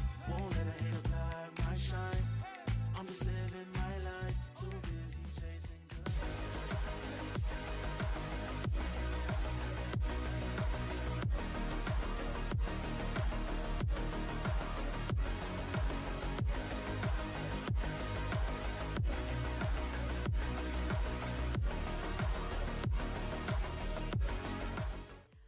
In news more shocking than Spain taking down Germany at the Euros, Heretics won on Sunset, guys. Who would have thought? Not me. Not me. Not you. Sorry. Another day at the office. Yeah. Heretics won. Sunset. Surprise. That's it. Analysis. Couldn't have thought that. Couldn't have seen that coming, Ash. No, right? definitely not. That's definitely not why Benji was like, I don't know why people aren't banning Sunset against us at this point. But this is now where things get scary, right? Because they have an 88% win rate on Icebox. They look so good on this map. And last time around, Gentlemen didn't have the best time. They didn't, but let's talk about this Sunset first of all, because we talk about how, you know, we know what Heretics do on Sunset. Other teams know what they do on Sunset. They can just run things over and over again, and it still feels like teams don't know what to do against this. But here's the thing, right? Round 7, we see a very fast entrance. We see that they go with Miniboo's wall and how he just pushes, uses the stun, and Mates tries and play for a retake. But of course, this is already a 3v5 situation. It's very complicated because of how the round starts. Because on the next round, even though it seems like it is exactly the same, the pacing and the beginning of the round is also different. Now Miniboo, instead of going and keep pushing, he spots someone playing in Mark, and he decides like, you know what, this is what it did on the last round. Let me go and actually use my stun here and screw up with their conditioning a bit more. Time and time again, it doesn't matter how much you watch it, it's very difficult to go up against. It really is. They're so good at taking that space, that control, and denying those retakes, right? But when we look at this head-to-head between Miniboo and Takas, Takas did, to be fair, do better on the first Bloods than we previously saw him on Sunset here. But overall, there is a massive difference, I feel like, when we see the prowess of utility and the comfort between these two duelists. I feel bad for anybody that has to play against Miniboo, full stop. Also has to go up against his Neon as well. But let's take a look at Natank here in the AIM Labs warm-up, because he was not on that wall on Sunset, but hopefully as we go to Icebox, he's gonna be Natank on the wall. We need to know why they decided to go for this pick. We have not seen Heretics playing this map since that final in Shanghai, and we can say the same for Mates. We have not seen them since the stage 1. As you were saying, Ash, it was a crushing defeat that they had against Team Liquid. So what is going to be the change here? Do we expect some boring composition? Boring for the side of Icebox is having a Sage, maybe a Gecko on the mix? Or do we want to see some double duelist action? Yeah, ISO. Yes. Hear me out. Not on the wall, behind the wall with the ISO for Natunk. And then you also have the fact that last time around, it was with Logan that they were playing, right? So Kadabra will be slotting in here, and that also gives a little bit more flexibility to this team. Yeah, I just hope everyone has fun. Me too. He's so real for that. He's so real for that. But the thing is, what's more fun than winning? For Heretics, if they win this, they will lock top 2 seed going into playoffs. And Gentlemates, their playoffs chance is going to be dwindling by the second if they aren't able to take something on Icebox. And as you guys said, they must have picked this for a reason. We saw yesterday, Liquid picked Sunset into KC, and we saw the reason, and it was brilliant. It was great. It was methodical. So I am hoping we see something similar for Gentlemates as we go into Agent Select. Please do not be the basic B comp. I want to see something fun and fresh. Okay, Mini Boo! Attack us on the Omen. Okay, He's given Wood the duelist duty. Yeah, exactly. Wood is back. I remember, Stu, you asked me this question. The greatest performance that Wood has had on Icebox. 37 kills against FPX. I'm not going to forget that. But Gentlemates, from playing with 2 duelists to playing without a single one, started on the attack with the double controller. Attack us playing on the Omen. What do you make of that, Ash? I'm really curious to see how this is going to go. I'm kind of nervous as well here for the side of Gentlemates because they don't have that ability to have that duelist now to actually force those entries onto site as far as that quick space-taking capability, which is so important with when you're trying to push towards yellow or backside A. And Natunk on the Gecko, I don't think that's something that we have seen before, if I'm not mistaken. Well, this is it. I mean, Mini Boo stepping down, allowing Wood to have his moment. Pansy and Steel, I can't wait to get into Icebox. Yeah, it's certainly an interesting one. You've got to hope Gentlemates have something up their sleeves here to bring this out, especially after that Liquid loss that would be close to mine to an extent. I think it was 2-3 rounds was all they were able to claim. It wasn't a pretty picture, but a couple of changes here and there in the composition, Josh. Maybe there is something they can actually do. I love the double controller on Icebox in general. I love what you're able to do with a lot of the fakes, a lot of the executions about getting into the site safely with all these smokes and walls that you can use and utilize. But I just have to look at how with Team Heretics was able to play Sunset, how every time they needed to go re-clear middle against Lurkers, they did it so well together. All the retakes were just on point. So Gentlemates really needs to do something, and I think it starts with a pistol round win. Gentlemates on the attacking side. Heretics on the defense. Again.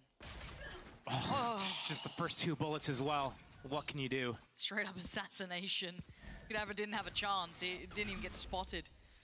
Good thing they still have an Omen. That is very true.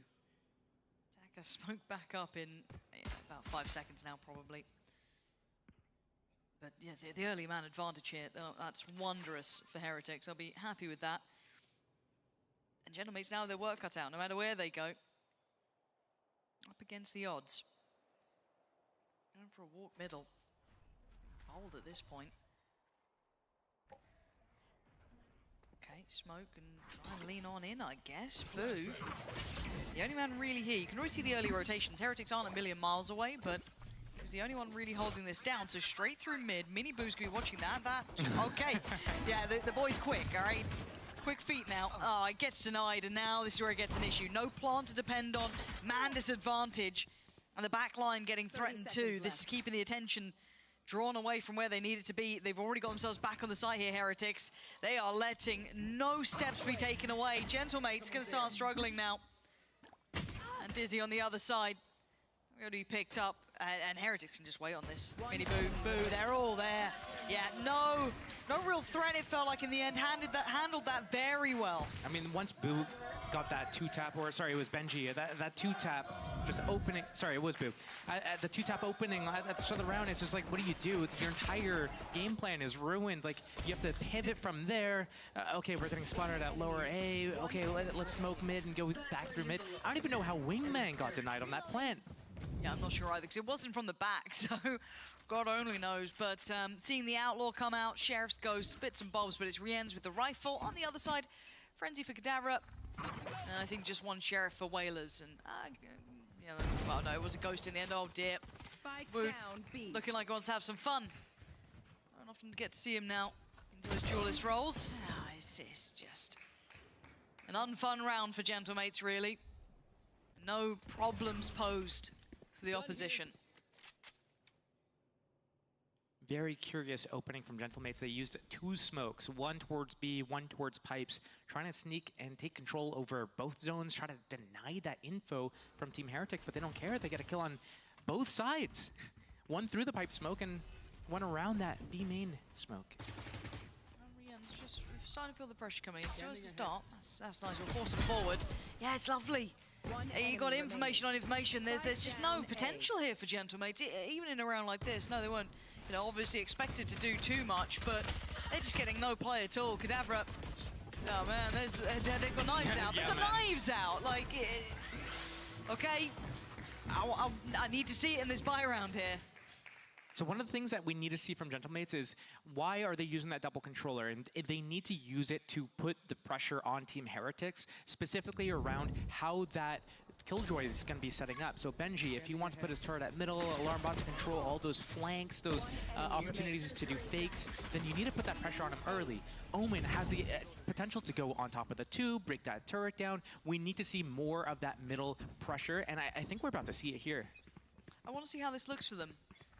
Again, the buy now, still going to be sitting pretty much where it was, just to see that one Vandal for Miniboo in addition. And Woot's been spotted early. Oh, but he's just rewarded time and time again. Rien's in support. Heretics kind of meeting this force with their own. They were very aware of what Gentlemates wanted. I don't even think there was a KO flash to combo with that dart. The dart getting in the back. 2 picks through the Viper Orb effectively. Another 5 versus 3 on the bonus round for Team Heretics.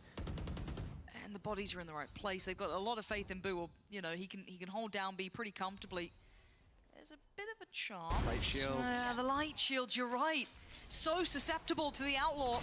Moo doesn't need to outsay his welcome. He can depend on the others to step in a little bit. That's a bit too far, Whalers. And Takas. Again, if it gets maybe 1 or 2 more, I mean, the problem is it's still a bonus for Heretics. It's so much for Takas to do. He's got a Paranoia smoke back up in 2. But he needs that plant as well. Spike's just out of reach, not impossible. 30 seconds left. Maybe a plant. Could help out here. First shot, dart sent in. Careful. Heard the spam from Voot. Knows where Rien's is. Okay, time for a plant. Another shot. He's trying to get a pick. He's trying to get one of these 3 players, and they're just so disciplined here. They're not letting him get what he wants at all. Dart goes in. Yeah, they're not allowing any of that. They are so disciplined. And it's really smart from Team Heretics to wait, because if that plant actually comes in, that means he's committed to it. That means that they can move together, go for that 3 versus 1. But until that plant comes, if they peek and give him an isolated duel, that's a chance into the round for him. With this Outlaw coming out on that round 2, and again on round 3, no heavy shields for the Gentlemates players. That means it's 1 shot in the body, and that's it. They're done for.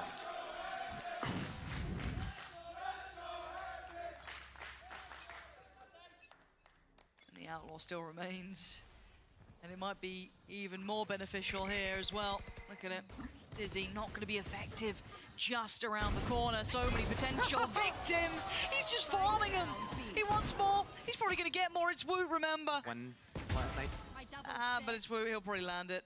You can see him just like taking his time. 1 enemy remaining. Picking out a target, making himself look like the one to be taken down. Oh, he wants to chase. Takas. Woo. There goes the knife. There comes the ghost. Triple threat in the end as old Woot gets to have his fun here on Jet, and it's hard to witness sometimes here. I need Gentlemates to give us a reason they came onto this map now. This is the 2nd chance at a buy. Gentlemates' map pick. We haven't really got to see them on this map that much, really. Team Heretics, we've seen them at international events on this. And it's just so hard breaking through this. Woot over on B with that op or Outlaw. This round he's going to be on A, just switching it up. Hey, I just shut you down at B. I'm going to go take it at A. You're probably scared of me there. And we're going to see this opening from Gentlemates on this mid. Do they have someone in position to break the Sova Dart, though, if it comes in the back again?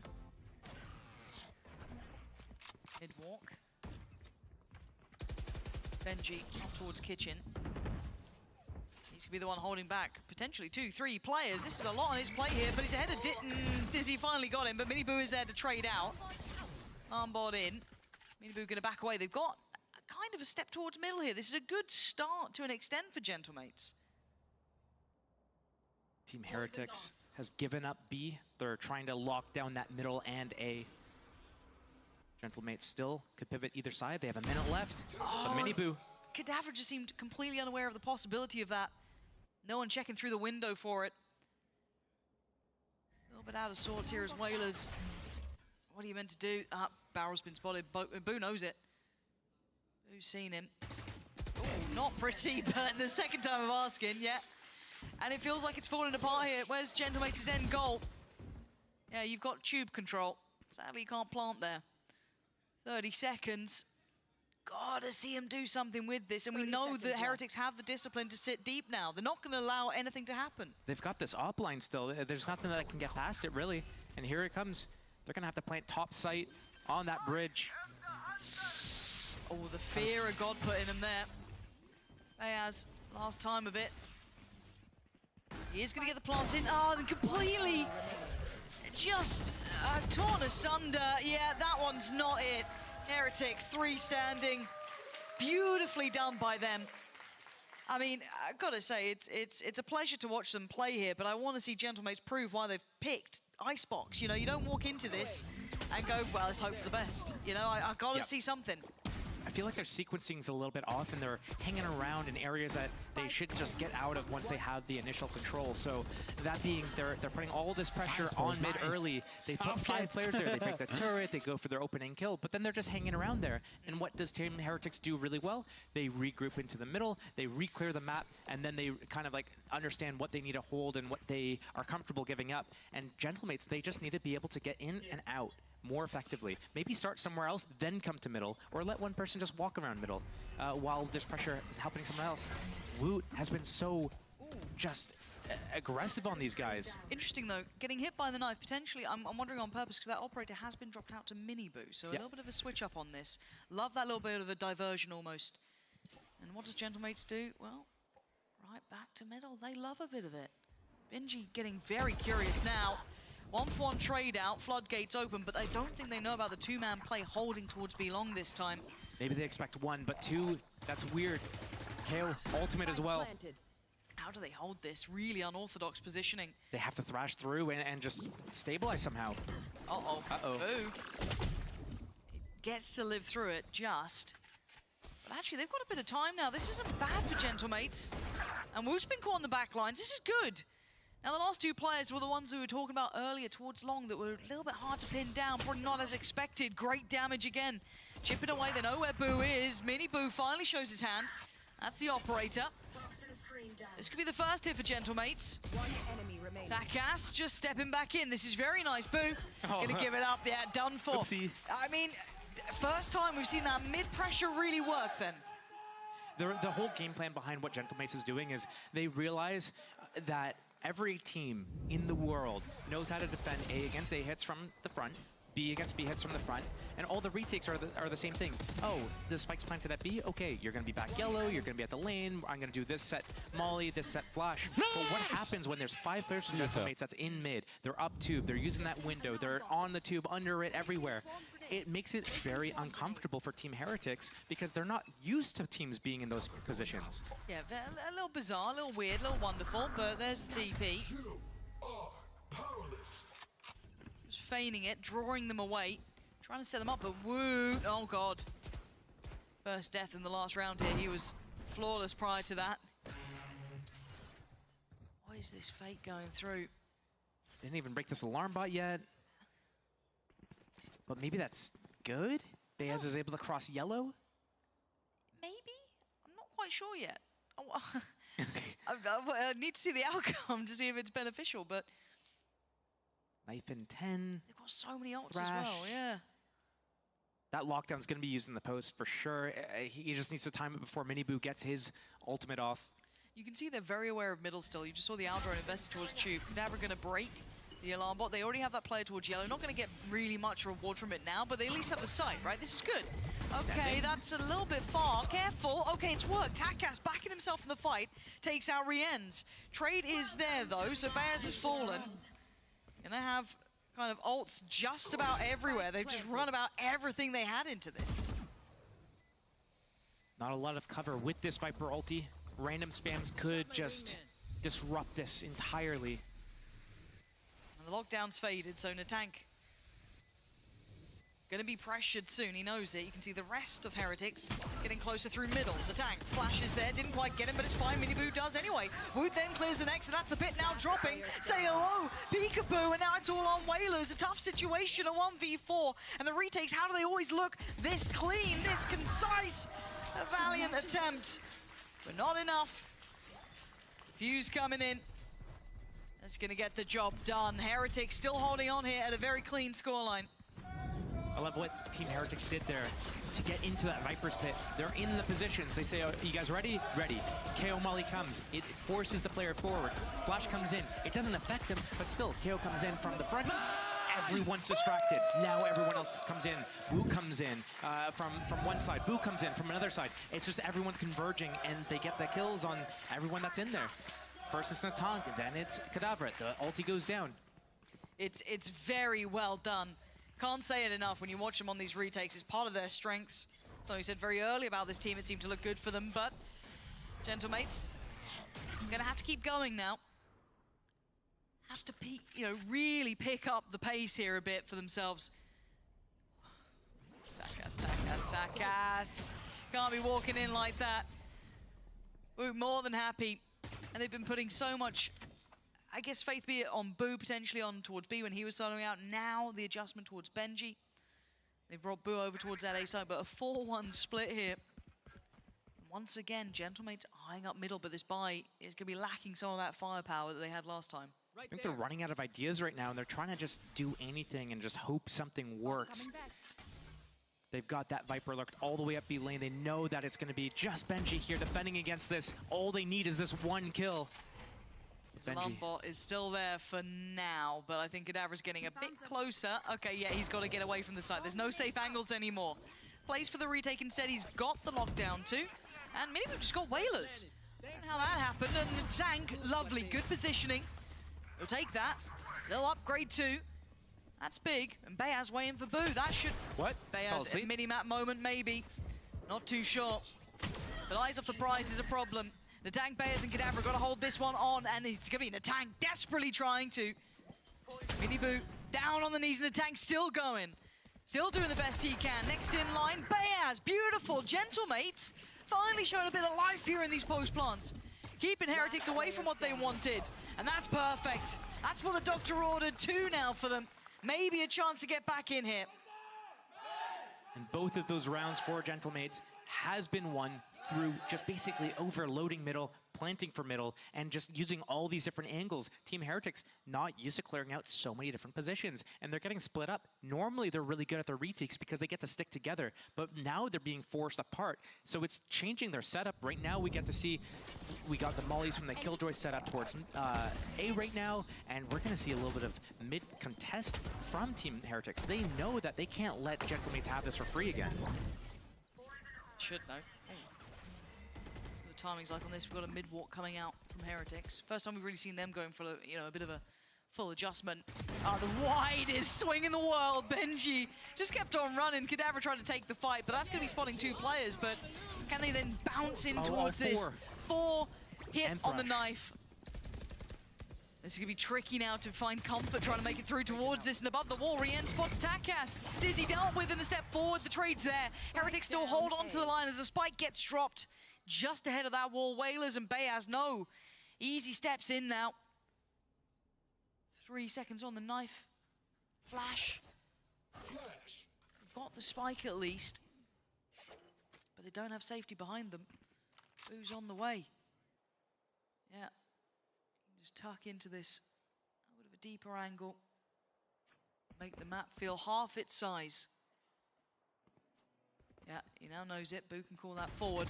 And again, just wide. They're trying to just like pop and swing everything. But Gentlemates have given themselves a little bit of a step forward here. Maybe they can get a decent fight on B, but they have nothing to push him off this angle. No flash, They've got a knife, but that doesn't really matter. But the shot missed. An opportunity gained. And a plant prayed for. Whalers still paranoid. The Sun's on the side. Benji's still alive. So, oh, the tag shot. through the wall. You got to be careful now. 10 seconds. They're running out of time. 2 for 1. Damn. He misses that first go, but you don't give him a second try like that. Come on.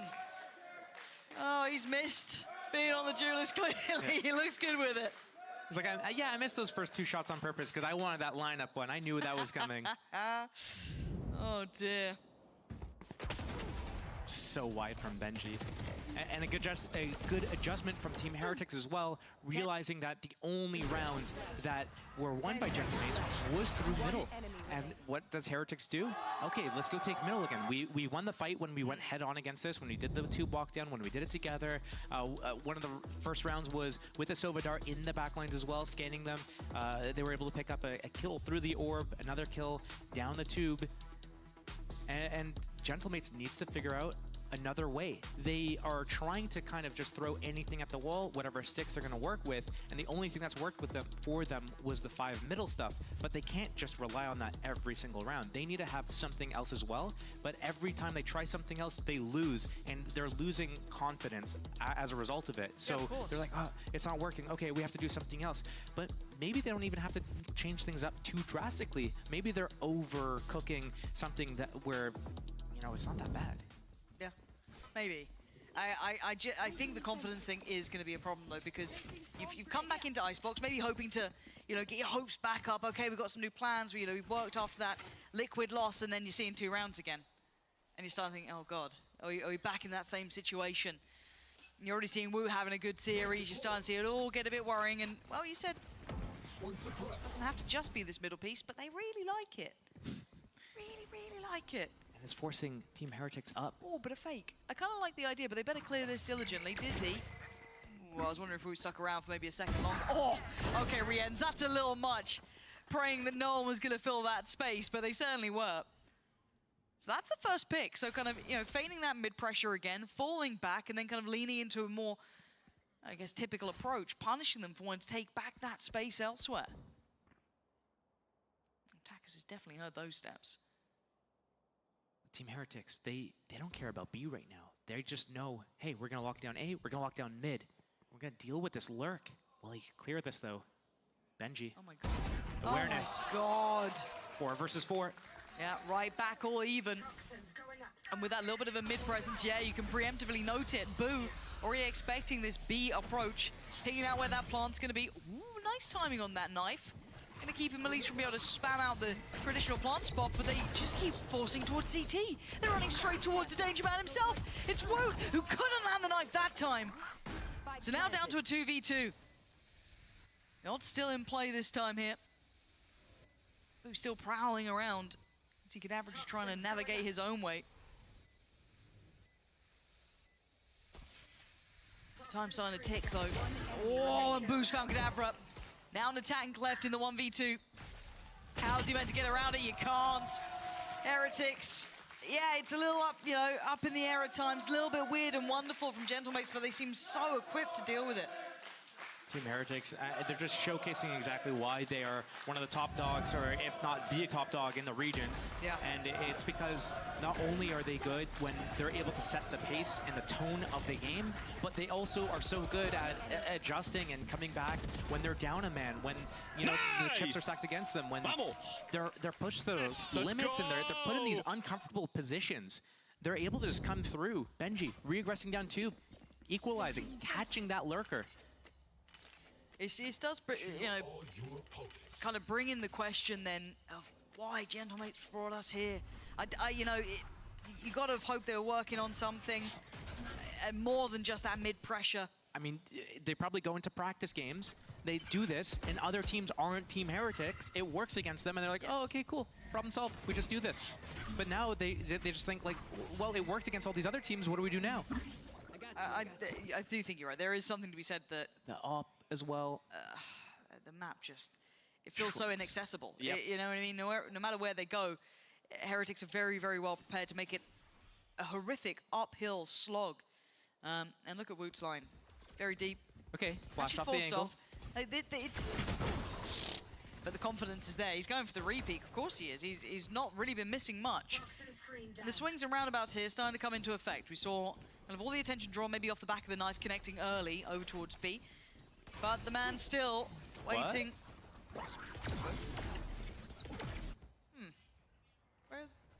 It's a little interesting. Oh, knife. Hello. The space instantly taken. This is good from Takas. Yep. I mean, the problem is, though, in my mind, I'm a bit worried that Boo looks back and goes, oh, they come in my way, that's fine. Oh, no, you know. That's gonna sting. That's gonna sting. The tank's got his ult.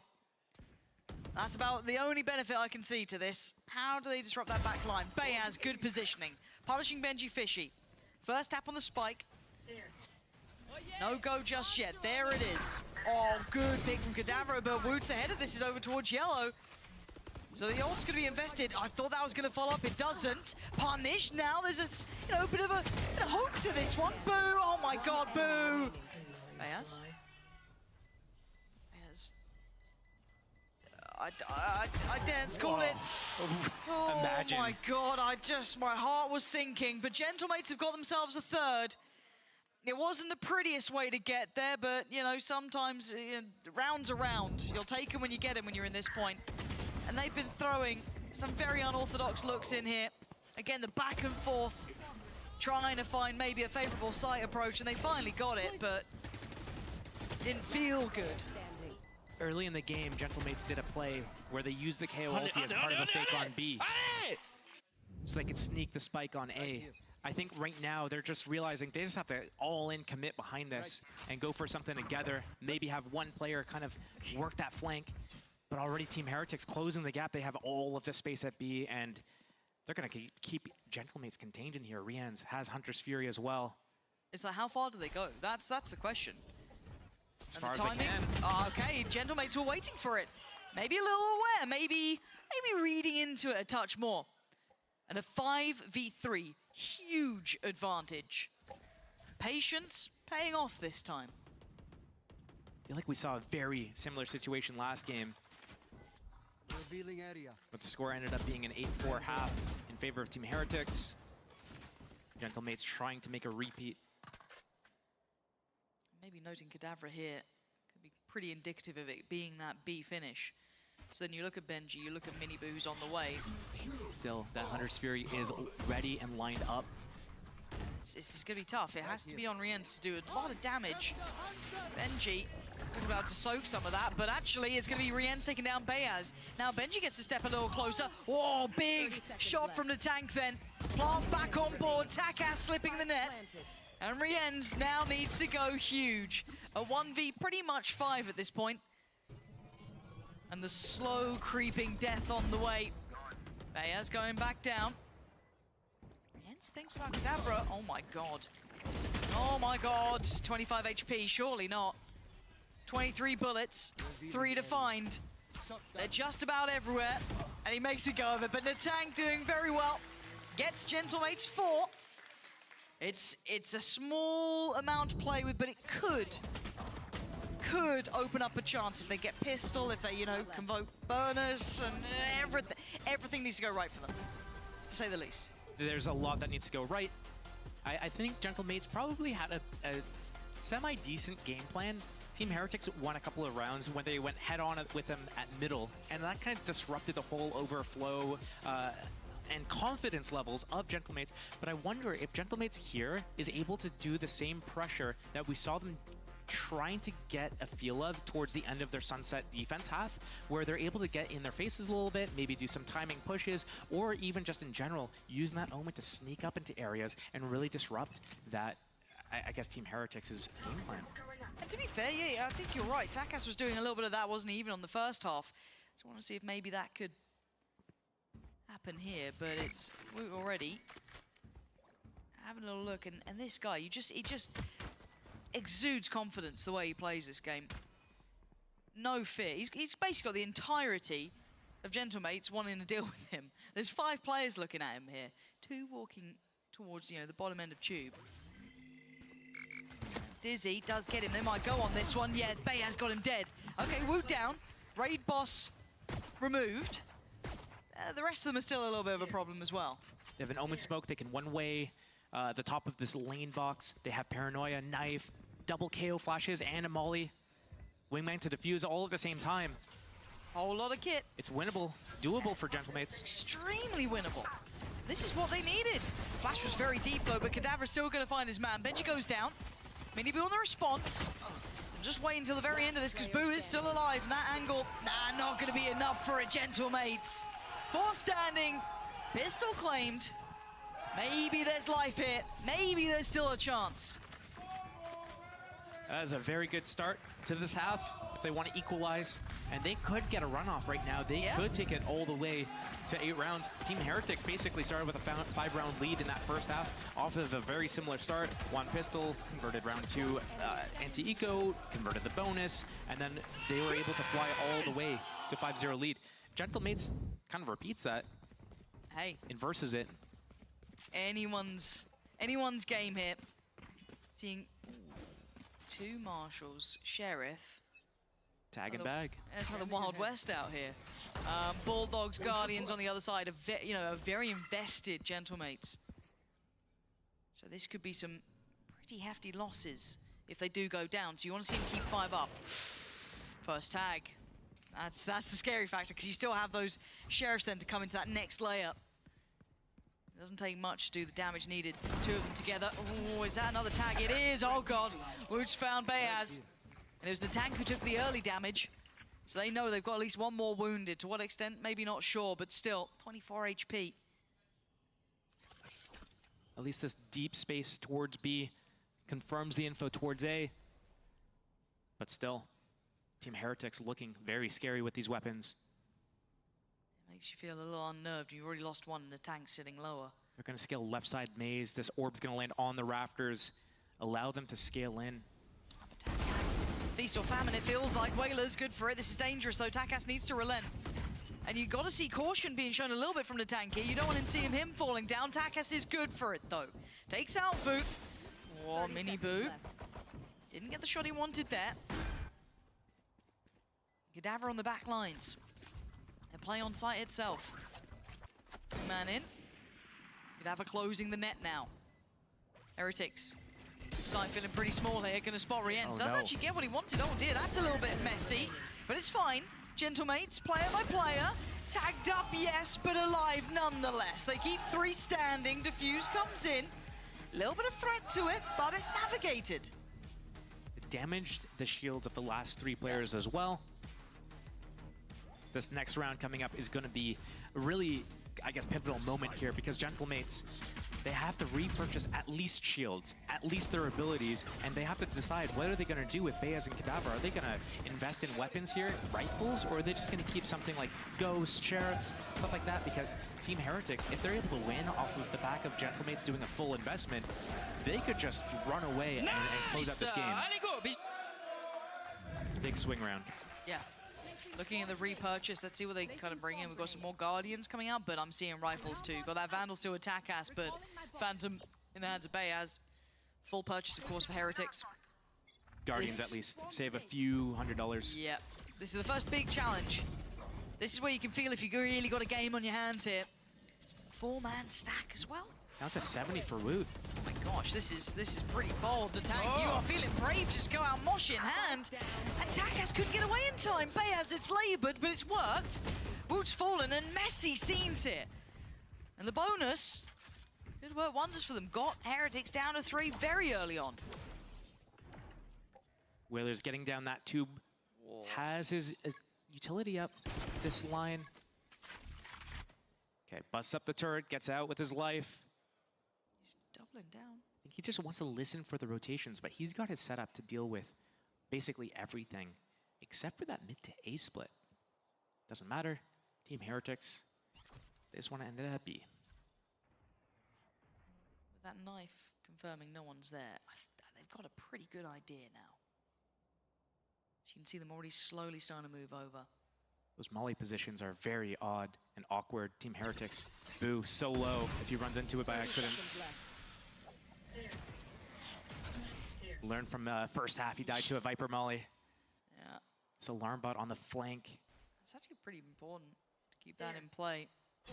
I think they may have noted it. There it is. Yeah, there we go. So that's going to be the alarm bells going. They know there's at least one person on the flank. They don't know it's two. They're extending. They know that with this flank up to push towards spawn. You can see them thinking about it, but it's tricky. It's difficult to get there in time, and Boo can't do it anymore. They've run low on time here. The drop of the wall. Benji going to find Beaz. But Whalers close by now. They can all start focusing towards the flank once they realize there's 2 players on it. Kadavra, Whalers steps forward now, making it to yellow, but unable to even spot a player. There, you can see the Heretics are going to make them work for this. No easy fight, no easy pick. And I think they're backing away, it looks like. Yeah, time to go. Gentlemates deciding to keep hold of the 2 weapons, the Bulldog, the Guardian here. Not give away any more.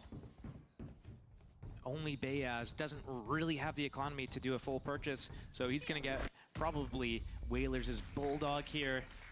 And they're going to try to go another day, but if Team Heretics picks up the next round, I'm very fearful for how the rest of the game is going to pan out for Gentlemates. Great reaction there in the 3 versus 3. Regroup towards B, has that alarm bot down on the flank, and once that triggers, they realize, okay, time to start pushing in. This early fight really could have gone either way.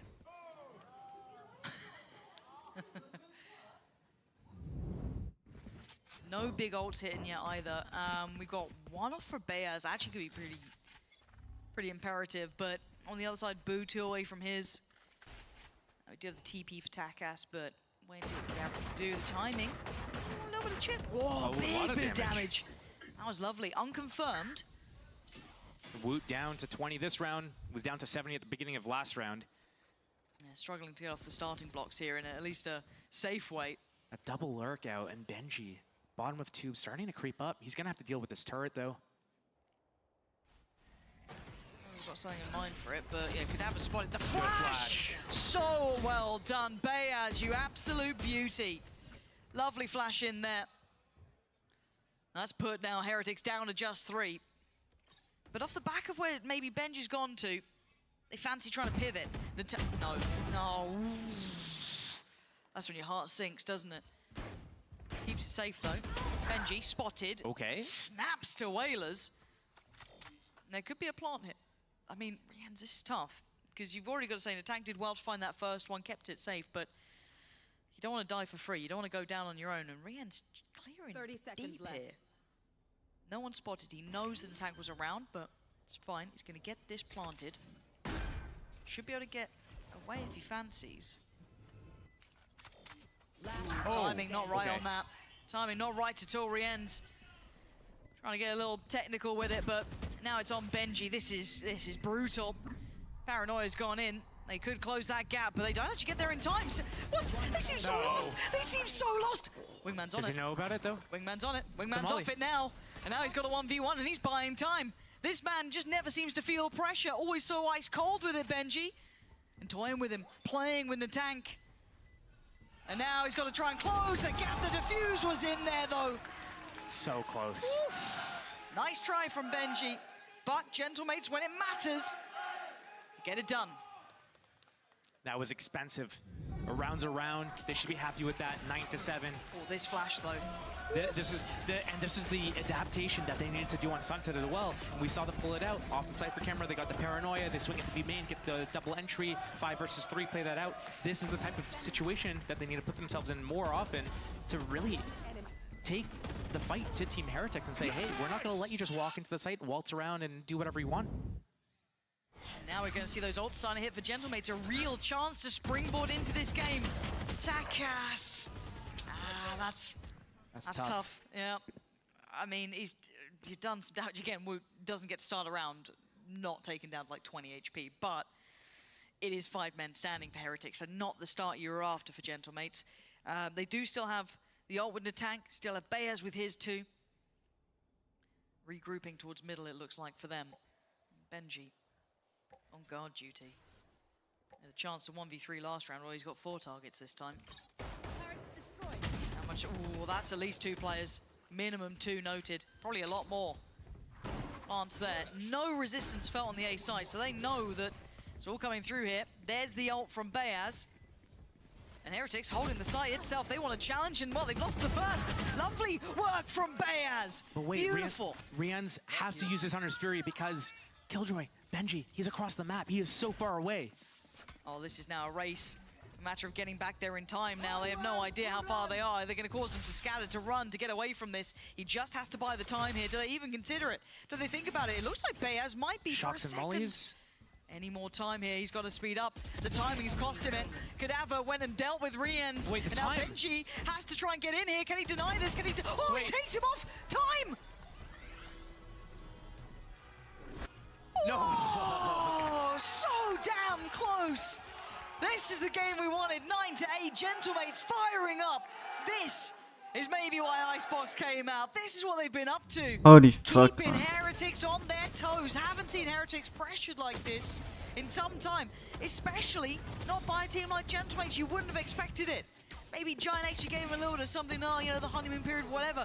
This is fantastic. Heretics forced into a timeout. I think Team Heretics kind of forced that situation not in a good manner. Rian's backing off to do his Hunter's Fury. Benji was all the way across the map at B doing a late flank to secure the round, and the rest of the players are still pushed up. But Woot is on 20 HP at the top of Generator trying to take these fights with a Vandal, and you know, they all just fall apart so quickly there that, you know, these guys are forced to pop the Hunter's Fury, and they're not able to stabilize and get this round. I thought for sure Benji was going to throw a molly through the nest at top site, and then it bounced off the wall, try to get on that spike, because that could have been the difference maker. Obviously, when you're in those situations, it's so hard. If he was able to just get that spam kill on a tank through the box when he was getting scanned, also different story. So it's not like Team Heretics is, you know, behind by any means. Oh, it's super close. These rounds are tight. Yeah, it has been coming down to like, okay, can Benji close out a 1v3? But again, as much as we do say, hey, Benji can close those out, he can do this, it's still, he's left in a 1v3, right? It's still situations you'd expect a top-end team to maybe not be forced into, but it's credit to Gentlemates here.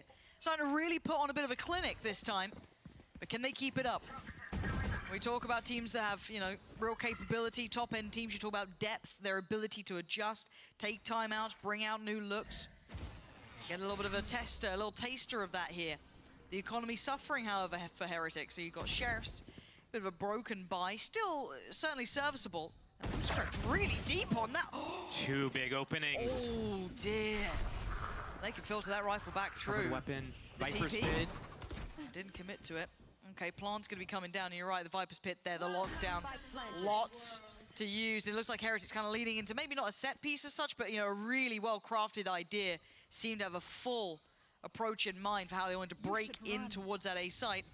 And the lockdown on top. They're making no mistakes now. They're dumping everything into this round to secure it. This is off the back of an eco as well, and if you look at the economy of the other side, Gentlemates, 150, 300, 300. These guys need to save. They have nothing going into the next round. They need these if they want to have a chance. And that's the aspect where, you know, those 1v3s, those close rounds, that's when it matters, because the money's never stable. Right. You're never building up that bank behind you, you never get a round in hand. It is really like, okay, if we lose out on those first two, we got to pull the plug. We got to hit that early save. So it took Heretics bringing out maybe a little set piece into this, you know, a clear-cut plan coming out from maybe Weber or Niels. However they wanted to approach it, they've just done that. But now we look back into kind of the more regular rounds. This generally has been Gentlemates' side. Miniboo has his KO ulti. There's a time for a set play. This could be it. But they're in a little bit of control of the situation. They're getting this walk up on A fairly easily. They know that there's going to be no op on the board. That opens up options for them to do their contact plays. And they are so damn good at these contact plays as well. Looks like they're just faking their A default here. I don't know if enough people got scanned by Team Heretics to make Gentlemates want to move away from here, but still walking out here if they're able to get these opening kills. Timing on this, just as he wants to refresh here. There's Do the it pop now. flash. It's going to give them at least the line forward. Miniboo, when do you decide to pop the ult? If he does, you're looking at Takas back a yellow. That Guardian going to be really, you know, trying to make it count. I think they might wait 20 more seconds, get that knife up for a Miniboo just to get that confirmed info off the back of yellow. But Already 4 defenders here, and they're coming to do this reflash push. The knife. And there's going to be the 2 players spotted. But the smoke. And away they go. Cadaver not... Oh, the flash was so good there, but Cadaver had a chance. Does get a 1.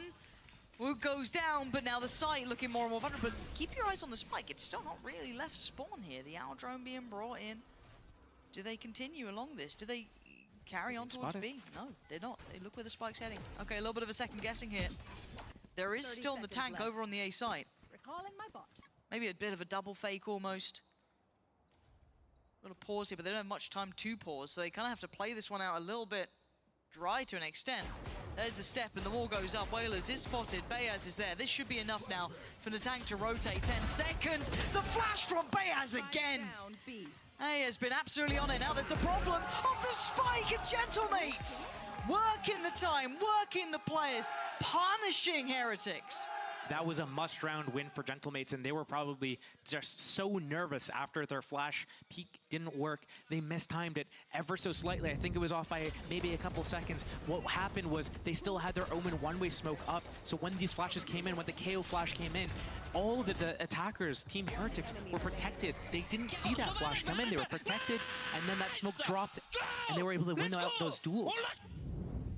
4 versus 3 conversion. Gentlemates coming out from the back foot. Hey, credit where it's due. They had a horrific run before on this map. They've come back out and just absolutely torn up the history books here. Good start this time. Last time around we saw him fall on that peak. This time he gets rewarded. Straight up the guts though. Boo just pressuring middle. Like, hey, do you remember you guys do this to us? We're going to give that a go actually. A little bit of a split here. The tank, gun in hand. And he does the dance just right. Steps around the knives and Wu falls. And the tank's still here. He's such a nuisance. He's getting away with it again and again. And now we're tied up. Heretics held at 10. Gentlemates back in this game. Gentlemates saw last week they see Giant X take a map off of Team Heretics. They know, hey, if they can bleed, they can die. If Giant X can do this, so can we. It might go down to the distance, down to the wire. It happened in overtime on split. Gentlemates is looking to be another team that can take a map off of Team Heretics. Second timeout. A1 check-in. A1 a word. You don't often see Heretics push like this. I know that sounds almost silly to say after the Giant X thing, but again, that, you know, a little bit of almost a lean towards recency in that regard, because prior to that, it was a very clean run. Heretics have looked very solid. They're not one of the teams you're going, oh, how's their performance up and down? No, they've been pretty much on it. So this is a show of, okay, Gentlemates 1 have stepped up here. They definitely look better here. They, you know, there's been some real margin of growth. They've got a couple of odds to play ahead of them as well. They've got the money a little, you know, shaky for Heretics. There's a world we live in where Gentlemates might take this map off of Heretics. Now, whether they could do that on Lotus is yet to be seen, and something we can discuss if we get there. Yeah. But this is already quite impressive, genuinely, to witness. I think a lot of it comes down to how they're individually performing as well. Some of these opening kills, some of these trades, even a couple of rounds ago when we saw them get 2 apiece, Bayaz coming through the Viper wall with his flash getting 2, and then being closed out by Whalers with 2 with his Guardian. I think Team Heretics, if I'm in the voice comms of that pause, I'm probably saying like, hey, we're actually not even doing too bad. Like, we have some advantages. We could just keep doing what we're doing. I wonder. I always wish we could be just a fly on the wall to hear what they're saying, but early control, Cadaver all the way through. Then they get the 4 players over towards the A site here. Heretics, yeah, they get the step in. They can probably get the plant too, but the pressure is right at the doorway. And now you can see the worry, you can see the paranoia being sent in, you can see the thrash being sent in. They've got everything they needed. Bayaz attack us in unison. It's an absolute shutdown. Rians and Benji, you ain't got anything to say here. Finally, Gentlemates looking in full form. Prepared, ready, waiting, and punishing every step the Heretics have tried to take. Benji, you're good, but you're maybe not a 1v4, almost a 1v5 good.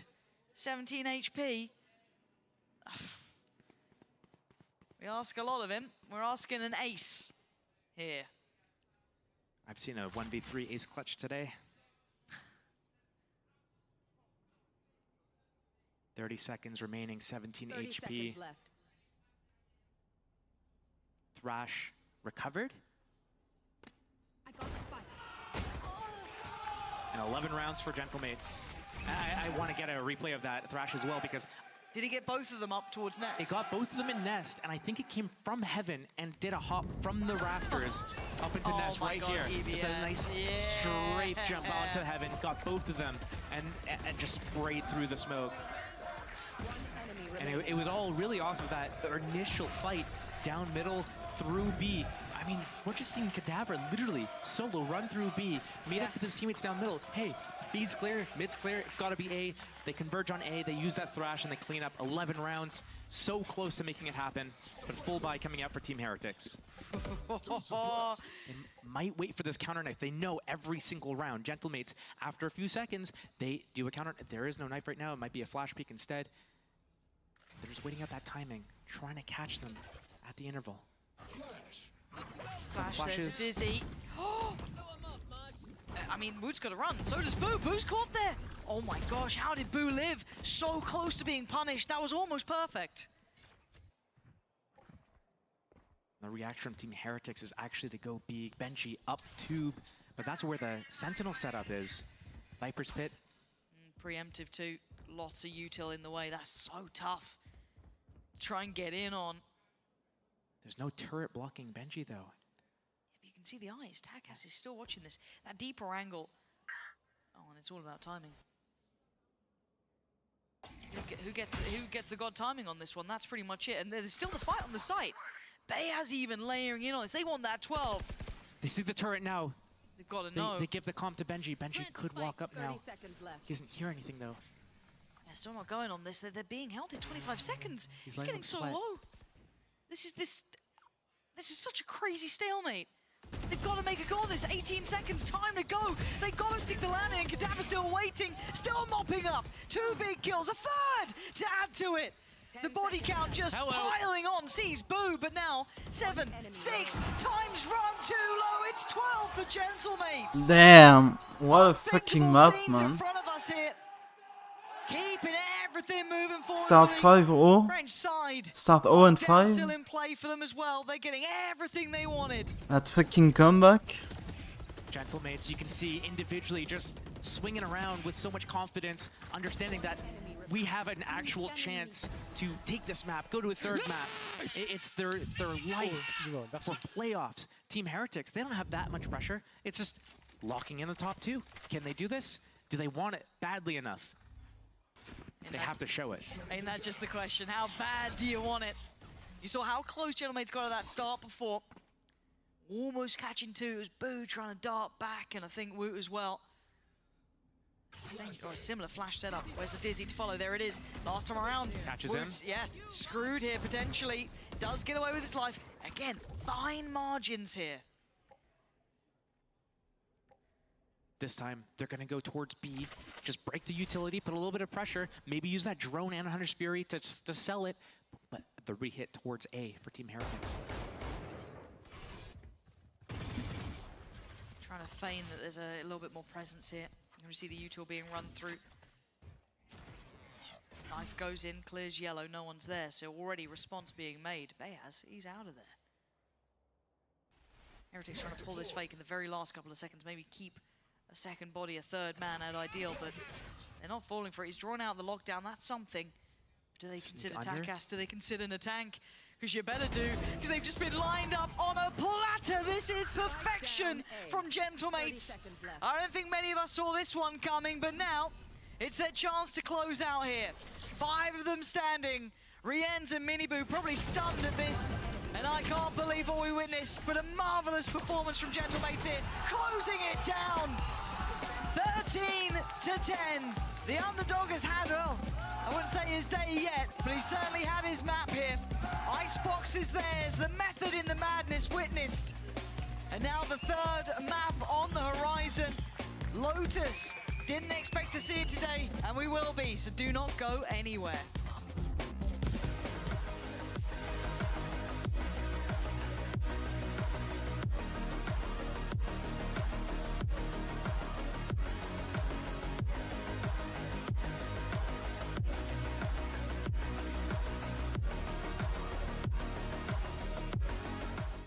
I know a place that will break you into 1,000 pieces. Stay away from them. Stay away from Lorca, Paco, and Picasso. Don't ask about Lola. Ay, Caballo Grande. Ay, Dolor de Nieve. But in spite of everything, it occurs to you to visit Andalusia. Don't say I didn't warn you. Be careful of the Andalusian crush.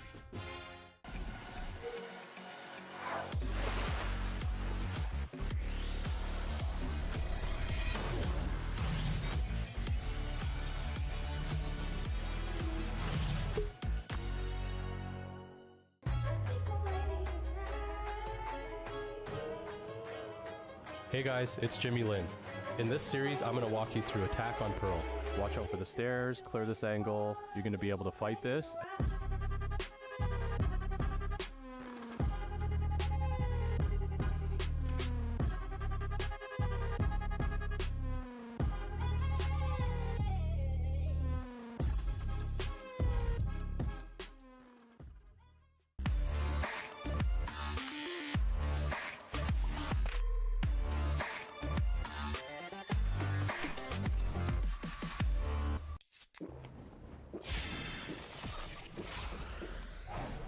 Red Bull gives you wings.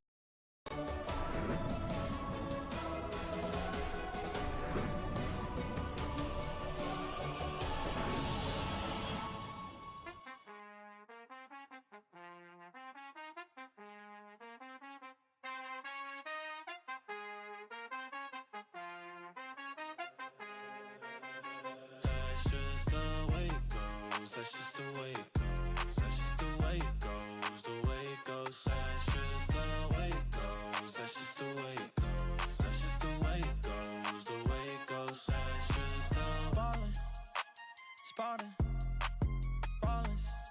Phone was dry, but now everybody calling. Good at taking risks, yeah, I always go all in. Swear to God that I'm deaf to the talking. I can't hear it, see the finish line. I know that I'm near it, yeah. Cut the check and I'ma clear it. Ain't nobody out here that I'm fearing. Ay. Easy to see things I wanna weigh up. Used to think it's hard, now I feel just like a layup. I've been in the gym, yeah, I'm tryna get my weight up.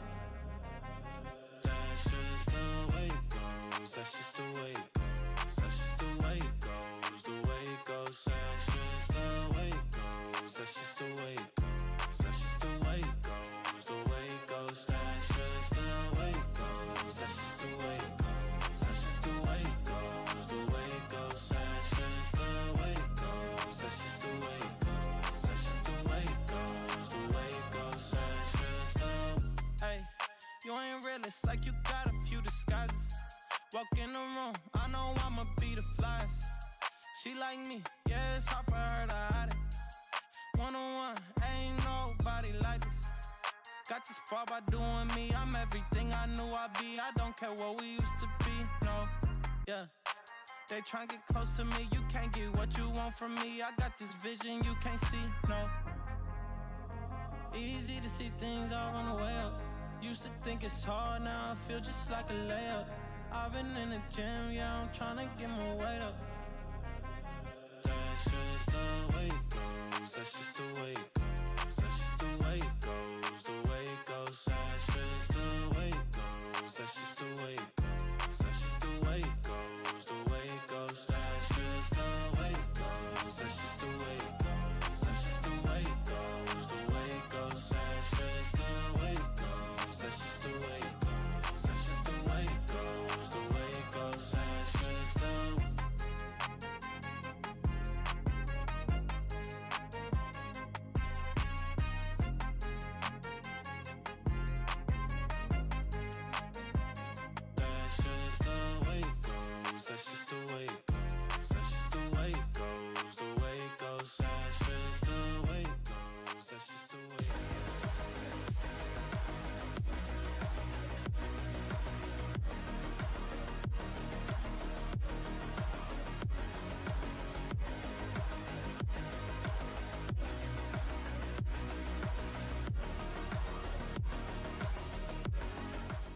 Trust the process. That's what we were talking about when we saw this map. Or we wondered, is there a reason why Gentlemates dared to go to Icebox against a team like Team Heretics? And I'm going to say good news, Kakuka and Ash, there was a reason, and that reason was beautiful. Was it? How beautiful was it? It was beautiful. Well, it was a bit shaky in the first half. It was beautiful on defense. Yeah, so the good. defense was gorgeous coming out from them. Because last time we saw this comp was Koi running it up against Fnatic last split. That was a 4-13. We saw the difficulties, but it was a very different approach that Gentlemates had. And I gotta just shout out the calling out from Bayaz because they look like on a different level.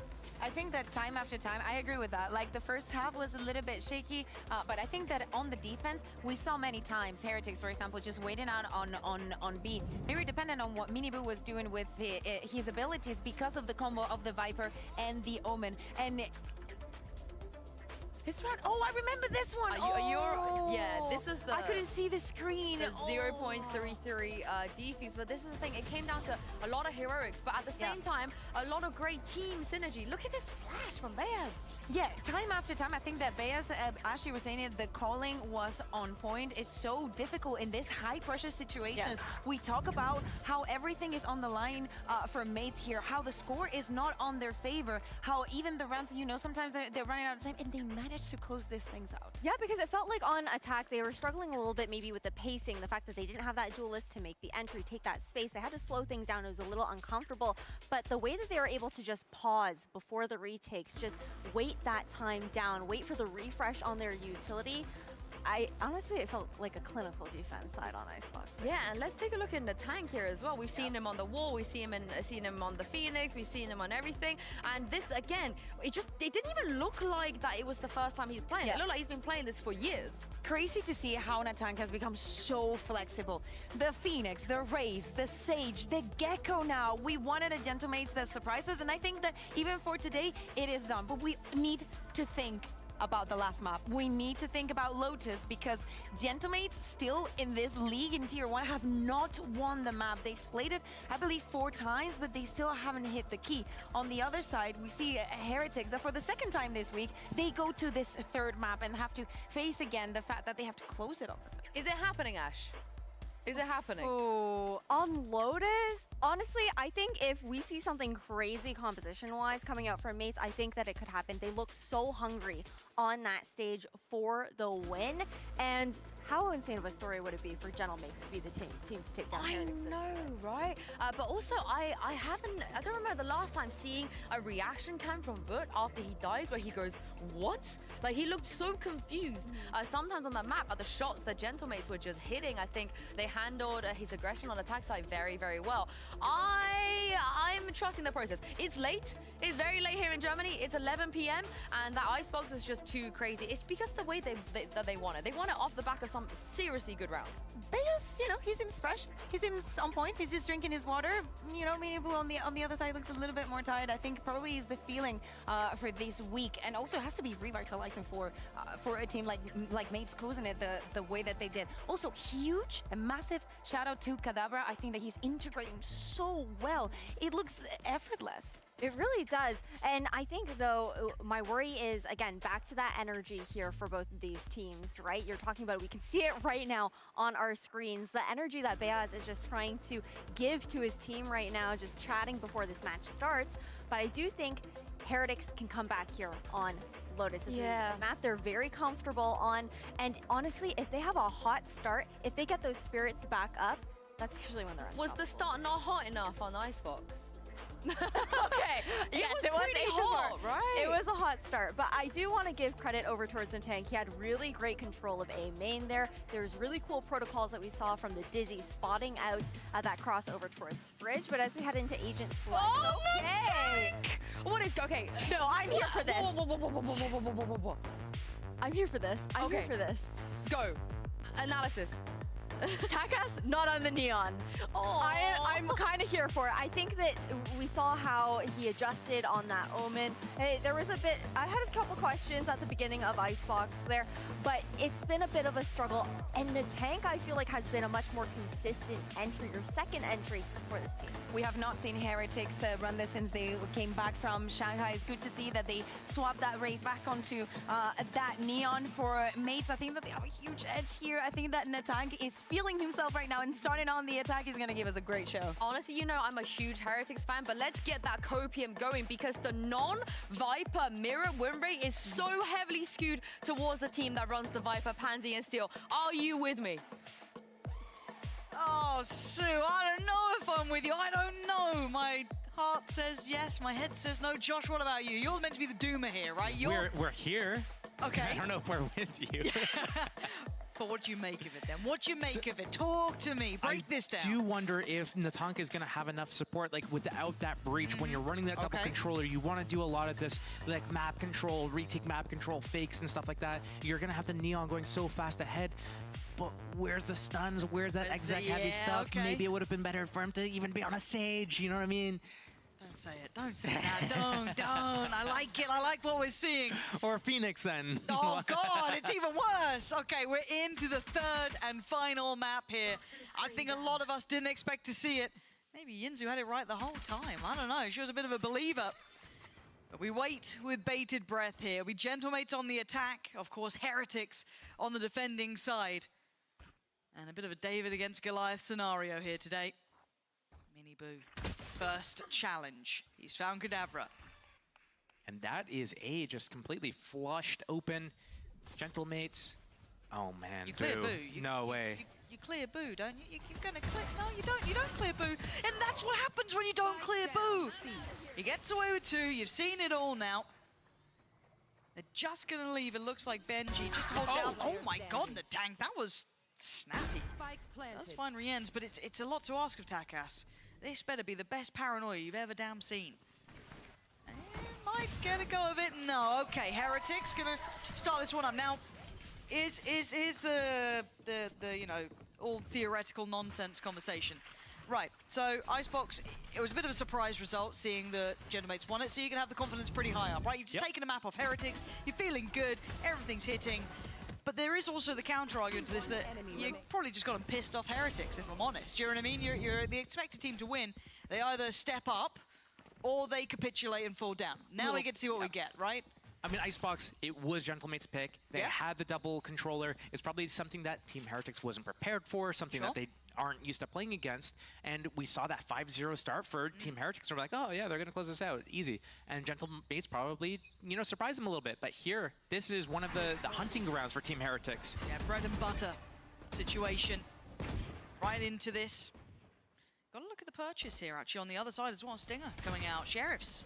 And a quick lean, a quick attempt on this B site, clearing through by Blue. The plant's going to be there. I like the late positioning potentially from Bayaz. An overextension means death. Takas goes down, and there's no harm really put there towards Miniboo. How do they get back into the site, though? They open up this blue door. I don't know if they did. I don't know. I don't think they have, Vix. It's all oh, hello! Whalers. No follow-up. Natank now, next up.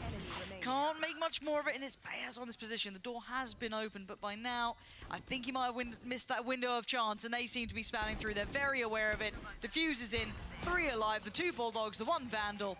No harm made. Decent attempt from Gentlemates. Not enough to convert it at the end, though. So round 1, Team Heretics. Big Bro and Little Bro find one of those spammable boxes, hide behind it. Let them walk by and get the kills. Round 2, heavy control over that A main. Going into the bonus round here, I wouldn't be surprised to see if they're trying to get in the faces again of Gentlemates. Gentlemates, they don't have a composition that they can really go and take those heads-up duels right at the start of the round where they just go straight headbutt each other. They have to wait. They have to let Team Heretics take some map control, then retake it with that Viper wall. Whalers have seen a whole lot there. Mound control does get put firmly in the hands of Heretics at the very beginning. Now, do they try and cut through the noise by going through door, potentially push him off that position? See how Gentlemates responds after seeing that initial walkout. You have to keep in mind, though, this stun line could be really deadly. It could.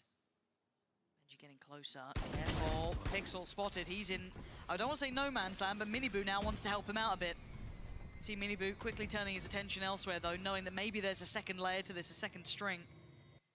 But he's still holding Mound. They are very firm in their positions here, not really afraid to hold this, maybe even to the extent of danger. Navra also slipping a little bit deeper here. This is still interesting. This is still Miniboo holding at this point. He does not want to fall away just yet. Finally forced off. Pressure on the other side of the map as well. Hard to answer all the questions here. A lot of question marks across the map. Team Heretics kind of getting worked and split up a little bit. Not able to do the normal rotations that they would like to be able to because Gentlemates has so much map control. They pressured B, they pressured off Mound. But time, it's starting to run a little low for me. 25 seconds and the spike's heading back towards C. Oh my god, this is just really late. Yeah, it is, we say just Miniboo. Big man himself at times. Nothing mini about it. He's gonna hear the steps. That's gonna be called out. Oh, no one's there to protect him either. And no one can recover that. That's it. Yeah, that's round wraps. 4 seconds, 3, no chance to plant, and it just took Miniboo's patience, discipline, and heads-up work, not falling for the fake. Bonus found, and it looks like they've awoken the beast a little here in Heretics. Not letting Gentlemates have that step in, because it felt like they had them split there, Josh. It felt like they were working them on this early start. I mean, Team Heretics, they were worked off like really well. They were split up, but Miniboo understood, like, hey, it's by the time I get all the way over there, they're gonna be in the site, or my teammates have already won. I'm surprised Gentlemates didn't actually just go through, do the due diligence, clear that elbow angle out. I mean, the Tog, he could have just like sprinted in. Once they use that Omen teleport, they're making the noise anyways. Yeah, that's gonna hurt a little bit, I feel. Once again, that information. Mound is I'm looking to see how they adapt each time now, because they know about Mound control. They know that they've been taking that as a high priority. Gentlemates looking like they want to try and pressure towards B again, lean back through, working this map on the extremities now. Never again. They're going to be forced to invest a lot of early utility, and I'm looking at the tank trying to get, gap closing here. Boo, almost got caught by that. Oh, okay, little bit of a question mark. They don't quite know what's down here. It is just a tank at the moment. And the double face is going to deal with him. Boo's taking him down. They've secured the space there. They've seen nothing else beside it. So once again, Miniboo kind of becoming a bit of an anchor in a way. Having to hold down this A site. You can see that spike traipsing its way across here.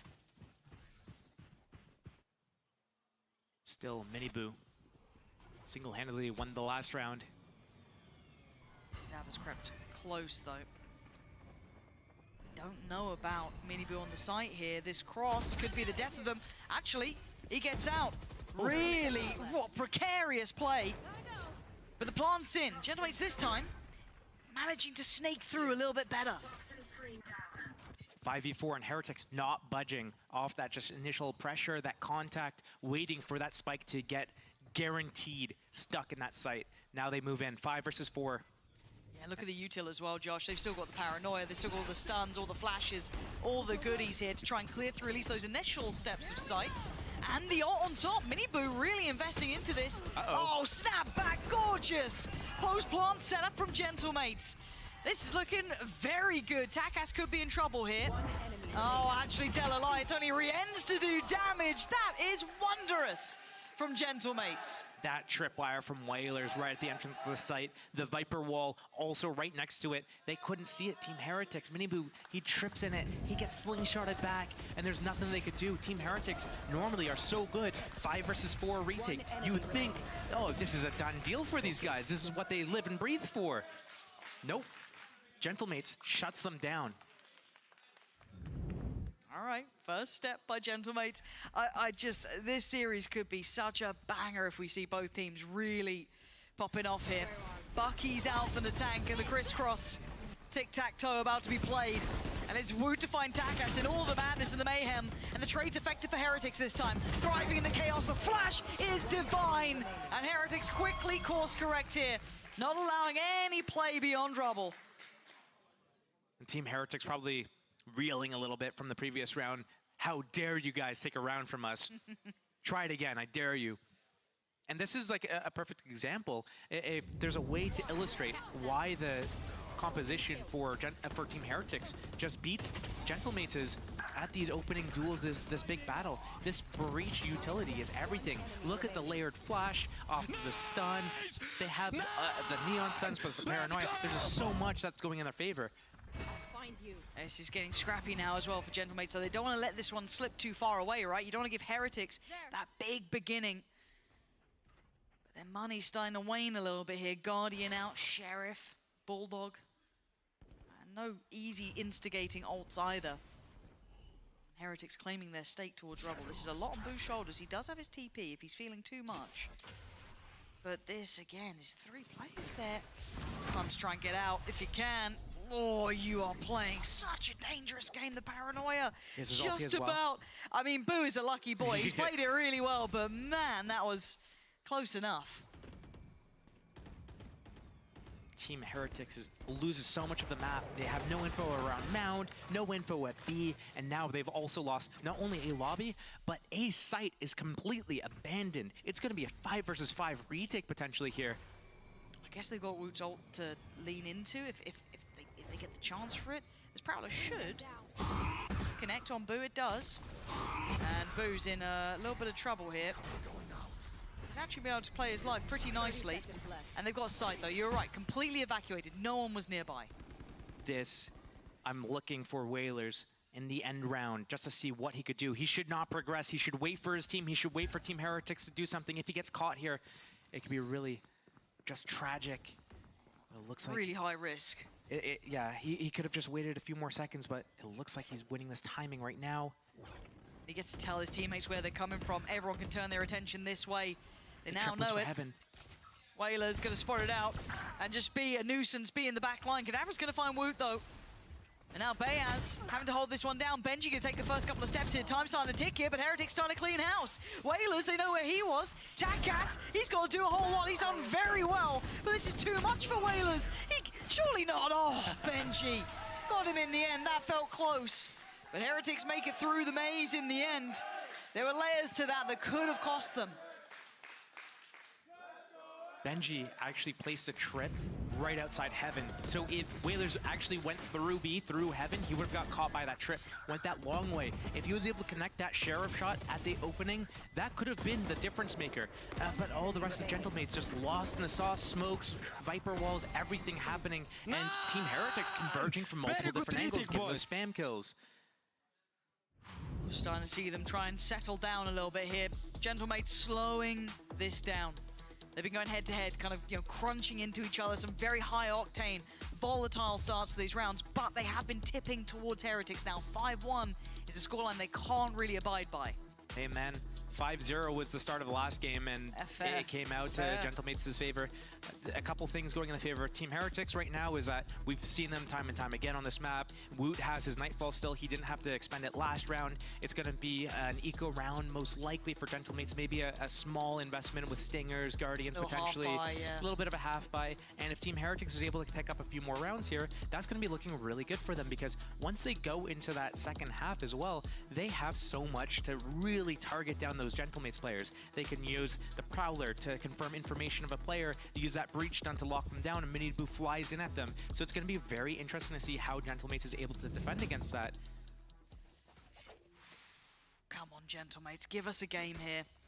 Just a few more rounds, yeah? Yeah, I genuinely, if you're going to take us to a third map, let's see what you've got. Now, we do see what you kind of discussed, the Guardians, the Bulldogs, the Sheriffs, and the early attempt on Mini Boo's life. This time, he's sticking round. He's got help.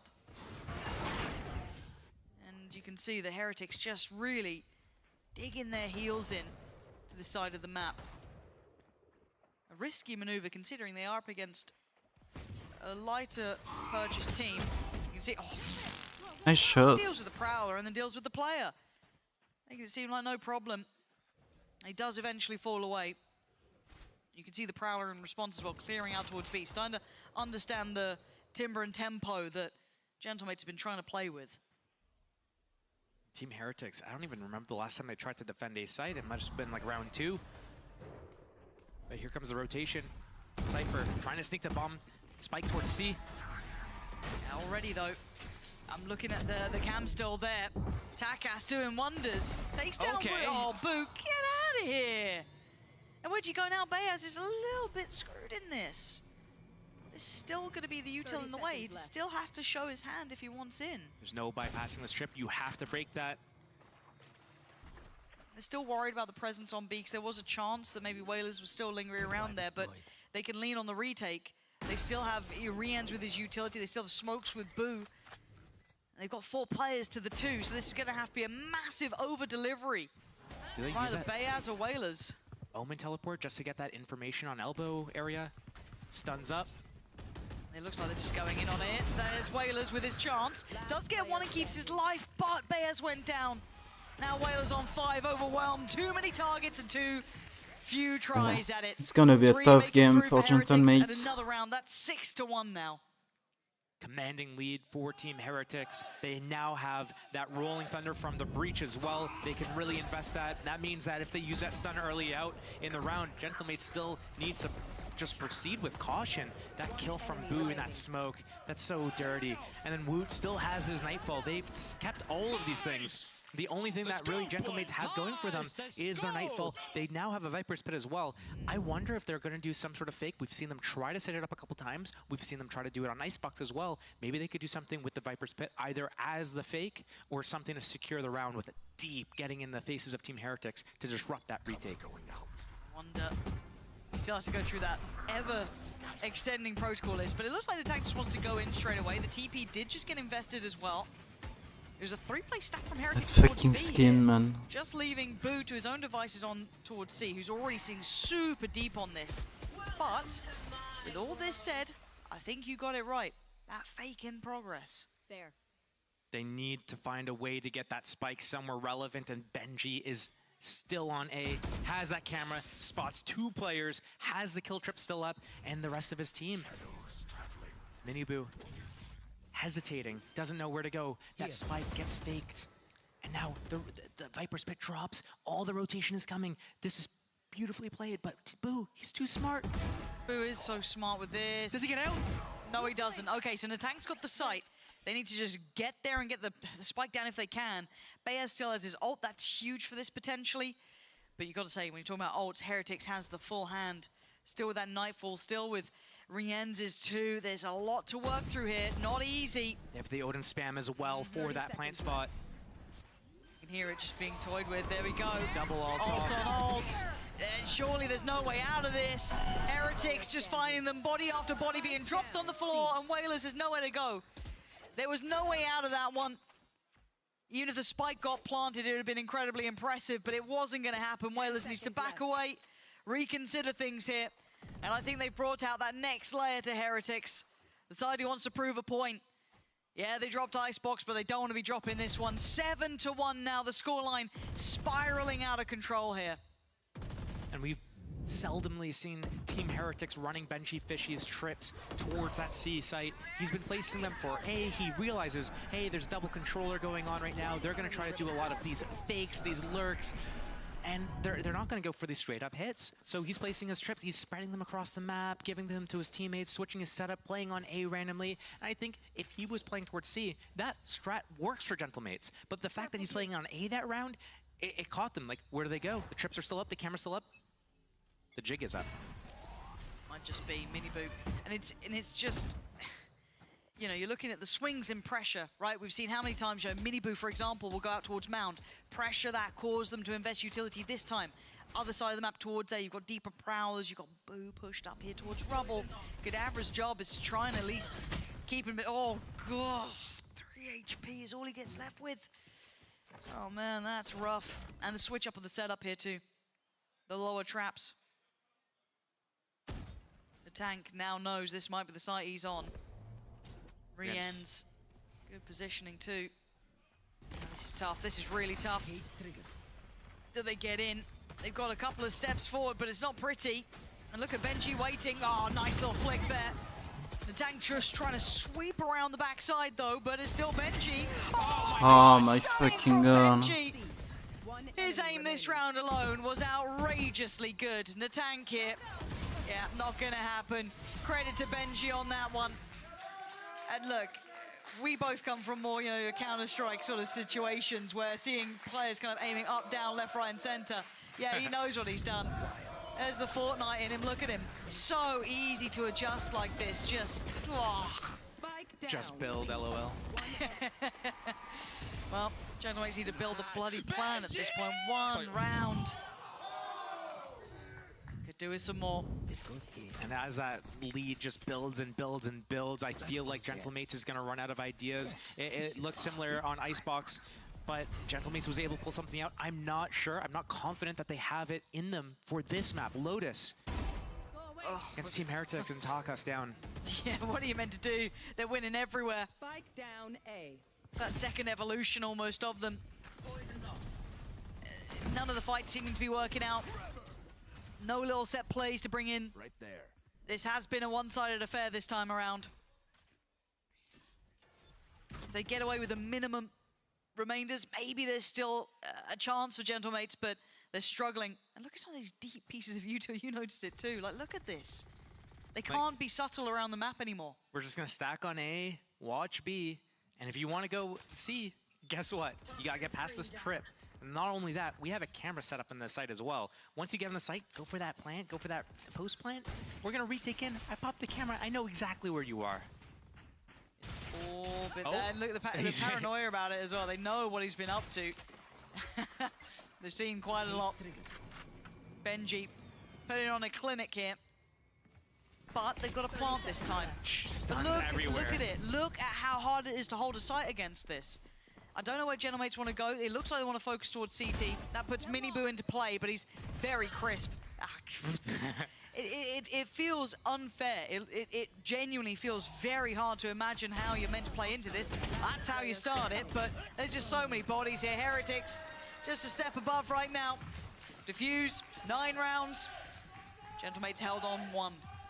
There's so many situations where Miniboo is off on his own, and he's able to just hold down an angle for Gentlemates to push and extend through, and he's just so good at just one-tapping that first guy that's coming in his way, that everyone else that's behind this player for Gentlemates is like, I'm not even going to go try to trade that.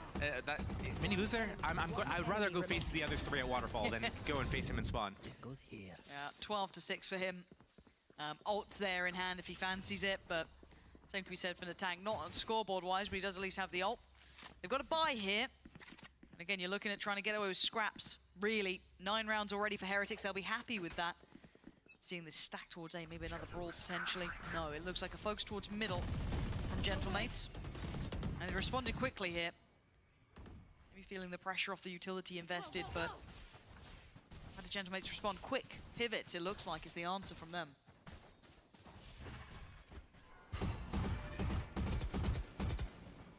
Lots of map control. They push back A, they push back B. They come around to C.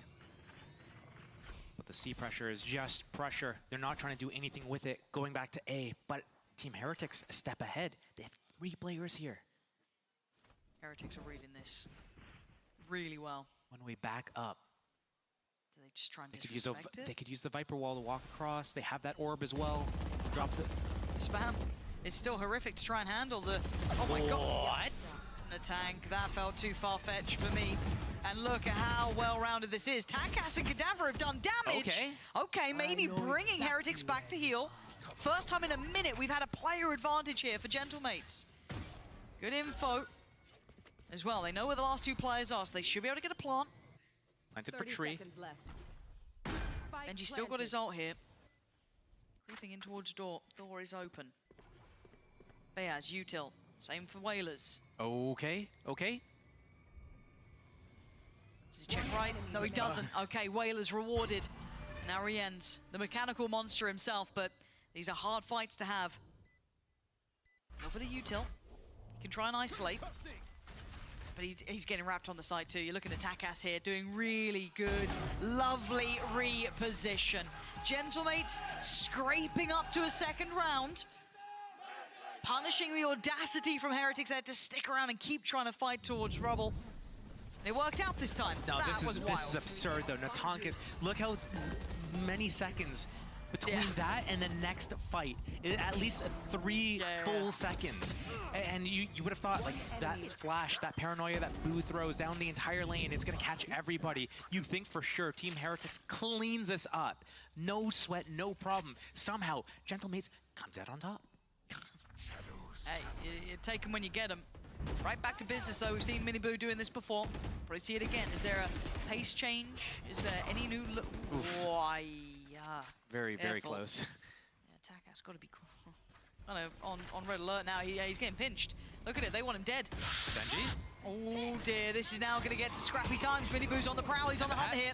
And they get all the information. The tank trying to find his way out of danger, out of dodge. But there's two players. Ugh, it's not pretty. Certainly no Rafa here. But it's going to work out. The site's under control. Waving the French banner on the site itself. Fights across the map. Clean from Kadavra, leaving just Miniboo alive. A 1v4. First challenger, Natank, dead. 26 HP, though. He's got ults, he's got everything he wants, but he's down to 1 HP on the decay. On this left side. Oh my god. Damn. Stop it. Stop it. Thank you. Thank you. Easy now. 3 rounds. 3 rounds is doable. It's doable. I mean, we saw the 8-4 halves for 2 maps in a row. Gentlemates was able to convert one of those. 9-3, not out of the realm of possibility. It really comes down to the start right here, because if Team Heretics wins another pistol round, if they're able to get this one, that's going to really make Gentlemates think, do we want to do a 4 spy? Is that something that we really need to do? Are we feeling that pressured?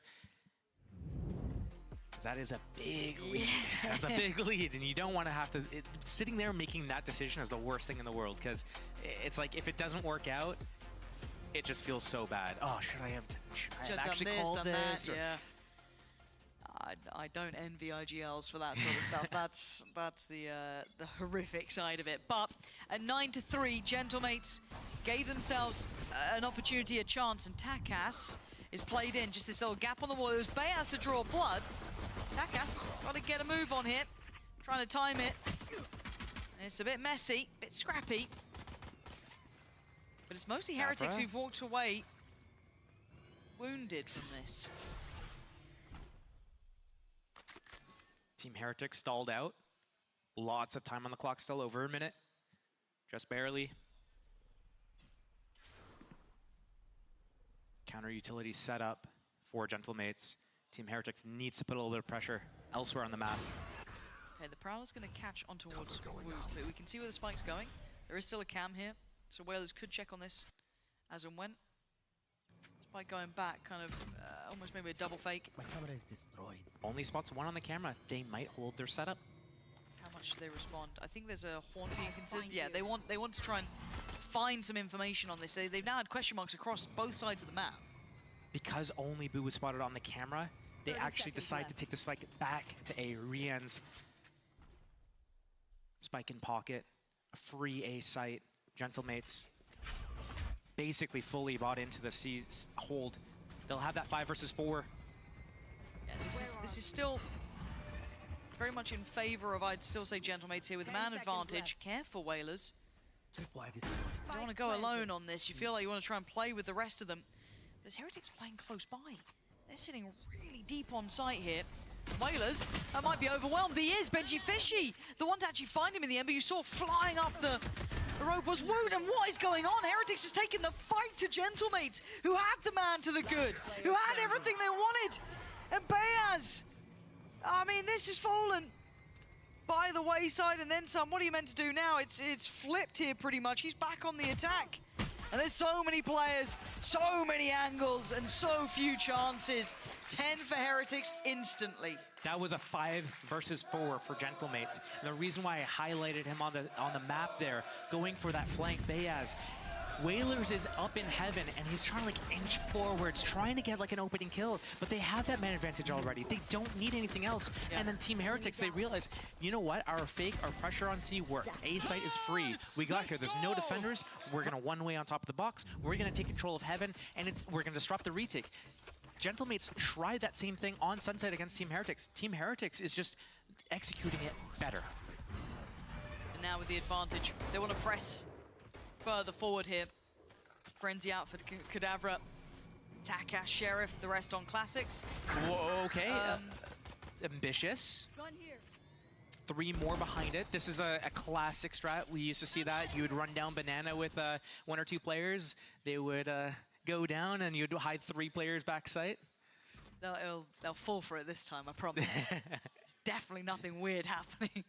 So often we've seen Team Heretics run this type of anti-eco on round 2. Benji Fishy with that ghost kind of goes around, walks in around the map, gets that information.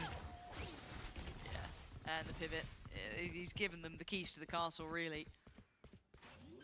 Free plant. Drop that bridge to the moat.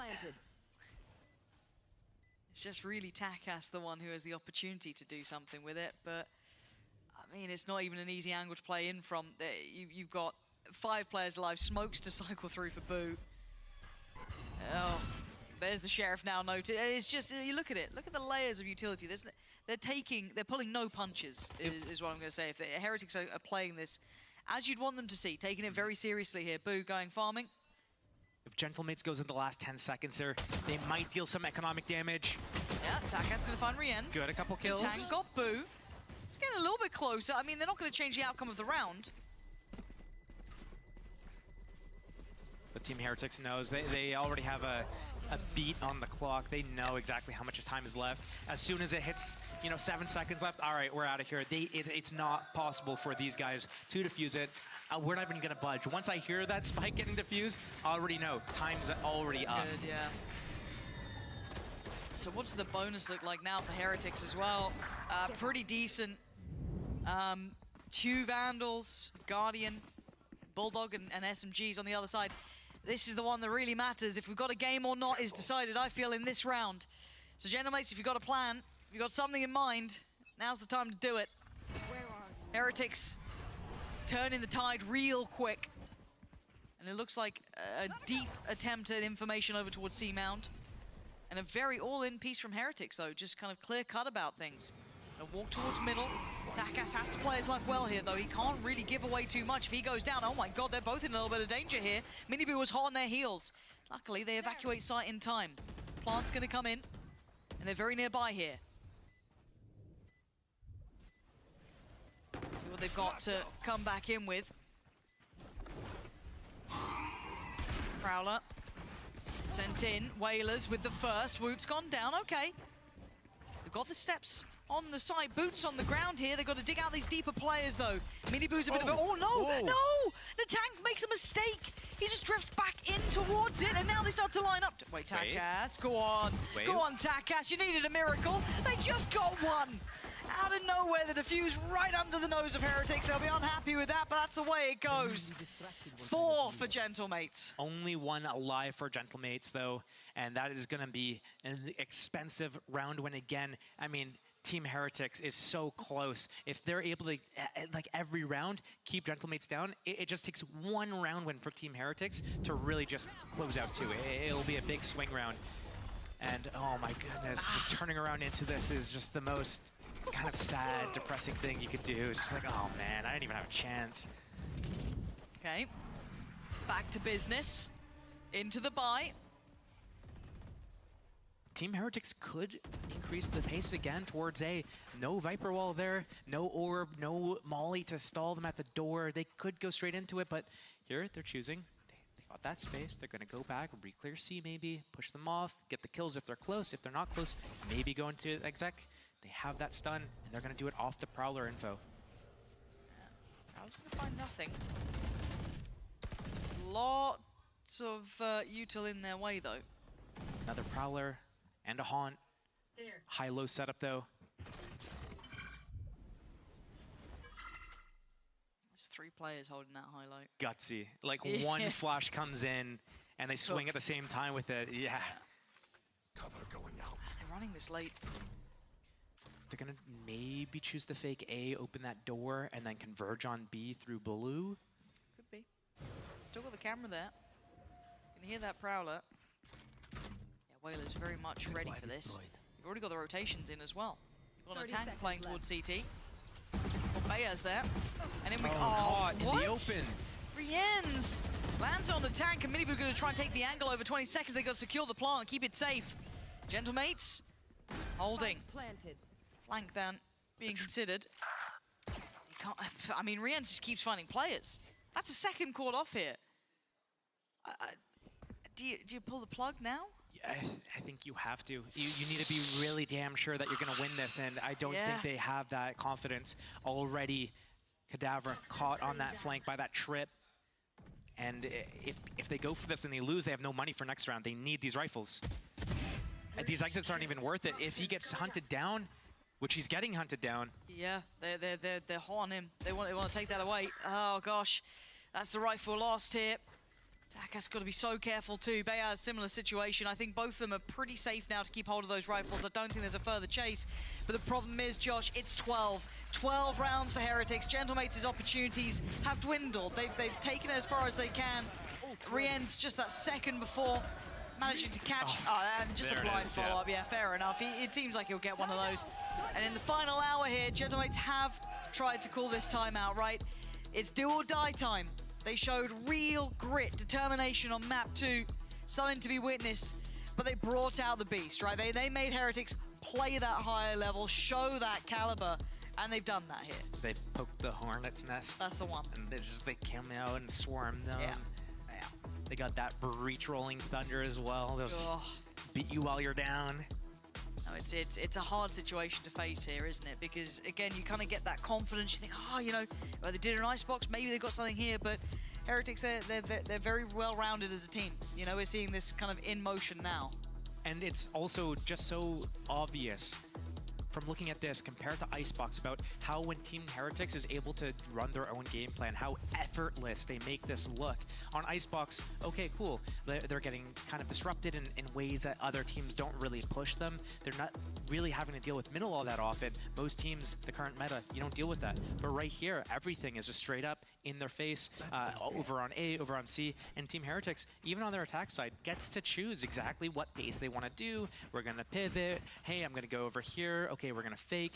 Like, they have full control over everything, and Gentlemates is back to just reacting instead of being proactive, like we saw on Icebox.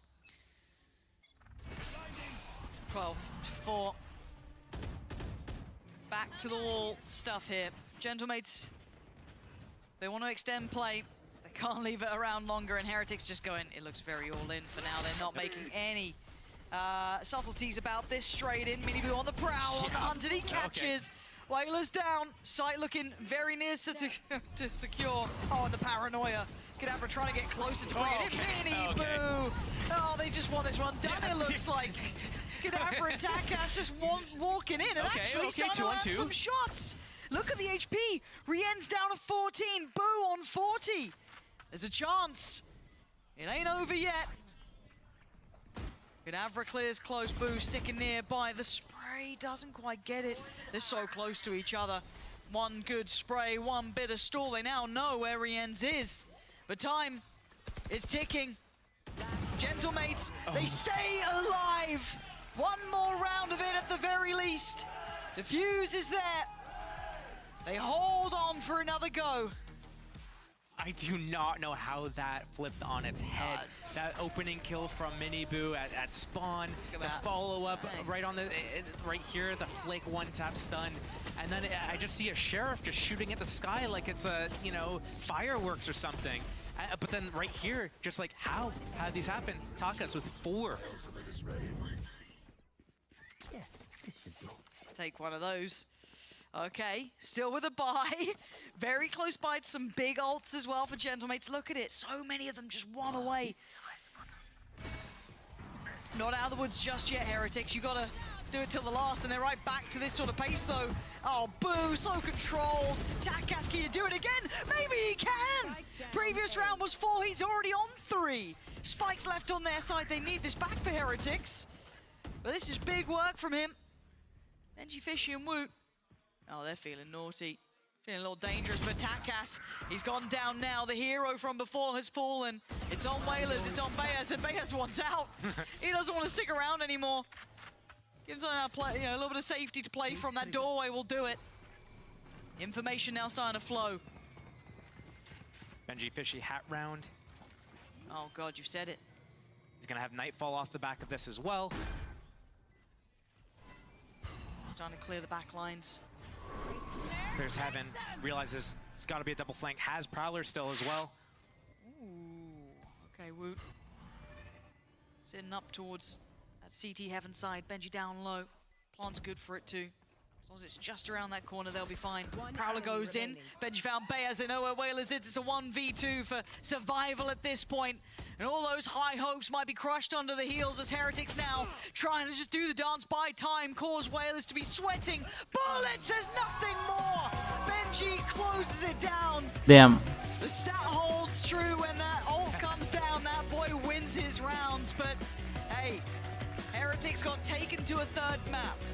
Gentlemates did very well to extend the series, but once Lotus came out, it was a different deal altogether.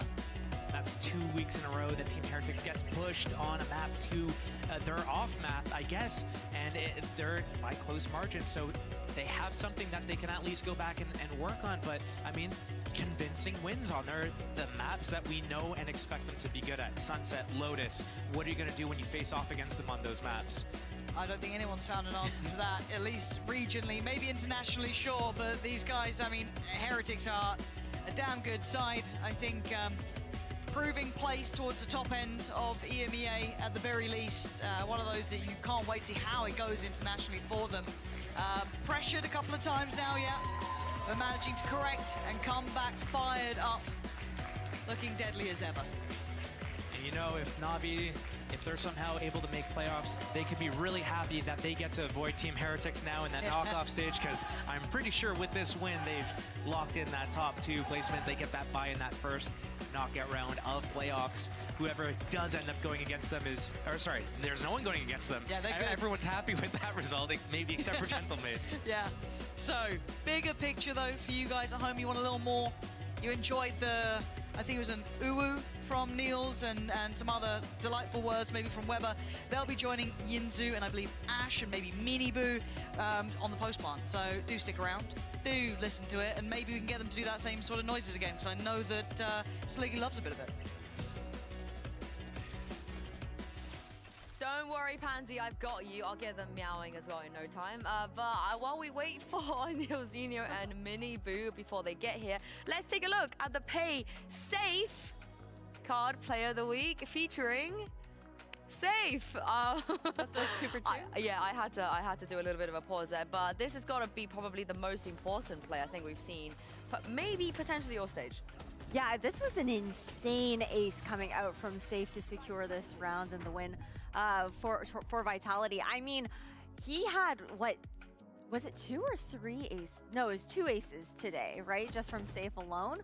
But up against BBL, especially with what was at stake in this matchup, you know, he was so emotional on that stage after the win. Yeah, thoroughly deserved for them, but I feel kind of bad for BBL. You know, it feels like it always happens like this towards the end of the season. But moving on to this game against Gentlemates, before we get Miniboo and Neilzinho here, I did not expect Gentlemates to put in a shift like that. That's I feel like a good sign for the future. It really did look like a good sign for the future. They left us a little bit more to be desired on the attacking side of Icebox. We saw them have some ideas on Lotus, but it didn't quite pan out. But it really felt like we saw them starting to reach new heights as a team with the synergy that we were seeing. And then also having the tank going on that duelist and then having Takas onto the Omen was a shift that I didn't think that we expected whatsoever in this specific best of 3. I quite like it. I like the idea of switching them around here a little bit. Takas seemed pretty comfortable as well. But this is the thing though, it's nice to see them come online, but do you think it might be a little bit too late because we just have one last week left? It does feel like it might just be a little bit too late, especially with the fact that they did have now 3 changes, I guess, to how the team is working with the change to their coaching staff, that having Cadaver come in there as well. But otherwise, maybe something to look towards for the long term. Bring in the boys. Congratulations today. Congrats. That was a long series. So Pansy wanted me to get you to uwu. Me? Yeah, or either of you. Absolutely not. Well, you saw it on the comms. That's One Weber. of you did it. That's Weber. Oh, but you did something else though.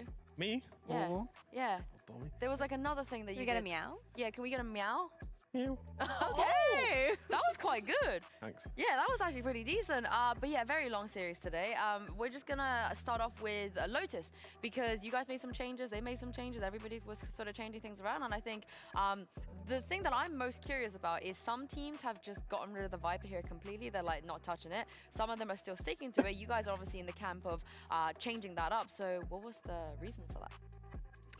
We changed it up quite a while ago before Shanghai. We had pretty much this comp, but with Riz, just to see how it worked.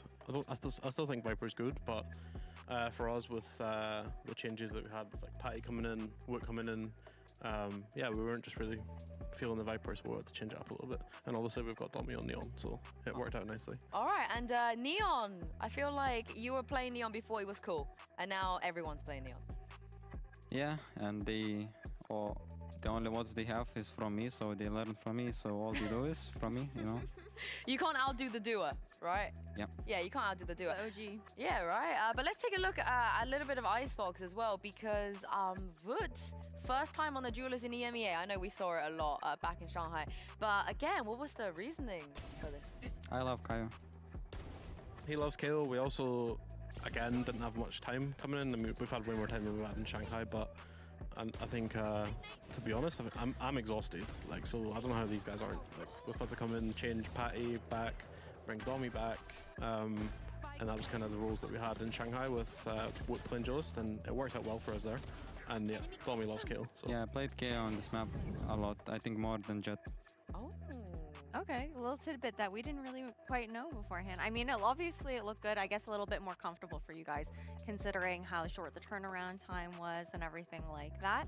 But I guess, despite all of those changes for you guys, were you guys expecting the changes that Gentlemates pulled out in your match? No, and I think they overplayed themselves. Yeah? Yeah. They overcooked, as in? Yeah, I think they overcooked a bit. Like, on Sunset, we were expecting Sage, and I was kind of surprised. I don't think they utilized Raze enough. I mean, I expected them to change comps, but I didn't have a clue what they were going to pick, to be honest. I didn't expect the Sunset change, like Domi said, either. But definitely, Icebox, I expected them to do something different. And they still kept the no duelist, but Omen was quite a nice touch. Yeah? So. Was it annoying to play against? Oh, yeah. Yeah. Omen's always annoying to play against. It looked really annoying on their defense. Did you expect to drop that map against them? Because I think on paper, when we saw at least the map, we were like, oh my goodness, Heretics, you must be very, very happy getting those 3 maps. Yeah, definitely. This isn't taking anything away from them. I think we completely dismantled on attack, I shall say.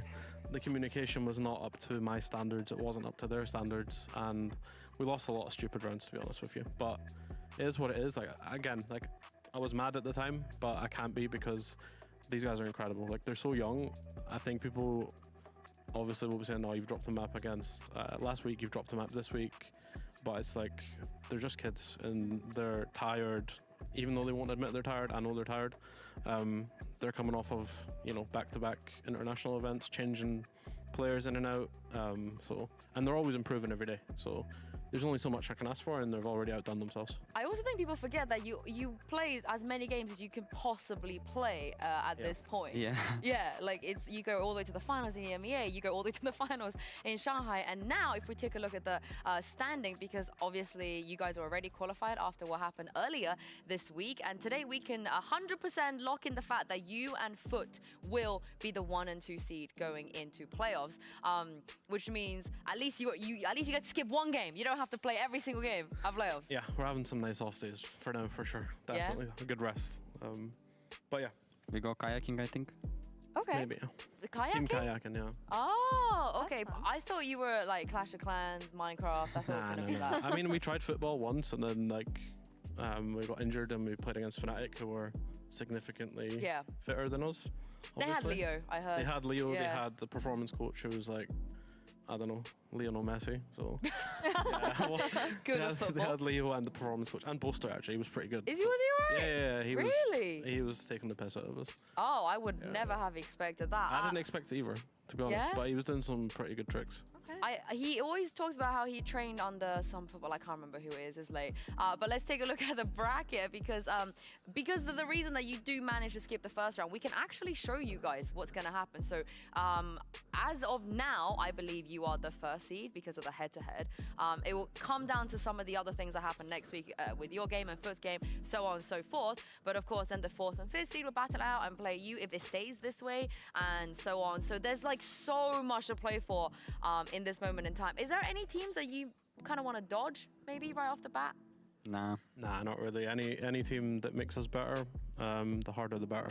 I think at this point, any map we lose, it's a learning curve. So yeah, there's no one that I fear in the sense of if you want to go to champions, you need to beat everyone here anyway if you want to do well. So I feel like everyone wants to dodge them though. Oh yeah, 100%. And I mean, on that note as well, if for playoffs, do you guys expect that any other teams are actually going to let Sunset back through that map veto? Oh. it depends on their map veto. Some teams have to. Like we knew they were going to play Sunset tonight because Bindwoods are permaban. So I think teams will ban it, or maybe they try anti-strike it again. But it's getting harder every time, I'm not going to lie. Like, I think Gentlemates were doing some really good stuff tonight, so... I think the other question is, will you ever not pick it? Because if they don't ban it, they're like, oh, they might want to... we did that in the playoffs against Navi to throw them off, like, when we beat them second time, so who knows, maybe. Oh, that's part of your arsenal, we do have a question here from our good friend Yumpy from Team Liquid, so take a look at this. What's one thing you know about Finland? That's a fantastic question. I love it. Did you catch that? Yeah. Yeah, one thing. What's one thing you know about Finland? Sauna. A lot of saunas, a lot of good saunas, sauna country. That's a good one. It's cold, really cold. It's cold? Yeah. I think so, no? Anything else? Yeah, I feel the best. like... I mean, in the north, maybe, like, it's quite, tall. Yeah, this is like world. Man, they had like the best sniper in the world, no? Yeah. Yeah. I can't remember his name. Yeah. What's the capital of Finland? Helsinki. Okay, we should do a little quiz. We should. We did this on content. We had a geography quiz. Yeah, we're not Benji. You were good? You guys were good on the geography quiz? Yeah, these guys were good. Benji, a little bit whiffy, but... Oh, no. Yeah. Okay, I remember we quizzed you and Benji together. Maybe next time we get you two together instead. Yeah. Boo's also pretty smart. These two are really cool. Like Boo and Mini Boo. I just ended school. I had to do homework for this, Yeah, you're still studying. I forget this. You're literally... how are the studies while we have you here? Your exams went well? Everything's good? I'm gonna get exams result in couple of 3 days, I think. So I don't know yet, but I think it went decent. Wait, on your birthday? Or is it your birthday today? I know your birthday is some point. My birthday is like the day after Koi game. It's July 11th. Oh, so you get exam results, then Koi, then birthday. Yeah. Oh my goodness. The next week is going to be huge for Team Heretics. Make sure you guys note this down. But we will have Foot versus Giant X coming up for the next match of next week. So we'll invite the winners here, of course. You guys have a question for them? Your question last time was a great question. It was I think, what's your favorite Chinese food? That was a good one. I like that one. I don't know if you've left a question before, Neil. I don't think so. Yeah, you want to leave a question? I'll give one. You like it as well. Yeah, all right. Look down the camera. You got this. What's your favorite Taylor Swift song? Oh! Neil Banger. Zinio. What is your favorite Taylor Swift song? Haunted. Oh, you're a Speak Now girly. Yeah. I never would have thought that. Nah, You like Taylor Weber Swift? have the album in the car every day. You also like Taylor Swift? I don't know. Oh, I was going to say you're my favorite team in the whole world. We'll culture him. Yeah. We'll get you on there. Check this out, guys. The Taylor Swift buff. And Ash, what about your favorite Taylor Swift song? We don't ask you. My favorite Taylor Swift song? Yeah. Gotta say Death by a Thousand Cuts right now.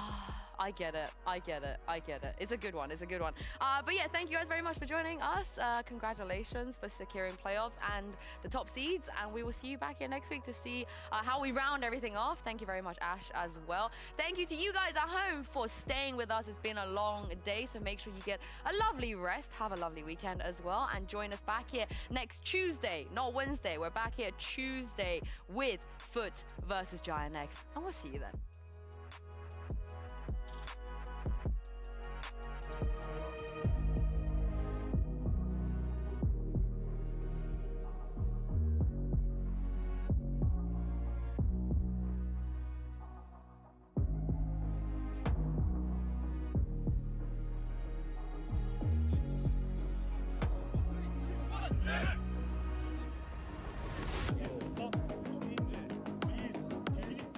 BBL!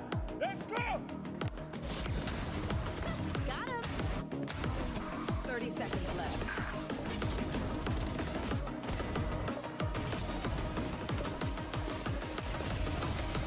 We hate winning. No, we don't, bro. Not able to get the damage. Oh, no one's so brave! He snuck up behind them!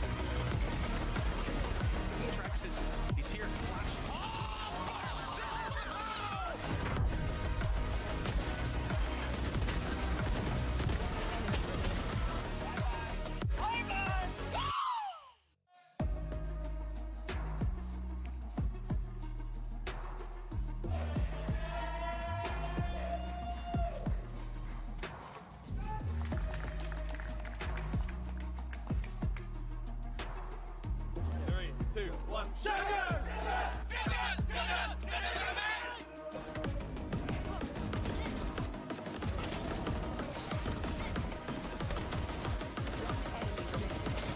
Succulent Chinese meal.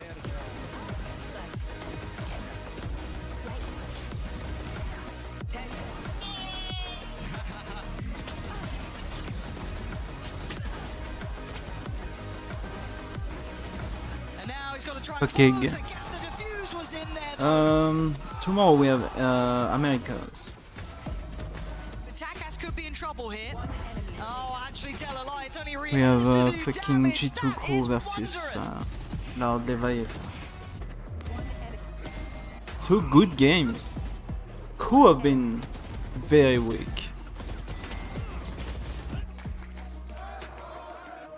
I think they have lost every game in stage 2.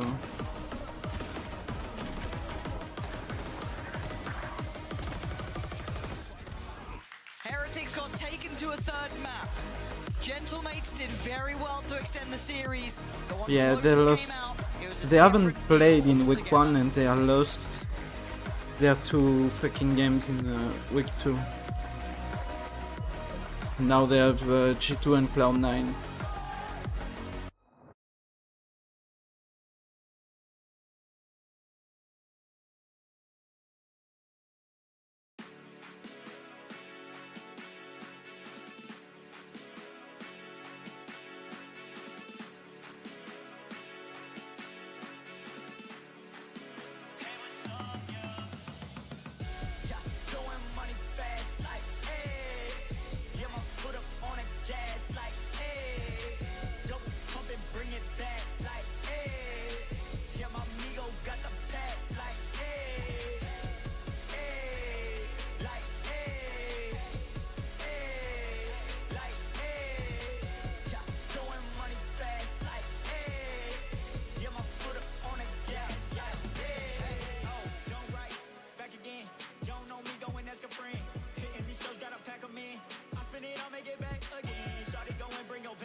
Today, we're going to break down the match that put Korean Valorant on top of the world. Welcome to Genji versus Team Heretics from the grand finals of VCT Master Shanghai. Wait, if Genji autoplay on wins the this match, stream? then they will make history as the first Asian Damn. Valorant team to lift a global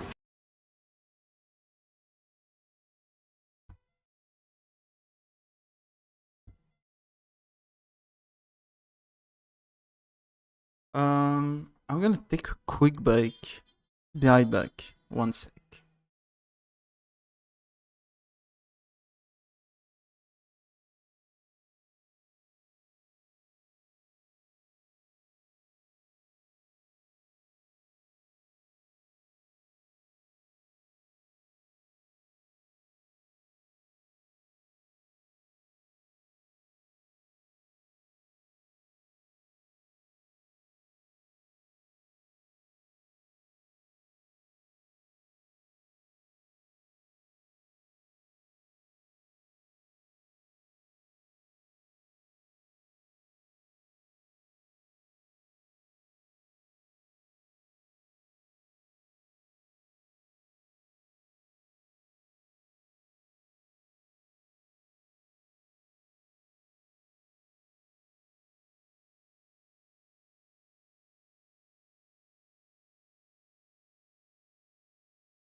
Hello.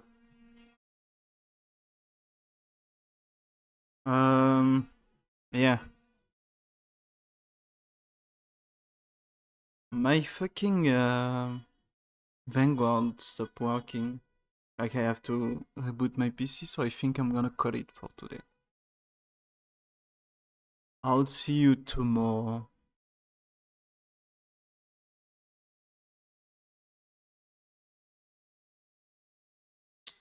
Probably for the first any games. And yeah. At least.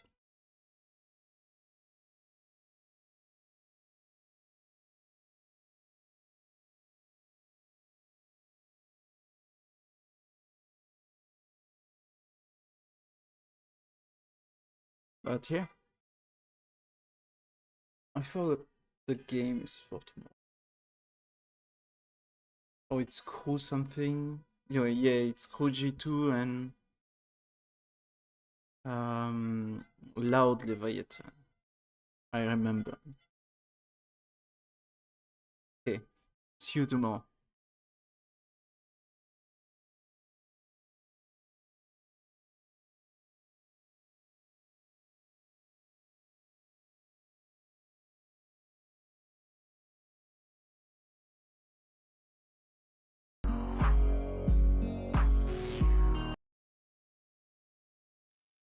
I was blown away, what could I say? It all seemed to make sense.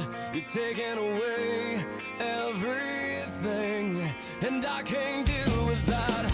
I try to see the good in life, but good things in life are hard to find. Blow it away, blow it away. Can we make this something good?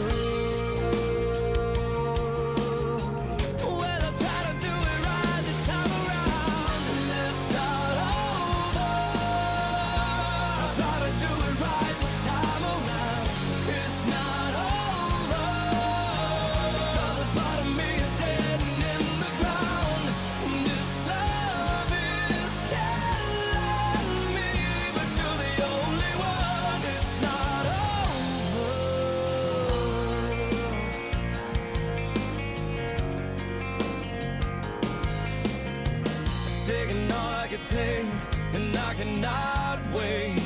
We're wasting too much time being strong, holding on. Can't